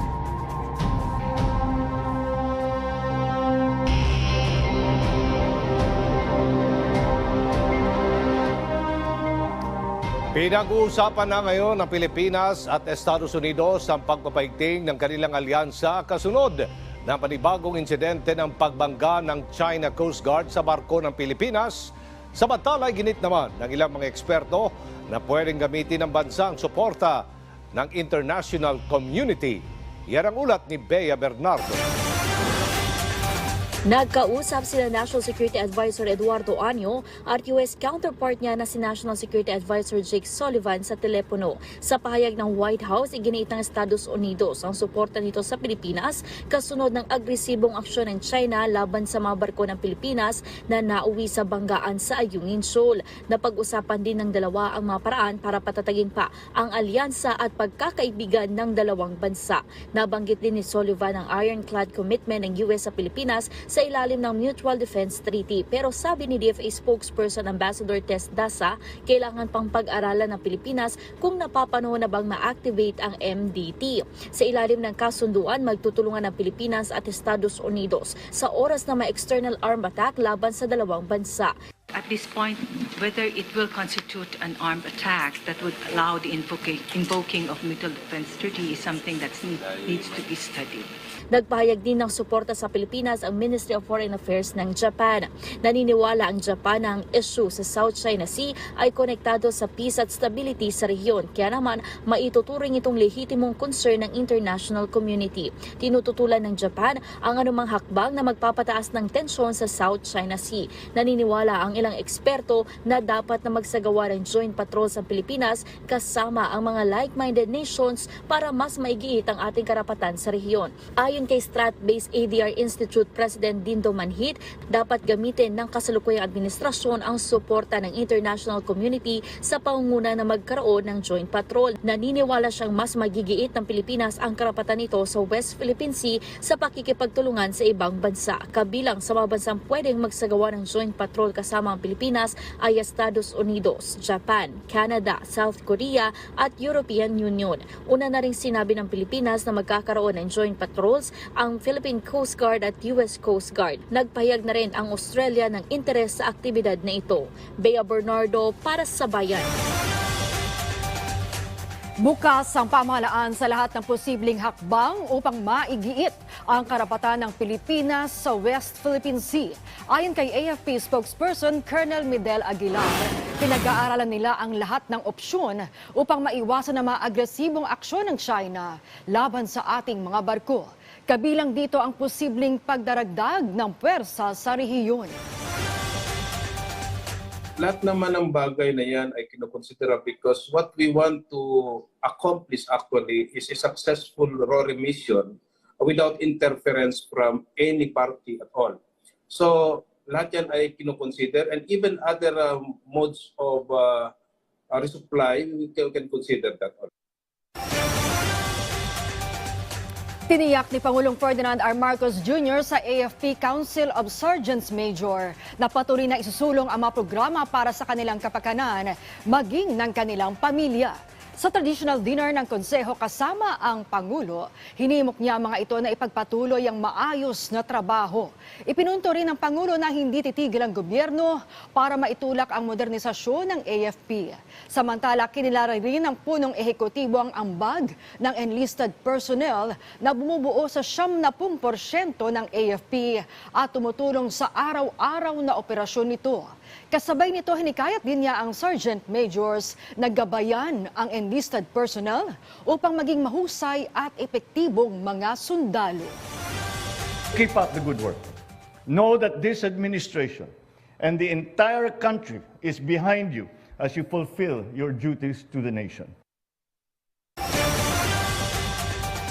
Handa na ang mga commercial airport ng KAA para sa inaasahang pagdagsa ng mga pasahero ngayong long weekend para sa barangay at SK elections at sa pagunita ng undas. Ayon kay CAAP spokesperson Eric Apolonio, nagdagdag na sila ng mga empleyado lalo na sa mga airline counter. Full force ang mga airport personnel at kinansela ang mga day off. Para naman maiwasan ang mahabang pila, inaabisuhan ng CAAP ang mga pasahero na i-check muna ang kanilang mga airline, pati na yung biyahe. Dapat 2 hanggang 3 oras bago ang biyahe ay nasa paliparan na. Maglalagay din ng malasakit help desk sa mga airport. Tumulong doon sa mga nangangailangan doon sa loob ng paliparan at marami na ho tayong taong dinagdag dyan for this holiday season. So, ang coordination namin from OTS, PNP at si Group, yung ating DOT at CAB, tuloy-tuloy naman po, no? At inasahan namin wala namang magiging problema ditong November 1. Nagsimula ng dumagsa ang mga pasahero sa PITX. Dinagdagan naman ng LTFRB ang araw sa pagbibigay ng special permit sa ilang bus. Yan ang ulat ni Ryan Lesiges. Nagsimula ng tumaas ang bilang ng mga pasahero sa PITX na papauwi sa iba't ibang probinsya para gunitain ang undas at para bumoto sa nalalapit na barangay at sangguniang kabataan election sa Lunes. Mula kahapon, pumapalo na sa 100 hanggang 110,000 ang foot traffic sa PITX.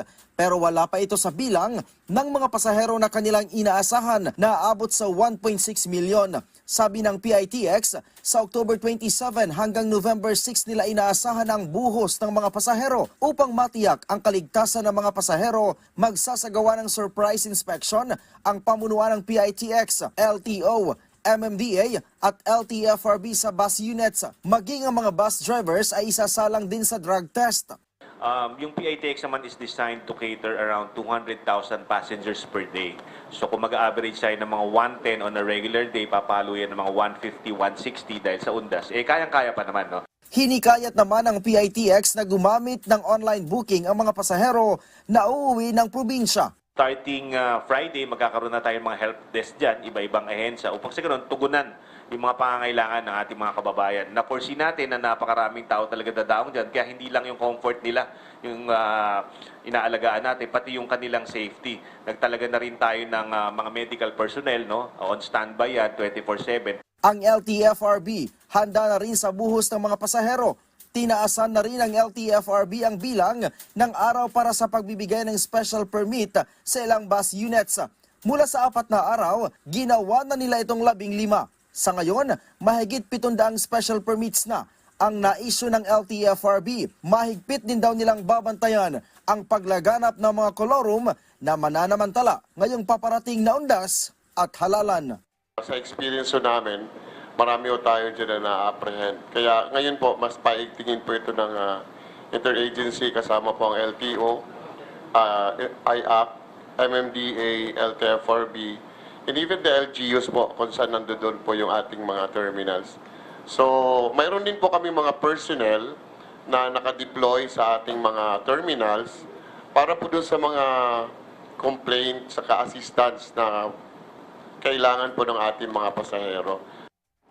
Sabi ng PITX, mula October 27 o araw ng Biyernes hanggang November 6, inaasahan nila ang buhos ng mga pasahero na maaaring umabot ng 1.6 milyon. Pero ngayon pa lang, handa na daw ang kanilang KKK o yung karampatang bilang ng mga sasakyan, kaginhawaan at kaligtasan ng mga pasahero.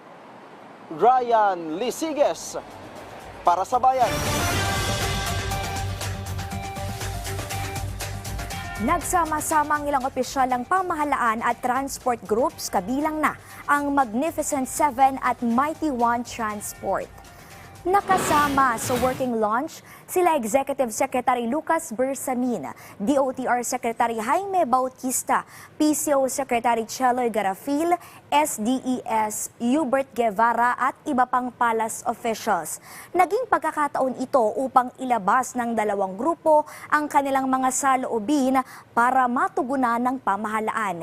Tiniyak na Executive Secretary Bersamin na tutugunan ng mga kinaukulang ahensya ng gobyerno ang kanilang mga hinaing.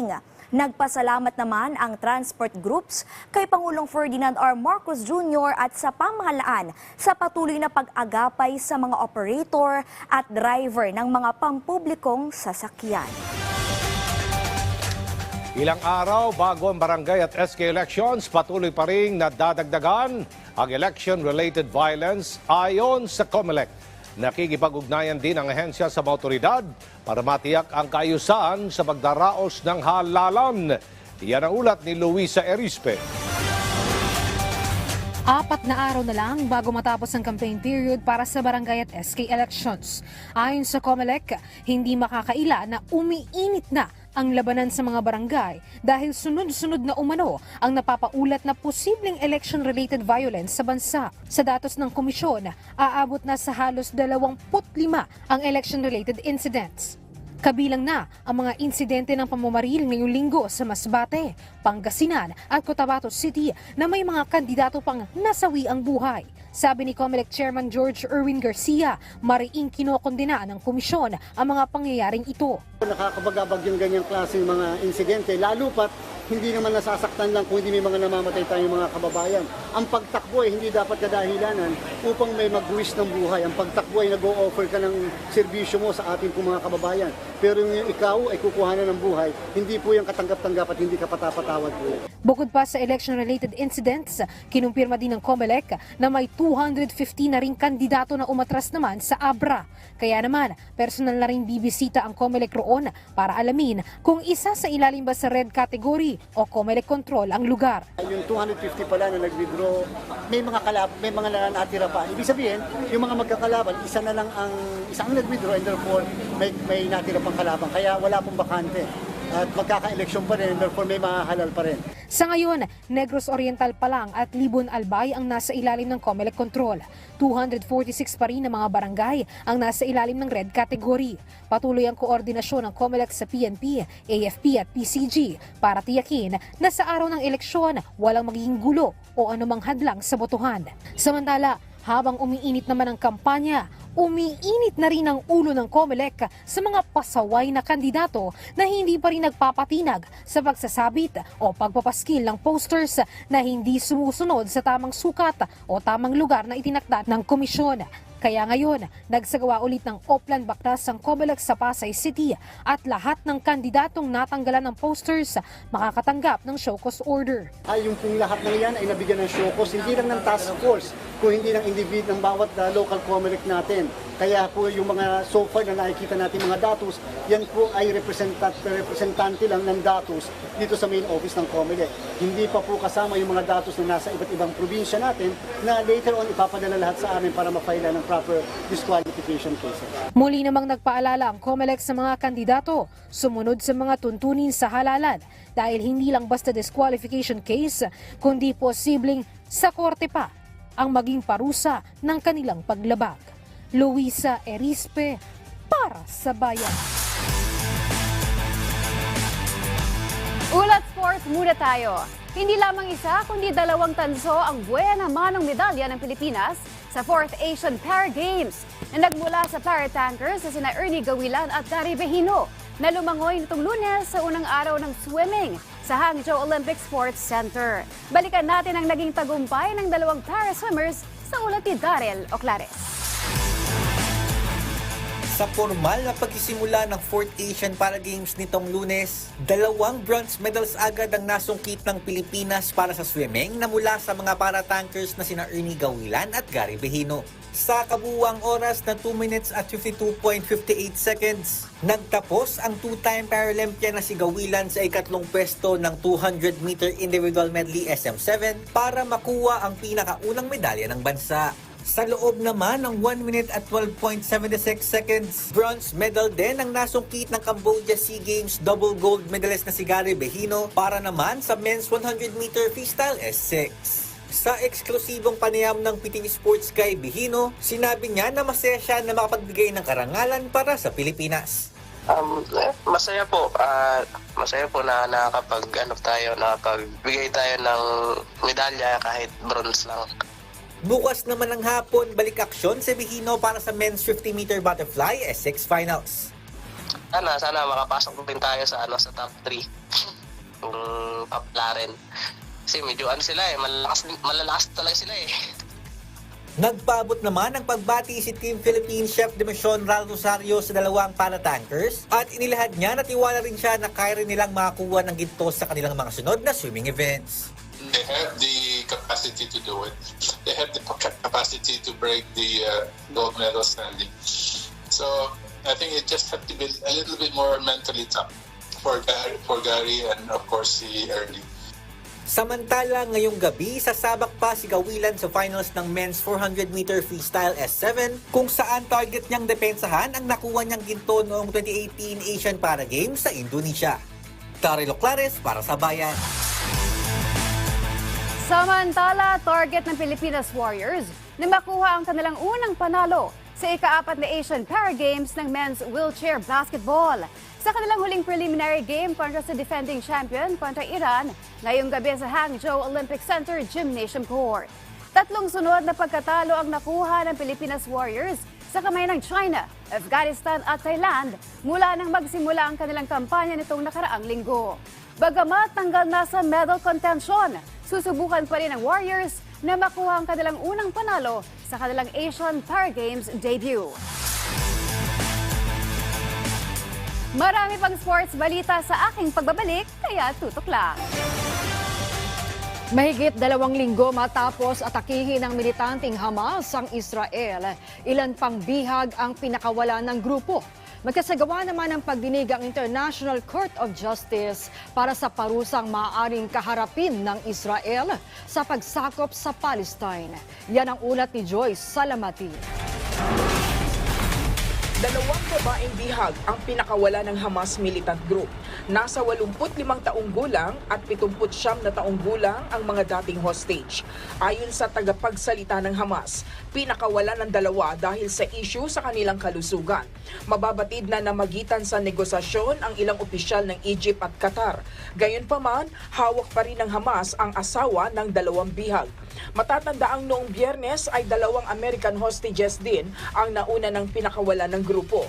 Naniniwala naman ang Defense Ministry ng Israel na maaaring abutin pa ng ilang buwan ang ground operation sa Gaza. Pero anila, isa lang ang tiyak sa huli, ang matalo at tuluyang burahin ang grupong Hamas. Sa nagpapatuloy naman na labanan, sinabi ng Hamas Run Health Ministry na aabot sa 400 Palestino ang nasawi sa buong magdamag. Kasunod ng pambobomba ng Israel sa Gaza, 70 sa mga biktima mula sa isang refugee camp. Sinabi naman ng Israel na matagumpay nilang napigilan ang 2 drone attack ng Hamas. Anila, pinabagsak ng isang helicopter ang isa sa unmanned aerial vehicles habang ang isa ay tinamaan ng ground-fired missile. Nakatakda namang magsagawa ng public hearings ang International Court of Justice hinggil sa legal consequences na maaaring kaharapin ng Israel sa pagsakop sa ilang teritoryo ng Palestine. Batay sa tala, humigit kumulang 6,000 na ang namatay sa nagpapatuloy na bakbakan ng Israel at Gaza.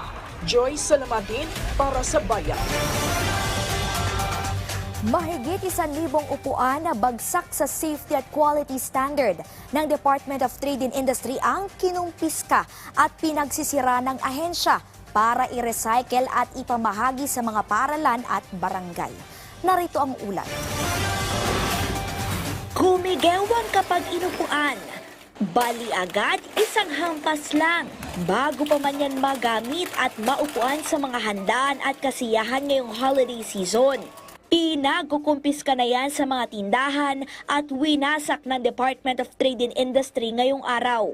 Hindi raw ito nakapasa sa safety at quality standards kaya mapanganib gamitin. Putol na yung paa. At may mga lamat na yung plastic na kailangan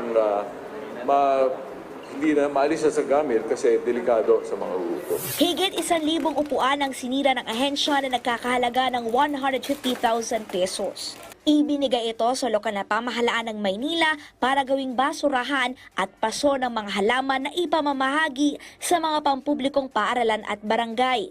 Nag-donate rin ang DTI sa isang pribadong kumpanya para gawin itong construction material o furniture. Paalala ng ahensya, tingnan kung may Philippine Standard Mark o Import Commodity Clearance Sticker ang makukuning produkto.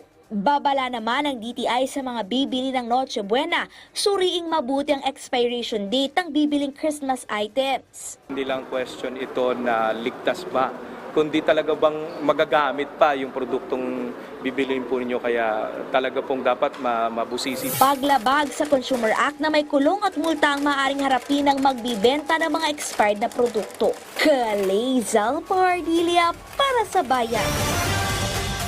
Susunod, Philippine National Police at Commission on Elections tiniyak ang maayos na hatol ng bayan, barangay at SK elections sa darating na Lunes. At abangan, eksklusibong panayam natin sa Metropolitan Manila Development Authority. Lahat ng yan at marami pang mga balita sa pagbabalik ng Ulat Bayan.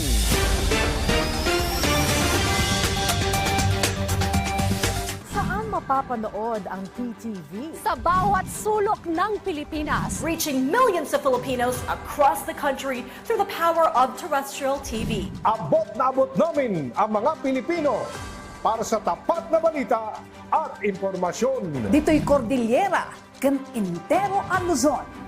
Da kami, timapang namnamaan. Sa aton sa Visayas, wala kami mapugong sa pagpaabot sa unsang hitabo. Dini sa Saad Gayuta, Mindanao, PTV, pirmi maminaw para sa paghatod sa balita. Broadcasting in Luzon, PTV4 Manila, PTV8 Cordillera, PTV4 Naga, and PTV4 Palawan. In the Visayas, PTV11 Cebu, PTV10 Dumaguete, PTV2 Guimaras, PTV8 Tacloban, and PTV12 Calbayog. And in the heart of Mindanao, PTV11 Davao City, PTV8 Cotabato, PTV7 Zamboanga, PTV11 Sibugay, PTV11 Pagadian, PTV48 Davao del Norte, and PTV8 Agusan del Sur. PTV Regional Network, buong katapatang naghahatid ng balitang maaasahan para sa inyong pambansang TV.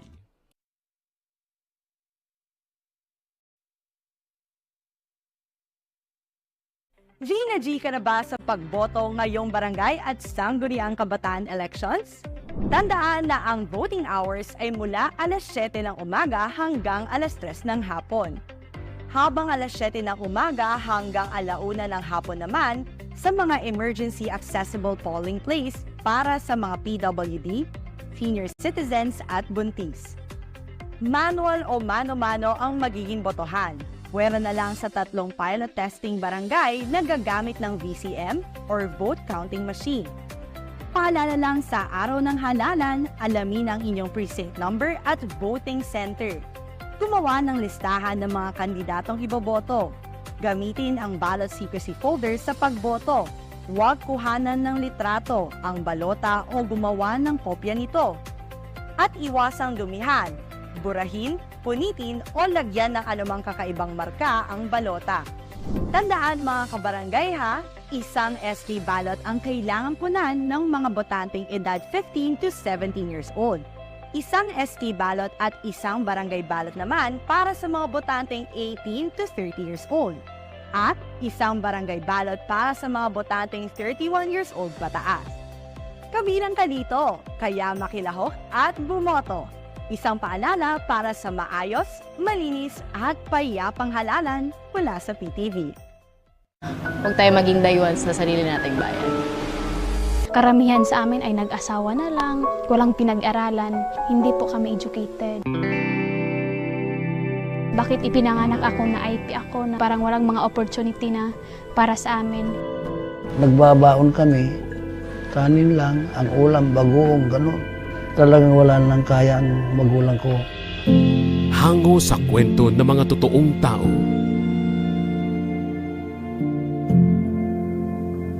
Tahanan ng mga award-winning documentaries.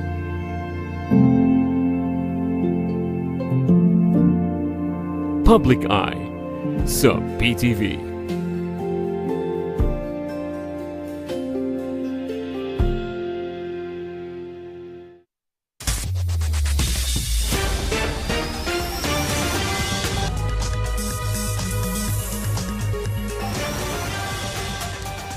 Samantala, patuloy na naghanda ang MMDA, Metropolitan Manila Development Authority sa dalawang malalaking event sa susunod na linggo, ang barangay at SK elections at ang undas. Kumuha tayo ng update live mula kay MMDA Acting Chairman, Attorney Romando Artes. Chairman, magandang gabi at welcome sa Ulat Bayan. Magandang gabi po, Sir Aljo at sa inyong taga-subaybay. Alright, Attorney. Chairman, unahin natin ito. Suspendido ang number coding, tama ba? Kailan ito epektibo? Suspendido po yung number coding sa October 30 sa araw ng halalan sa November 1. At ganoon din po sa November 2. Itong mga... Yung sa mga araw po na holidays. Itong mga kababayan nating pauwi sa kanilang mga probinsya, kailan natin inasa ng dagsa ng mga motorista? Well, unang-una po, ngayon pong darating na weekend, starting Friday hanggang sa 31, ay inaasahan po natin na dadagsa na ang ating mga kababayan sa mga pampublikong transportasyon, airports, sa ating mga bus, sa pier. At kasi po, holiday po yung 30 at yung 31 naman po ay pwede nang ilip. Kaya sa akin pong palagay ay marami po tayong kababayan na sa Sabado, Biyernes, Sabado at Linggo ay dadagsa na po sa mga terminals. May mga ipatutupad ba ang MMDA na mga zipper lane sa EDSA o sa mga pangunahing kalsada palabas ng Metro Manila? Wala naman po tayong ipatutupad na bago except papayagan po natin yung mga buses na dumaan po ng EDSA ng alas 10 ng gabi hanggang alas 5 ng madaling araw para pumilis po yung turnaround time nila. Pero other measures, magdi-deploy lamang po tayo ng 1,400 personnels na magmamando po ng traffic hanggang late night, mga alas 12 ng gabi, para po masiguro na mabilis po yung daloy ng traffic hanggang gabi. Okay, ito namang Barangay at SK elections on Monday, October 30. Kumusta ang inyong paghanda dito sa Metro Manila? Well, kami po ay tumutulong sa COMELEC, unang-una sa mga operasyon po nila ng pagbabaklas ng mga posters na illegal na nakakabit. At ganoon din po, sinisiguro po natin na meron po tayong mga naka-standby na personnel para maging maayos yung daloy ng traffic doon po sa mga voting precincts.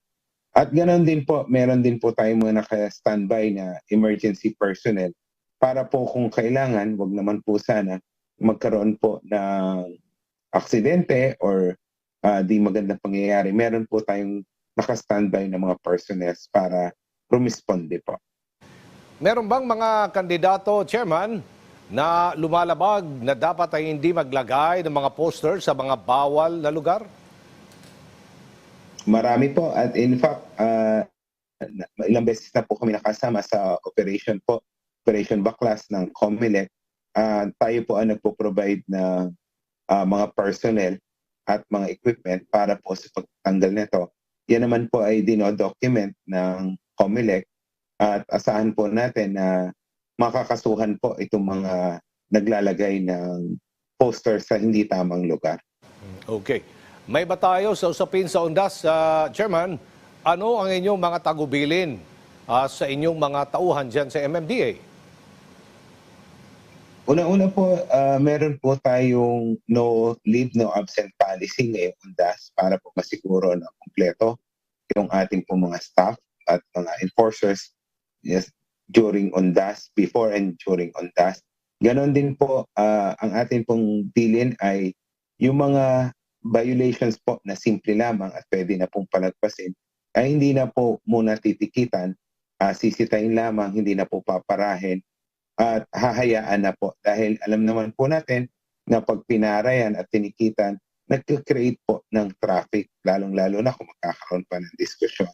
Pero hindi po ibig sabihin niya na hindi na po manghuhuli yung ating mga enforcers or i-contest ng mga motorista at sasabihin, sabi ni Chairman, hindi na huhulihin yung simple violation lang ang ginawa ko. The mere fact na pinara po kayo at tinitikita ng enforcer, meaning yun po ay hindi simple violation inyong nagawa. May balita kami na tataasan ninyo ang ano ba pwede nating ipataw sa kanila. Itong mga motoristang pasaway na lumalabag sa bus lane, attorney? Opo, tayo po ay nakakuha na ng permiso sa Metro Manila Council. Nataasan po yung pong penalty sa mga pumapasok ng bus lane.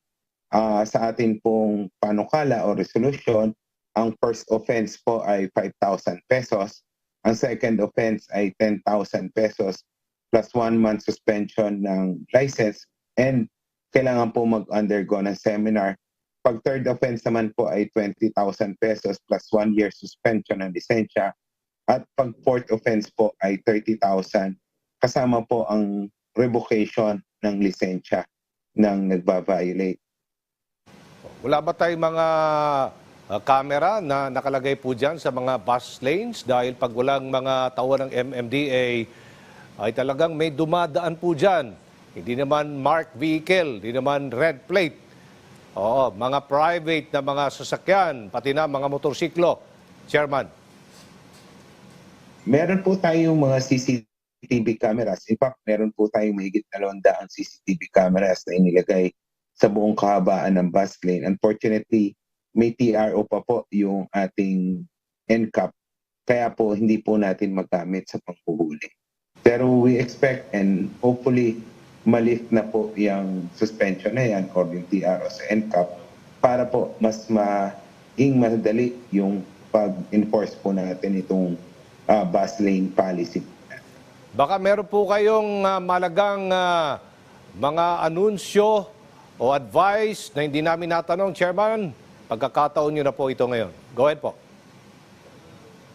Opo, sa ating po mga kababayan, lalong-lalo na po yung mga bibiyaheng pauwi ng probinsya, unang-una po, siguraduhin nyo po na ang inyong mga bahay ay secured. Pangalawa po, yung pong inyong mga sasakyan na gagamitin ay siguraduhin po natin na nasa tamang kondisyon. At pangatlo, ay dapat po mag-ingat sa pagmamaneho. Yung pong mga gitgitan, yung mga away sa daan ay atin pong iwasan. Magbaon po tayo ng maraming pasensya dahil alam naman po natin, pag traffic po, maraming init ang ulo, magbigayan po tayo sa daan. At tayo naman po ay makakarating din sa ating pararamanan. Yun lamang po at maraming salamat at magandang gabi po sa inyo. Maraming salamat, MMDA Chairman Romando Artes, and good evening.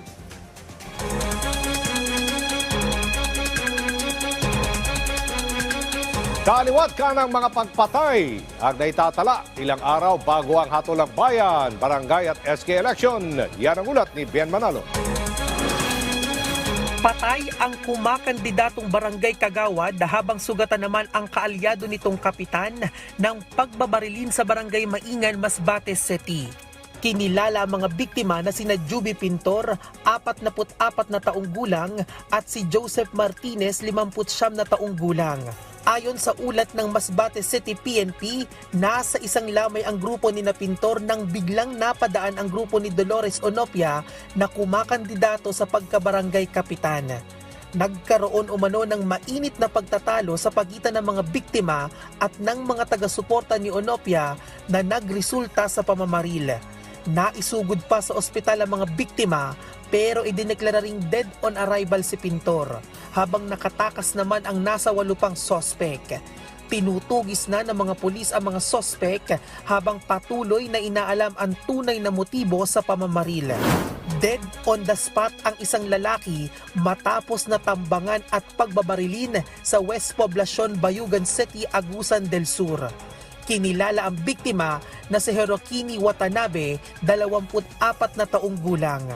Base sa investigasyon ng Bayugan City Police Station, bumili lang ng sigarilyo ang biktima at pauwi na sana sakay ng kanyang motorsiklo nang paulanan ng bala ng hindi pa nakikilalang salarin. Na-recover sa pinangyarihan ng insidente ang 5 bala ng caliber 45 pistol. Patuloy ang investigasyon ng mga pulis sa tunay na motibo sa krimen. Nasawi ang 3 turista matapos bumangga ang kanilang sinasakyang van sa isang tulay sa Carmen, Bohol. Batay sa inisyal na investigasyon ng mga otoridad, papunta sana sa Chocolate Hills ang mga biktima nang makatulog umano ang driver na naging dahilan ng aksidente. Kasalukuyan namang nagpapagaling na sa ospital ang 3 pang kasama sa aksidente. Bien Manalo para sa Bayan. Malaking palaisipan naman sa otoridad nang ma-recover sa katawan ng isang lalaking nasawi matapos itong mawala ng malay ang mga hinihinalang shabu na nakaipit sa leaflets ng isang kandidato sa Las Piñas. Nagbabalik si Bien Manalo. Tumambad sa mga pulis ang ilang pakete ng hinihinalang shabu na may estimated value na 2,500 pesos mula sa isang lalaki na nasawi sa Las Piñas City. Base sa inisyal na investigasyon ng pulisya, nakuha sa wallet ng biktima ang mga droga na nakadikit pa umano sa campaign leaflets ng isang kumakandidatong kagawad sa Bacoor, Cavite. Mayroong in actual possession yung mismong namatay. Nakuha sa kanya yung mga campaign leaflets ng kandidato na may mga naka-tape na maliliit na sachet ng shabu sa likod. 5 ito, 5 sachet din na naka-tape dun sa likod. At yung iba, nakita mo, meron pang foil. Kinilala ang biktima na si Henry Oringo, 51 taong gulang na isang dating barangay tanod. So they went there to verify the identity of the victim. Tapos sinabihan nga sila ng dating barangay tanod. 2013 nagsimula yan sa barangay tanod. 2016 tinanggal because of his alleged involvement sa illegal drugs. Kabababa lang daw ng biktima sa jeep nang bigla itong magsuka at mawala ng malay. Naisugod pa sa ospital si Oringo pero idineklara ring dead on arrival.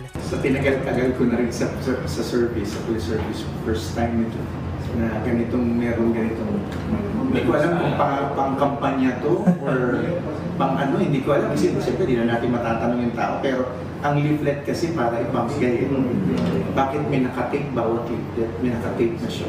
Nababahala naman ang pulisya hinggil sa insidente, lalo pat nagpapatuloy ang kampanya para sa barangay at sangguniang kabataan elections. Samantala, nakikipag-ugnayan na ang Las Piñas City Police Station sa Bacoor City Police Station para sa masusing investigasyon kaugnay sa kaso. Bien Manalo para sa Bayan. Nagsimula na ang preliminary investigation ng Department of Justice hinggil sa reklamong perjury at slander laban sa 2 environmentalist na sina Jed Tamano at Jolina Castro. Matatandaan na sina Jed at Jolina ang 2 environmentalists na nagsabing dinukot umano sila ng mga militar kaya sila napaulat na nawawala. Kasabay naman ang pagsisimula ng investigasyon, nagprotesta ang ilang grupo ng environmentalist sa labas ng DOJ para manawagan na huwag nang ituloy ang investigasyon dahil maituturing nila itong judicial harassment at hindi prosecution kundi persecution.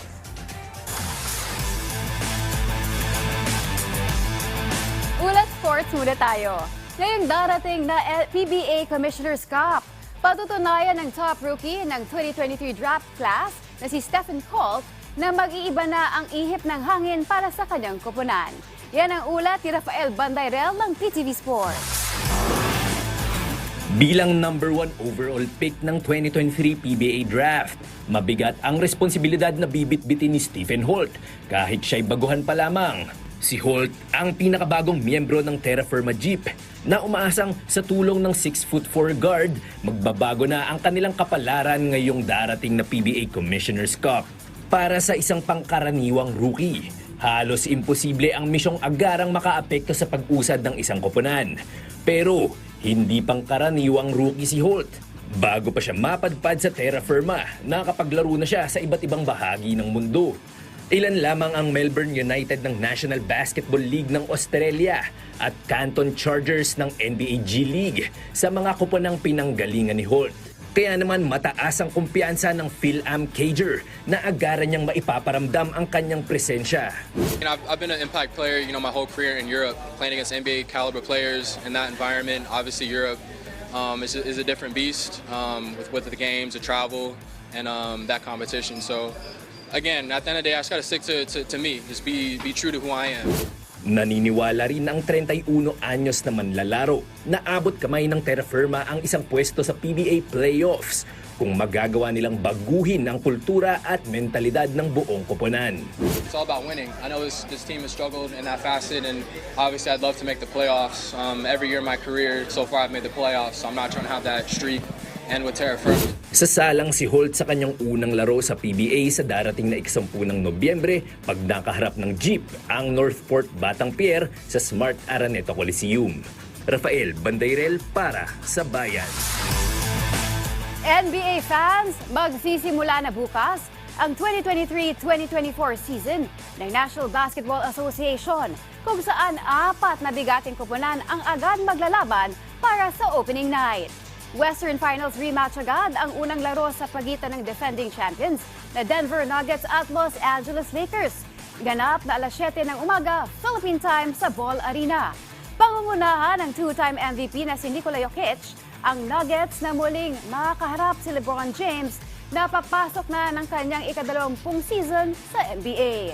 Samantala, masusubukan naman ang Big Three ni Kevin Durant, Devin Booker at Bradley Beal ng Phoenix Suns sa kanilang laro naman kontra sa Golden State Warriors sa Chase Center. Alas 10 ng umaga dito sa Pilipinas.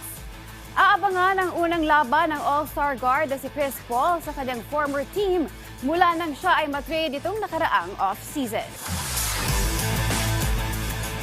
Nadagdagan ng isang silver medal ang Pilipinas sa 4th Asian Para Games. Ito ay nang magtapos sa ikalawang pwestong Philippine Para-Athletics wheelchair racer na si Gerald Mangliwan sa finals ng men's 100 meters T52 ngayong Martes sa Hangzhou Olympic Center Stadium.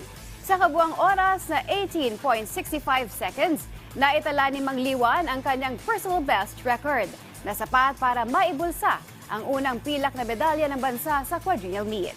Bukod sa men's 100 meter T52, sasabak pa ang Philippine Para-Athletics captain sa 400 meter T52 event sa darating na Biyernes. Marami pa tayong sports update mamaya, kaya tutok lang Bayan. Kinastigo ng mga mamabata sa Senado ang reclamation project sa Manila Bay. Sa kabila ng pagsuswinde rito, paalala ng mga senador, mapanganib ito kung ipagpapatuloy pa. Yan ang ulat ni Daniel Manalastas. Bagamat suspendido ang ilang Manila Bay reclamation projects sa ngayon, may babala si Senator Cynthia Villar sa pagdinig sa Senado.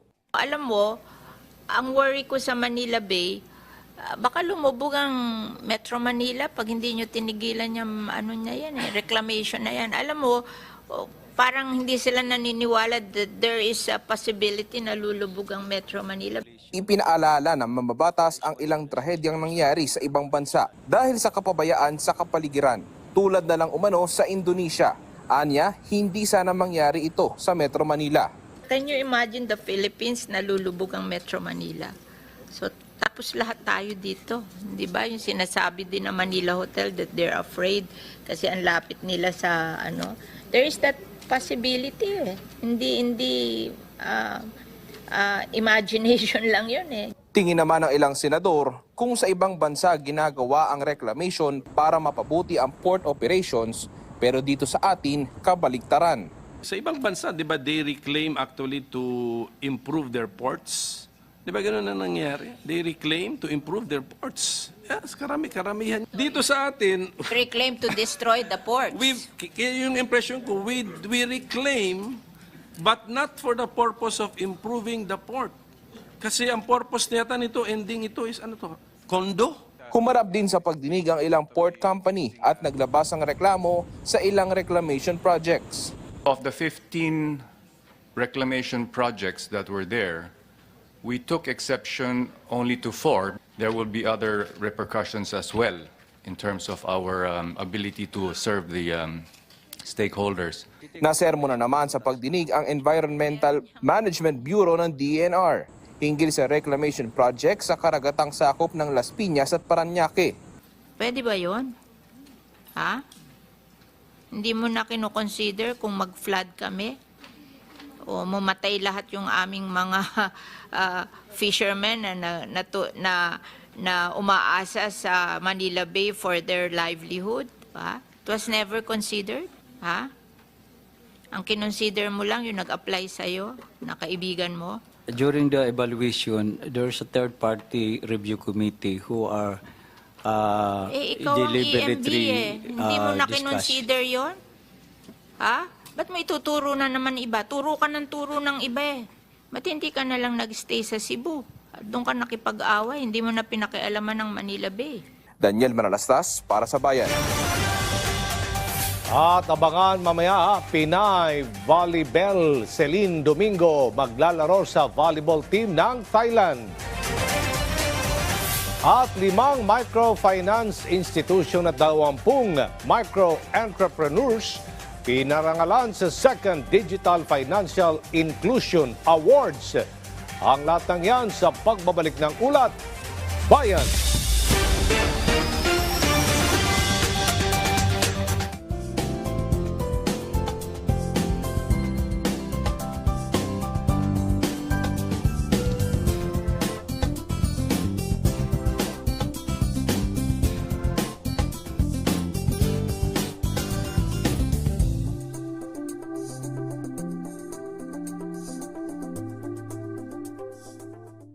PTV Consumer Watch, bantay presyo sa gasolina.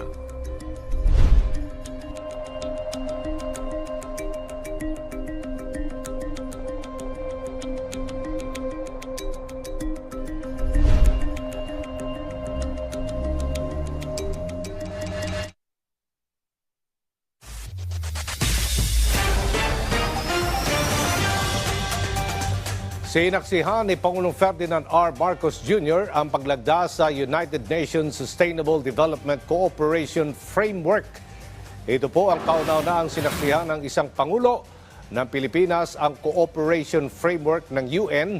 Matatandaan na seryoso ang bansa sa pakikipagtulungan sa United Nations para maisulong ang sustainable development hindi lang sa Pilipinas kundi sa buong mundo.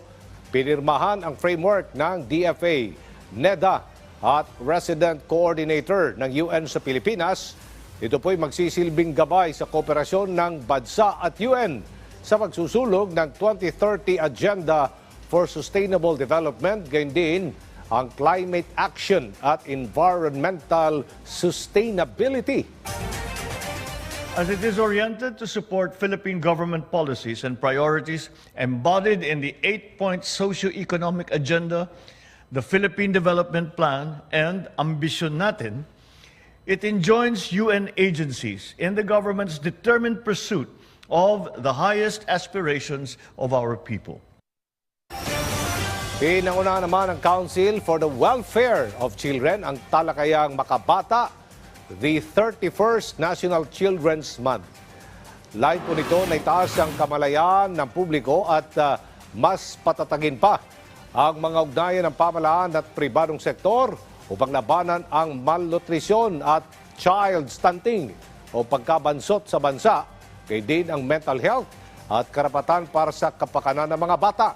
Samantala, nito lamang nakarang Sabado ay inilunsad din ng CWC ang kanilang Makabata Helpline 1383, katuwang ang pamahalaan, LGUs, civil society at private sector para tugunan ang mga issue at problema na kinakarap ng bawat batang Pilipino.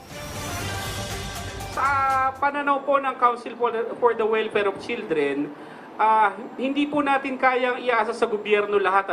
Pero dito po sa usapin ng health at kalusugan, malaki po ang responsibilidad din natin po bilang mga ordinaryong tao. Ngayon po, yung isang aspeto ng health, ito po ay mas malawak. Ito po ay hindi lang mental health, pati health na pang-physical, pang-katawan, tsaka ho yung access sa nutrition, nutritious foods, tsaka health services. Ulat Sports muli. Aalisan ng bansa si Pinay Volleyball Celine Domingo upang ipagpatuloy ang kanyang karera sa Thailand. Sa anunsyo ng kampo ni Domingo kagabi, maglalaro si Domingo bilang bahagi ng NAC 100 ng Women's Volleyball Thailand League. Matapos pakawala ng Creamline Cool Smashers mula sa kanyang kontrata. Dahil dito, muling makasama ng star middle blocker ang kanyang dating coach sa Creamline na si Ty Bundit, na nagpabahagi ng parehong koponan noong November 2022. Sa pagkakadagdag ni Domingo bilang import ng grupo, umaasa ang NAC 100 na makatutulong ang Pinay Spiker sa pagdidepensa ng kanilang titulo sa nasabing liga. Dadayo sa teritoryo ng kalaban si Pinoy boxer Jonas One Punch Zorro Sultan upang harapin si Raiku Masuda ngayong November 25 sa Kokogikan Arena sa Tokyo, Japan. Isa itong mabilis ang pagbabalik sa loob ng ring dahil sariwa pa si Sultan mula sa kanyang majority decision win kontra kay Frank Gonzalez ng Estados Unidos nitong Setyembre. Bit-bit ang kartadang 19 wins, 11 knockouts and 6 defeats. Lamang si Sultan pagdating sa karanasan kumpara kay Masuda na may 4 na professional fights pa lamang. Kabilang ang laban ni Sultan sa undercard ng bakbakang Juran Cajas versus Takuma Inoue kung saan nakataya ang WBA World Bantamweight Championship. At yan ang pinakawaling balita sa mundo ng sports. Ako po si Bex Yozo ng PTV Sports para sa Bayan. Isinagawa naman ngayong araw ang Congress on Sustainable and Climate Resilient Watershed Management upang talakayin kung paano natin pangalagaan at maisalba ang kalagayan ng watershed sa bansa. Yan ang ulat ni Noel Talakay. Batay sa pag-aaral ni Dr. Rex Victor Cruz, isang Professor Emeritus ng Institute of Renewable Natural Resources at College of Forestry and Natural Resources ng University of the Philippines, Los Baños, nasa 25% na lang ang forest cover sa buong bansa. Ibig sabihin nito, critical na ang sitwasyon ng mga watershed ng bansa. How can it manage, how can it conduct safely too much rain, when there's not enough forest cover, that can facilitate infiltration and storage of water underground. So much rainfall falling on the ground and so little that is infiltrating into the ground, the remainder will flow over land, and that is what will cause flash flooding. Ilan sa mga dahilan nito ang mga agricultural activities, mining, human settlements, at infrastructure development. There are unscrupulous individuals that sell lands within watersheds. Okay, so yun ang bantayan natin. Dapat, particularly those in protected areas, dapat hindi binibenta yon. Ayon kay Dr. Cruz, batay sa pag-aaral pagdating sa land use ng LGU, kulang ang kaalaman kung paano mapapangalagaan ang mga watershed na kanilang nasasakupan. Wala silang clear understanding of what a watershed is. Hence, they don't know what the watershed approach is. Kaya naman ngayong araw isinagawa ang Congress on Sustainable and Climate Resilient Watershed Management sa pangunguna ng Ecosystem Research and Development Bureau o ARDB, isang departamento ng DENR na nagsasagawa ng pananaliksik kaugnay sa kalikasan. Ito ay dinaluhan ng mga environmental expert mula sa Germany at ilang bansa mula sa Asia Pacific. So itong Congress na to is sharing of these technologies and studies para magtulungan ng mga iba't ibang bansa. So I saw their studies in Vietnam, comparing to the Philippines. Okay, so in other countries. So yung mga accomplishments nila, pwede nating nagawa nilang maganda, pwede nating gayahin. Pero ayon sa mga eksperto, ang pangangalaga sa watershed ay hindi lang responsibilidad ng isang ahensya, organisasyon at gobyerno, kundi maging ang bawat Pilipino. Don't use your money in pushing the watersheds to destruction. Consciousness, awareness. I am in a watershed, is something that I'm going to do be harmful or be beneficial to the watershed. Tatagal ng 2 araw ang aktibidad para talakayin kung paano maisasalba ang kalagayan ng watershed sa bansa, lalo't nakararanas ang buong mundo ng masamang epekto ng climate change. Gayon din ang mga makabagong intervention at pagpapalawak ng mga pulisiya para sa watershed protection ng bansa. Noel Talakay para sa Bayan. Sa layo na mapalagana pa ang digitalization pagdating sa financial transactions, kinilala ng BSP sa 2nd Digital Financial Inclusion Awards ang ilan sa mga microfinance institutions at micro-entrepreneurs. Yan ang ulat ni Rod Lagusad. Tuloy-tuloy ang kampanya ng Bangko Sentral ng Pilipinas para sa promosyon ng digitalization pagdating sa financial transactions. Tulad na lang sa microfinance institutions at micro-entrepreneur para sa kanilang operasyon at transaksyon sa kanilang mga kliyente. Kaugnay nito, kinilala ang ilan sa kanila sa 2nd Digital Financial Inclusion Awards.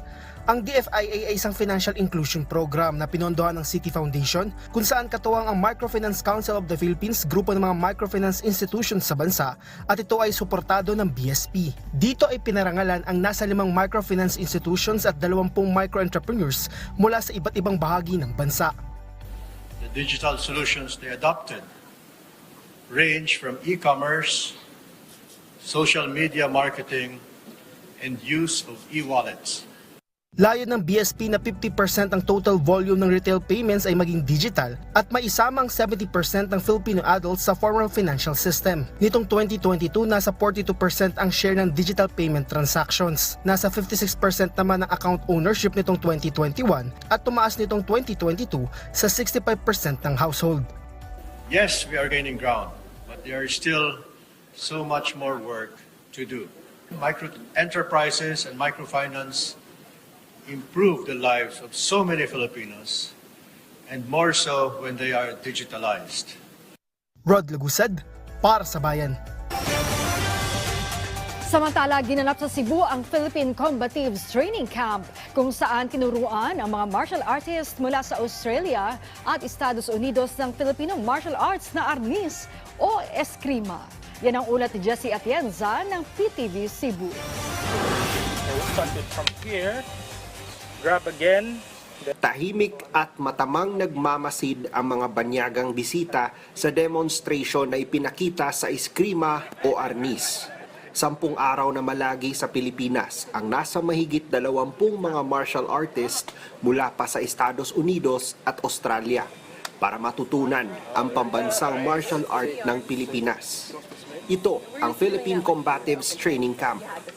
The people that are already masters of Taekwondo, Jiu-Jitsu, Karate, Hapkido, any other martial arts, they're the ones going like, what is about Filipino martial arts?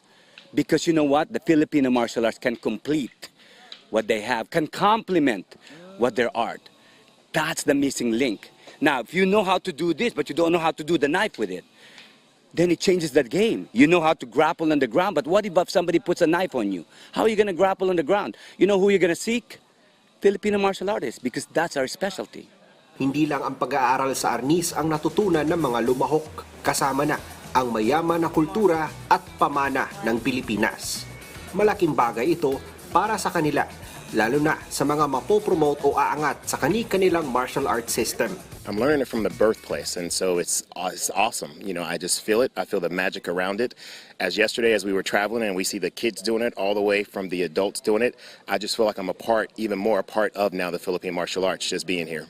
The training has been amazing, and but not only the training, how humble all the grandmasters are, how welcoming everyone here in the Philippines are, from the hotel that we're staying in to the people that took us on the cultural tour. And the humbleness and the amazing technique and the amazing instruction that we get from the masters that we were able to meet. Inorganisa ang training camp ng Philippine Martial Arts Alliance kasama na ang Department of Tourism Central Visayas sa pamamagitan ng kanilang programa sa Filipino Martial Arts o FMA 7. Mula sa PTV Cebu, Jessie Atienza, para sa Bayan. At yan po ang may init na balita ngayong Martes. Ako po si Maan Makapagal para sa Bayan. Patuloy na maghahatid ng katotohanan sa bawat Pilipino. Sa ngalan ni Dayan Querer, ako po si Claizal Pardilia para sa Bayan. At Bayan, 62 days na lang, Pasko na. Hanggang bukas, ako po si Aljo Bendijo kasama ang buong bayan para sa Bagong Pilipinas!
Join us for your nightly news fix. And always staying informed with our comprehensive coverage of news, business, politics, current events, and more. From our network of journalists across the Philippines and the rest of the world. Anchored by William Theo, Charms Espina, and Monique Tuzon. PTV News Tonight. Mondays to Fridays, 9:30 to 10:30 p.m. Only here on PTV.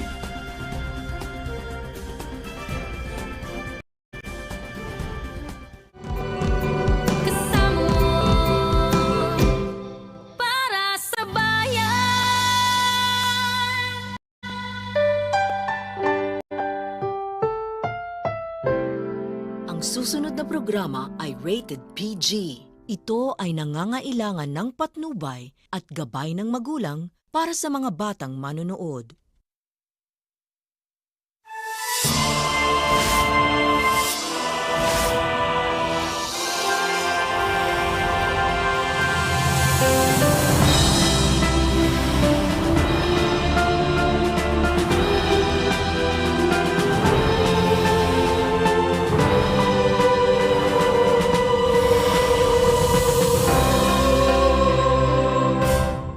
Minglawa Entrepreneurship Program. Through this program, you will see the efforts of women entrepreneurs in ASEAN member states who are achieving in their respective business field with creative idea. ASEAN has over 600 million population and it is one of the largest economies in the world.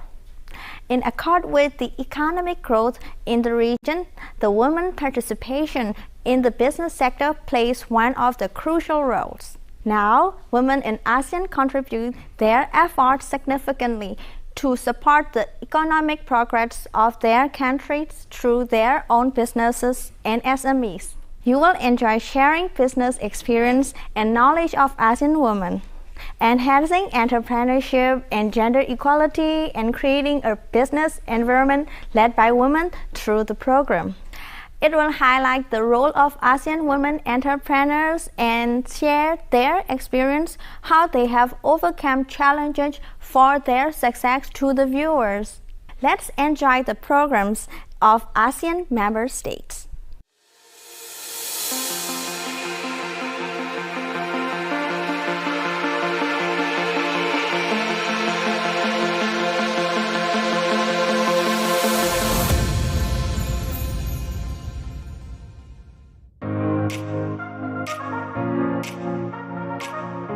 Persembahan dari May Miat Wasong, Modernized Traditional Myanmar.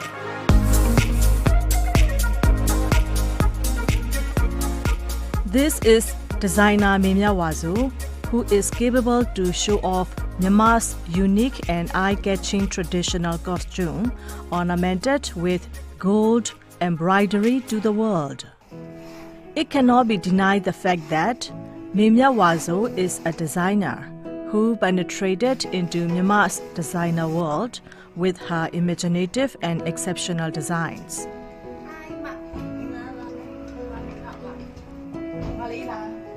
She has been familiar with the swing art since young, and this art is her hobby.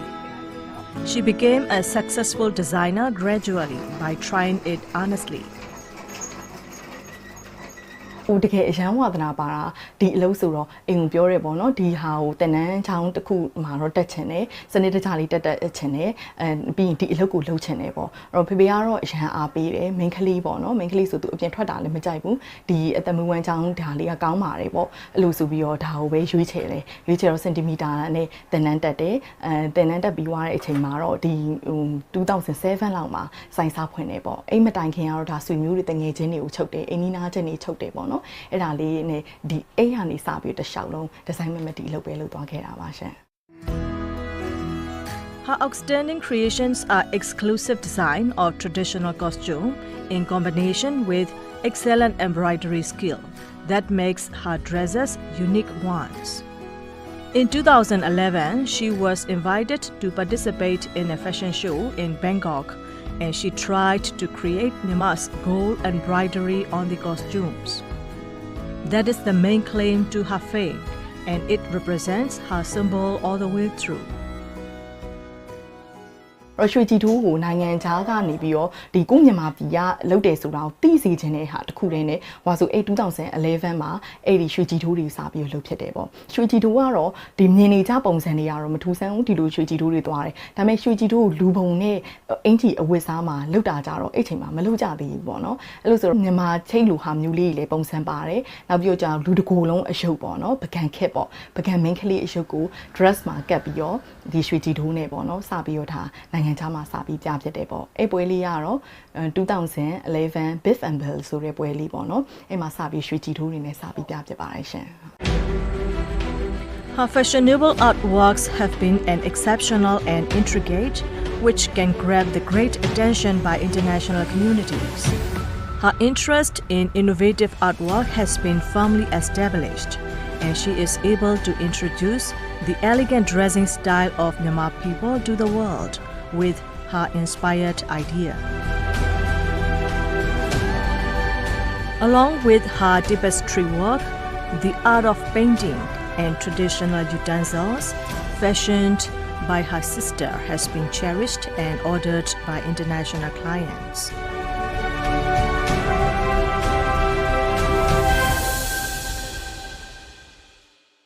Indonesia Fashion Week ကိုတော့ပြတဲ့ခါကျတော့ဒီထီးလေးတောင်နေဟိုမှာနေတခါလေးရောင်းခဲ့ရတယ်အဲ့လိုပေါ့နော်နောက်သူတို့ဘက်ကနေမှာတဲ့ American ဘက်ကလည်းမှာတဲ့ပကြီးပိတ်စာကြတော့ပိတ်စာလိုက်ကိုသူတို့ကမှာယူလို့ကြတော့အဆင်ပြေတယ်ပေါ့နော်အဲ့ဒီခါကျပကြီးအားကြတော့လေ handmade ဆိုရင်ရွှေကြည်ထူးလောက်တော့အရင်ဟိုမကြဘူးပေါ့နော်ဒါပေမဲ့နောက်ဟိုဒီ handmade နဲ့ပတ်သက်တဲ့ဒီသူတို့ဟိုကိုယ့်ရဲ့လုံကြီးကိုသူတို့ပေါ်ဝါလေးတွေလုပ်တယ်အဲ့တော့ပိတ်စာတွေမှာတယ်ပေါ့အဓိကကြတော့အဲ့မှာကြတော့ကိုယ့်ရဲ့ဒီ Indonesia ဈေးကွက်ကကိုအဲ့ရနေစဖြစ်တယ်ပေါ့နော်အခုအချိန်မှာတော့ဝါစုအနေနဲ့ဒီ brand ထုတ်တဲ့အခါမှာဒီပကြီးကိုပေါ့ handmade ပကြီးနဲ့ပိတ်စာတွေကိုလုပ်ဖြစ်တယ်ဈေးကွက်မှာလည်းရောင်းဖြစ်တယ်နောက်ဒီဇိုင်နာလုပ်တဲ့ပွဲတွေပေါ့အဲ့လိုမျိုးလည်းရှိတယ်ဆိုင်မှာလည်းလာပြီးတော့ဝယ်လို့လည်းရ order မှာလို့လည်းရတယ်ပေါ့ She also participated in the Hong Kong Fashion Week in 2016 and the Indonesian Fashion Week in 2017, 2018 and 2019, representing Myanmar. She made her costume exhibitions over 50 fashion shows at home and abroad. Despite she has been struggling with difficulties, she can stand tall in the fashion world and she didn't give up on her ambition. She is pleased to create the glorious costumes with Myanmar traditional designs, and as a result, she has achieved many domestic awards.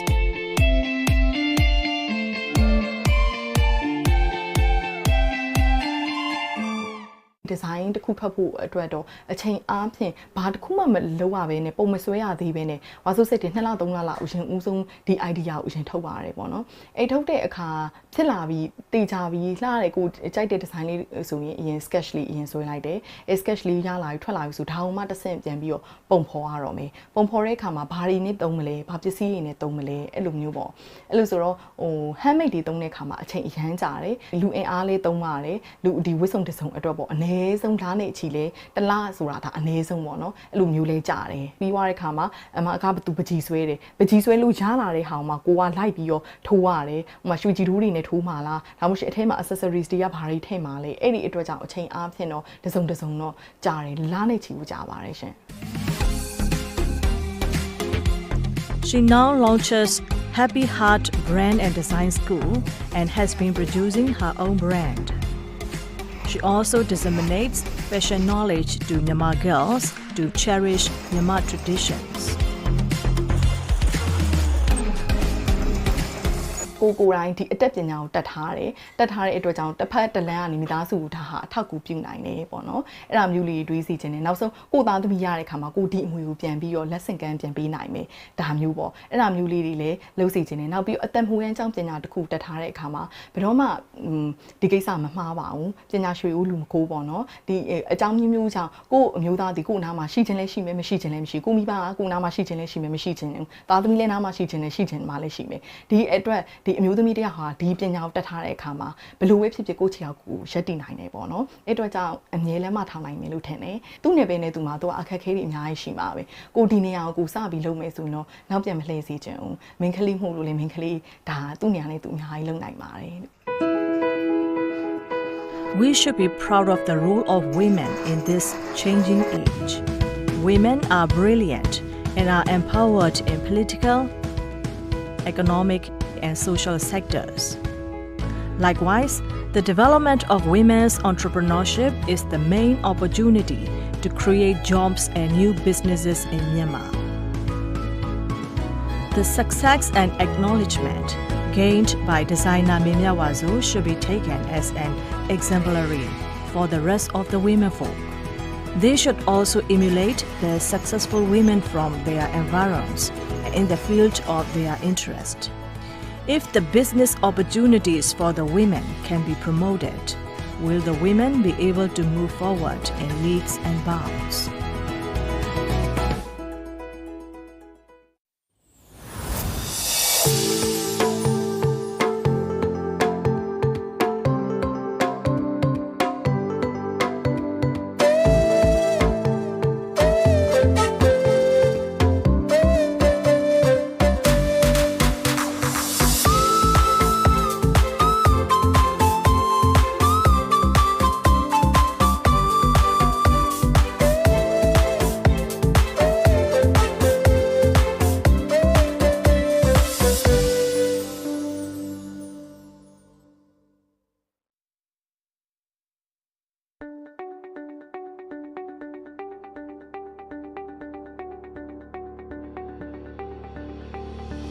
Limampung taon ng tapat na pagsiservisyo. Kailanman, kahit saan, para sa bayan. Reaching the Filipino from every corner of the country via terrestrial TV. In Luzon, PTV 8 Cordillera, PTV 4 Manila, PTV 4 Palawan, and PTV 4 Naga. In the Visayas, PTV 11 Cebu, PTV 2 Guimaras, PTV 10 Dumaguete, PTV 12 Calbayog, and PTV 8 Tacloban.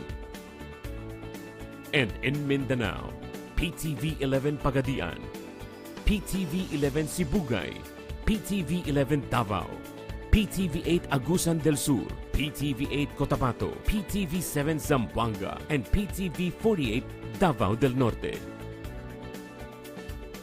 And through the power of 6 digital transmitting stations, PTV 14 Manila, PTV 42 Cordillera, PTV 46 Naga, PTV 42 Cebu, PTV 23 Guimaras, and PTV 45 Davao.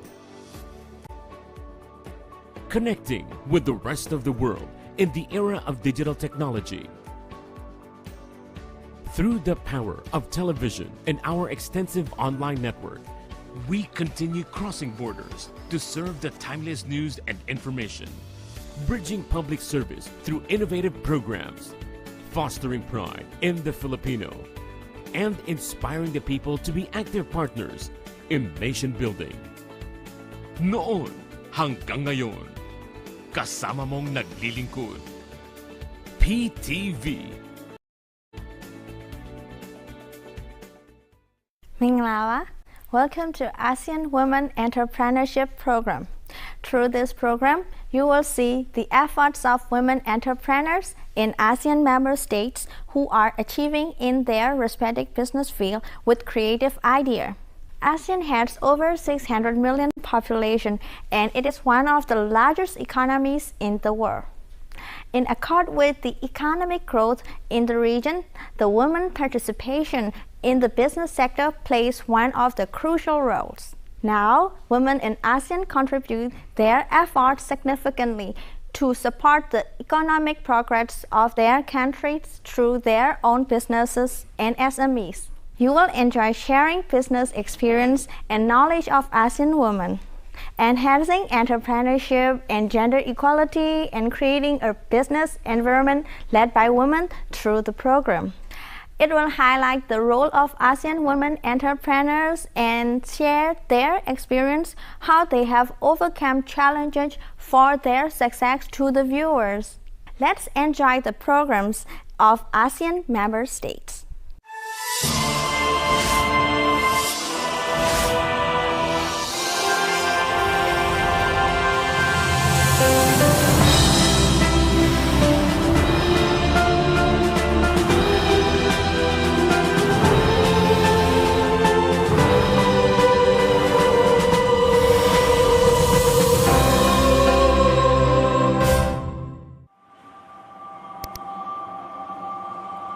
Meaty fish balls have been a popular food in Thailand for hundreds of years. It was originally introduced to the country by Chinese immigrants, right here in Chinatown, known locally as Yawarat.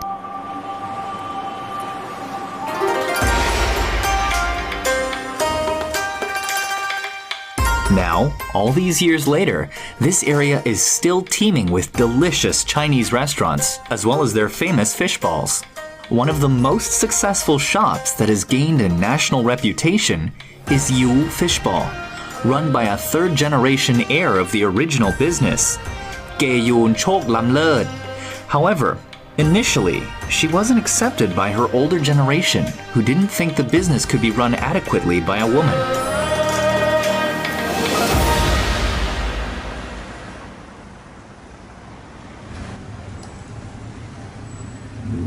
ยุเกิดมาในกาละมังลูกชิ้นตื่นขึ้นมาเนี่ยค่ะก็จะมีลูกชิ้นเรียงรายเลยชิ้นบ้านเราป๊อปปูล่ามากนะแบบว่าขายก๋วยเตี๋ยวอยู่เนี่ยคือแบบ3ชั่วโมงก็หมดแล้วก็คนซื้อแม้กระทั่งน้ำซุปเนี่ยมัน very success พอเราโตขึ้นใช่ไหมคะป๊ามาม่าคิดว่าเฮ้ยแบบอยากให้รีบเรียนจะได้ทำนู่นทำนี่ทำนั่นเราก็โอเคแล้วก็เรียนพอเรียนจบปุ๊บป๊าบอกว่าไปต่อโทแล้วกันไปอยู่อังกฤษหนาวมากแล้วก็แบบคิดถึงก๋วยเตี๋ยวน้ำซุปร้อนๆบะหมี่อะไรเงี้ยมันน่าจะดีนะถ้ามันมีขายทั่วโลกรู้เลยว่ายังไงก็ต้องทำร้านลูกชิ้น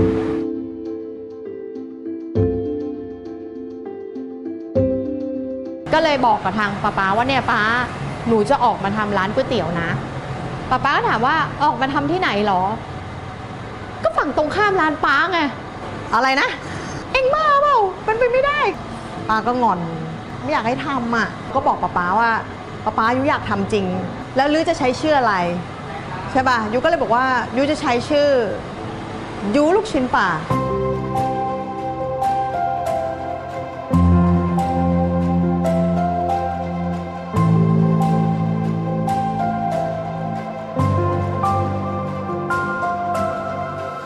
วันที่เปิดร้านเนี่ยค่ะก็มีคนเพียง1 คนที่เป็นพนักงานนอกนั้นนะคะก็จะเป็นเพื่อนหมดเลยมาช่วยก็เลยกลายเป็นว่าธุรกิจของเราค่ะเติบโตด้วยมิตรภาพของคำว่าเพื่อนมาช่วยทุกวันจนกว่าที่เราจะมีลูกน้องขายวันแรกเนี่ยคือด้วยความที่เพื่อนเยอะหรือยังไงไม่รู้ขายดีมากคือมาเท่าไหร่ก็หมดทำเท่าไหร่ก็ไม่พอจนกระทั่งแบบว่า 3 เดือนนะคะโชคดีจริงๆก็คือตอนวันนั้นน่ะสก.พินิจเดินเข้ามานั่งกินร้านอยู่ท่านสก.ถามอยู่ว่ายูถ้าสมเด็จพระเทพท่านน่ะเสด็จที่ร้านยูจะเป็นยังไงยูนั่งอย่างนี้บอกว่าไม่เป็นไรครับเป็นลมก่อนแป๊บนึง คือดีใจมากเลยแกนะก็เลยแบบโอเคเราก็รู้แล้วว่าท่านจะเสด็จที่ร้านเรา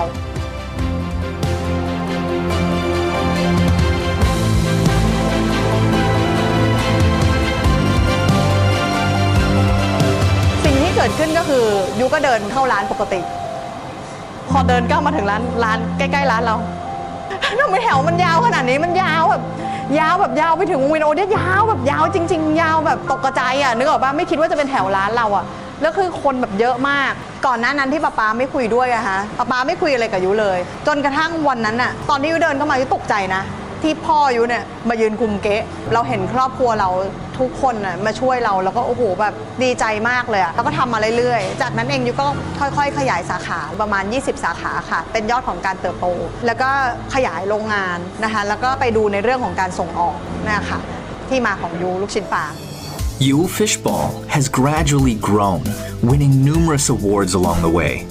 Now, it's recognized both in Thailand and abroad. Eventually, she also earned the respect of her family.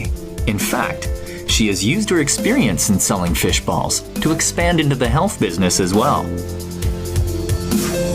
พอเราขายลูกชิ้นเนี่ยลูกชิ้นที่เราขายเนี่ยมันมากกว่า5 ตันต่อ1 วันแล้วลองนึกสภาพเลยค่ะว่าเราไม่ได้ใส่แป้งแล้วส่วนที่เหลือจากการทำลูกชิ้นปลามันเยอะมากตอนแรกค่ะตั้งใจว่าจะนำส่วนที่เหลือจากการทำลูกชิ้นปลาเนี่ยทั้งหลายทั้งมวลเนี่ยเอาไปทำเป็นสแน็คแต่พอผลวิจัยออกมาเขาบอกว่ายุจะทำเป็นสแน็คทำไมในเมื่อมันเรียกว่าไมโครคริสตัลไลซ์ไฮดรอกซิอะปาไทส์มหาวิทยาลัยชั้นนำต่างๆที่อเมริกาเนี่ยก็รับรองและรับประกันว่าสิ่งนี้คือมันเป็นฟอร์มที่ดูดซึมดีที่สุดสามารถที่จะช่วยในเรื่องของกระดูกพรุนแล้วก็กระดูกหักยุอยากรู้ว่าสิ่งที่ยุทำเนี่ยมันจะช่วยคนได้จริงหรือเปล่าถ้าไม่มีการันตีมาเราจะมาบอกว่าของเราดีที่สุดไม่ได้ดังนั้นเองรัฐบาลเขาก็เห็นในจุดนี้ว่าเราไม่มีความมั่นใจในตัวเองเลยทั้งที่ของดีมากเขาก็เลยให้เราเนี่ยไปเป็นตัวแทนประเทศไทยแล้วก็ไปแข่งที่ยุโรปในเรื่องของฟอร์มโมเลกุลของแคลเซียมที่เราทำปรากฏว่าตอนนั้นเองอะค่ะก็ไปแข่งได้เหรียญทองระดับโลกมาในงานวิจัยระดับโลก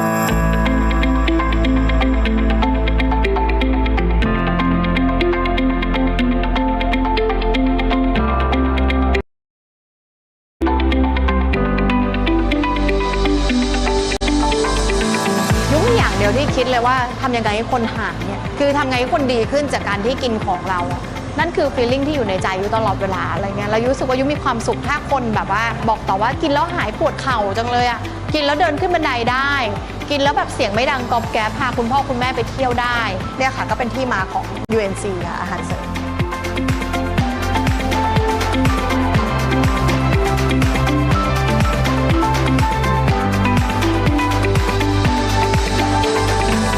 ธุรกิจเนี่ยมันจะต้องมีวิกฤตอย่างช่วงนี้ก็จะมีวิกฤตของเรื่องโควิด20 สาขาถูกปิดไป15 สาขาในห้างดังนั้นเราจะทำยังไงเราต้องเอาลูกน้องเราให้ได้เชื่อว่าต้องรอดถ้าเราไม่เคยทำออนไลน์เรามาทำออนไลน์ไหมปรากฏว่ายอดขายค่ะโกรธของร้านนะคะทราฟฟิกของการที่เรียกแกร็บในช่วงของโควิดนะคะหรือว่า Delivery เนี่ยโกรธมันสูงนะคะสูงจนแบบว่าคิดว่าเอ้ยมันเป็นไปได้หรอ 116% ที่เพิ่มขึ้น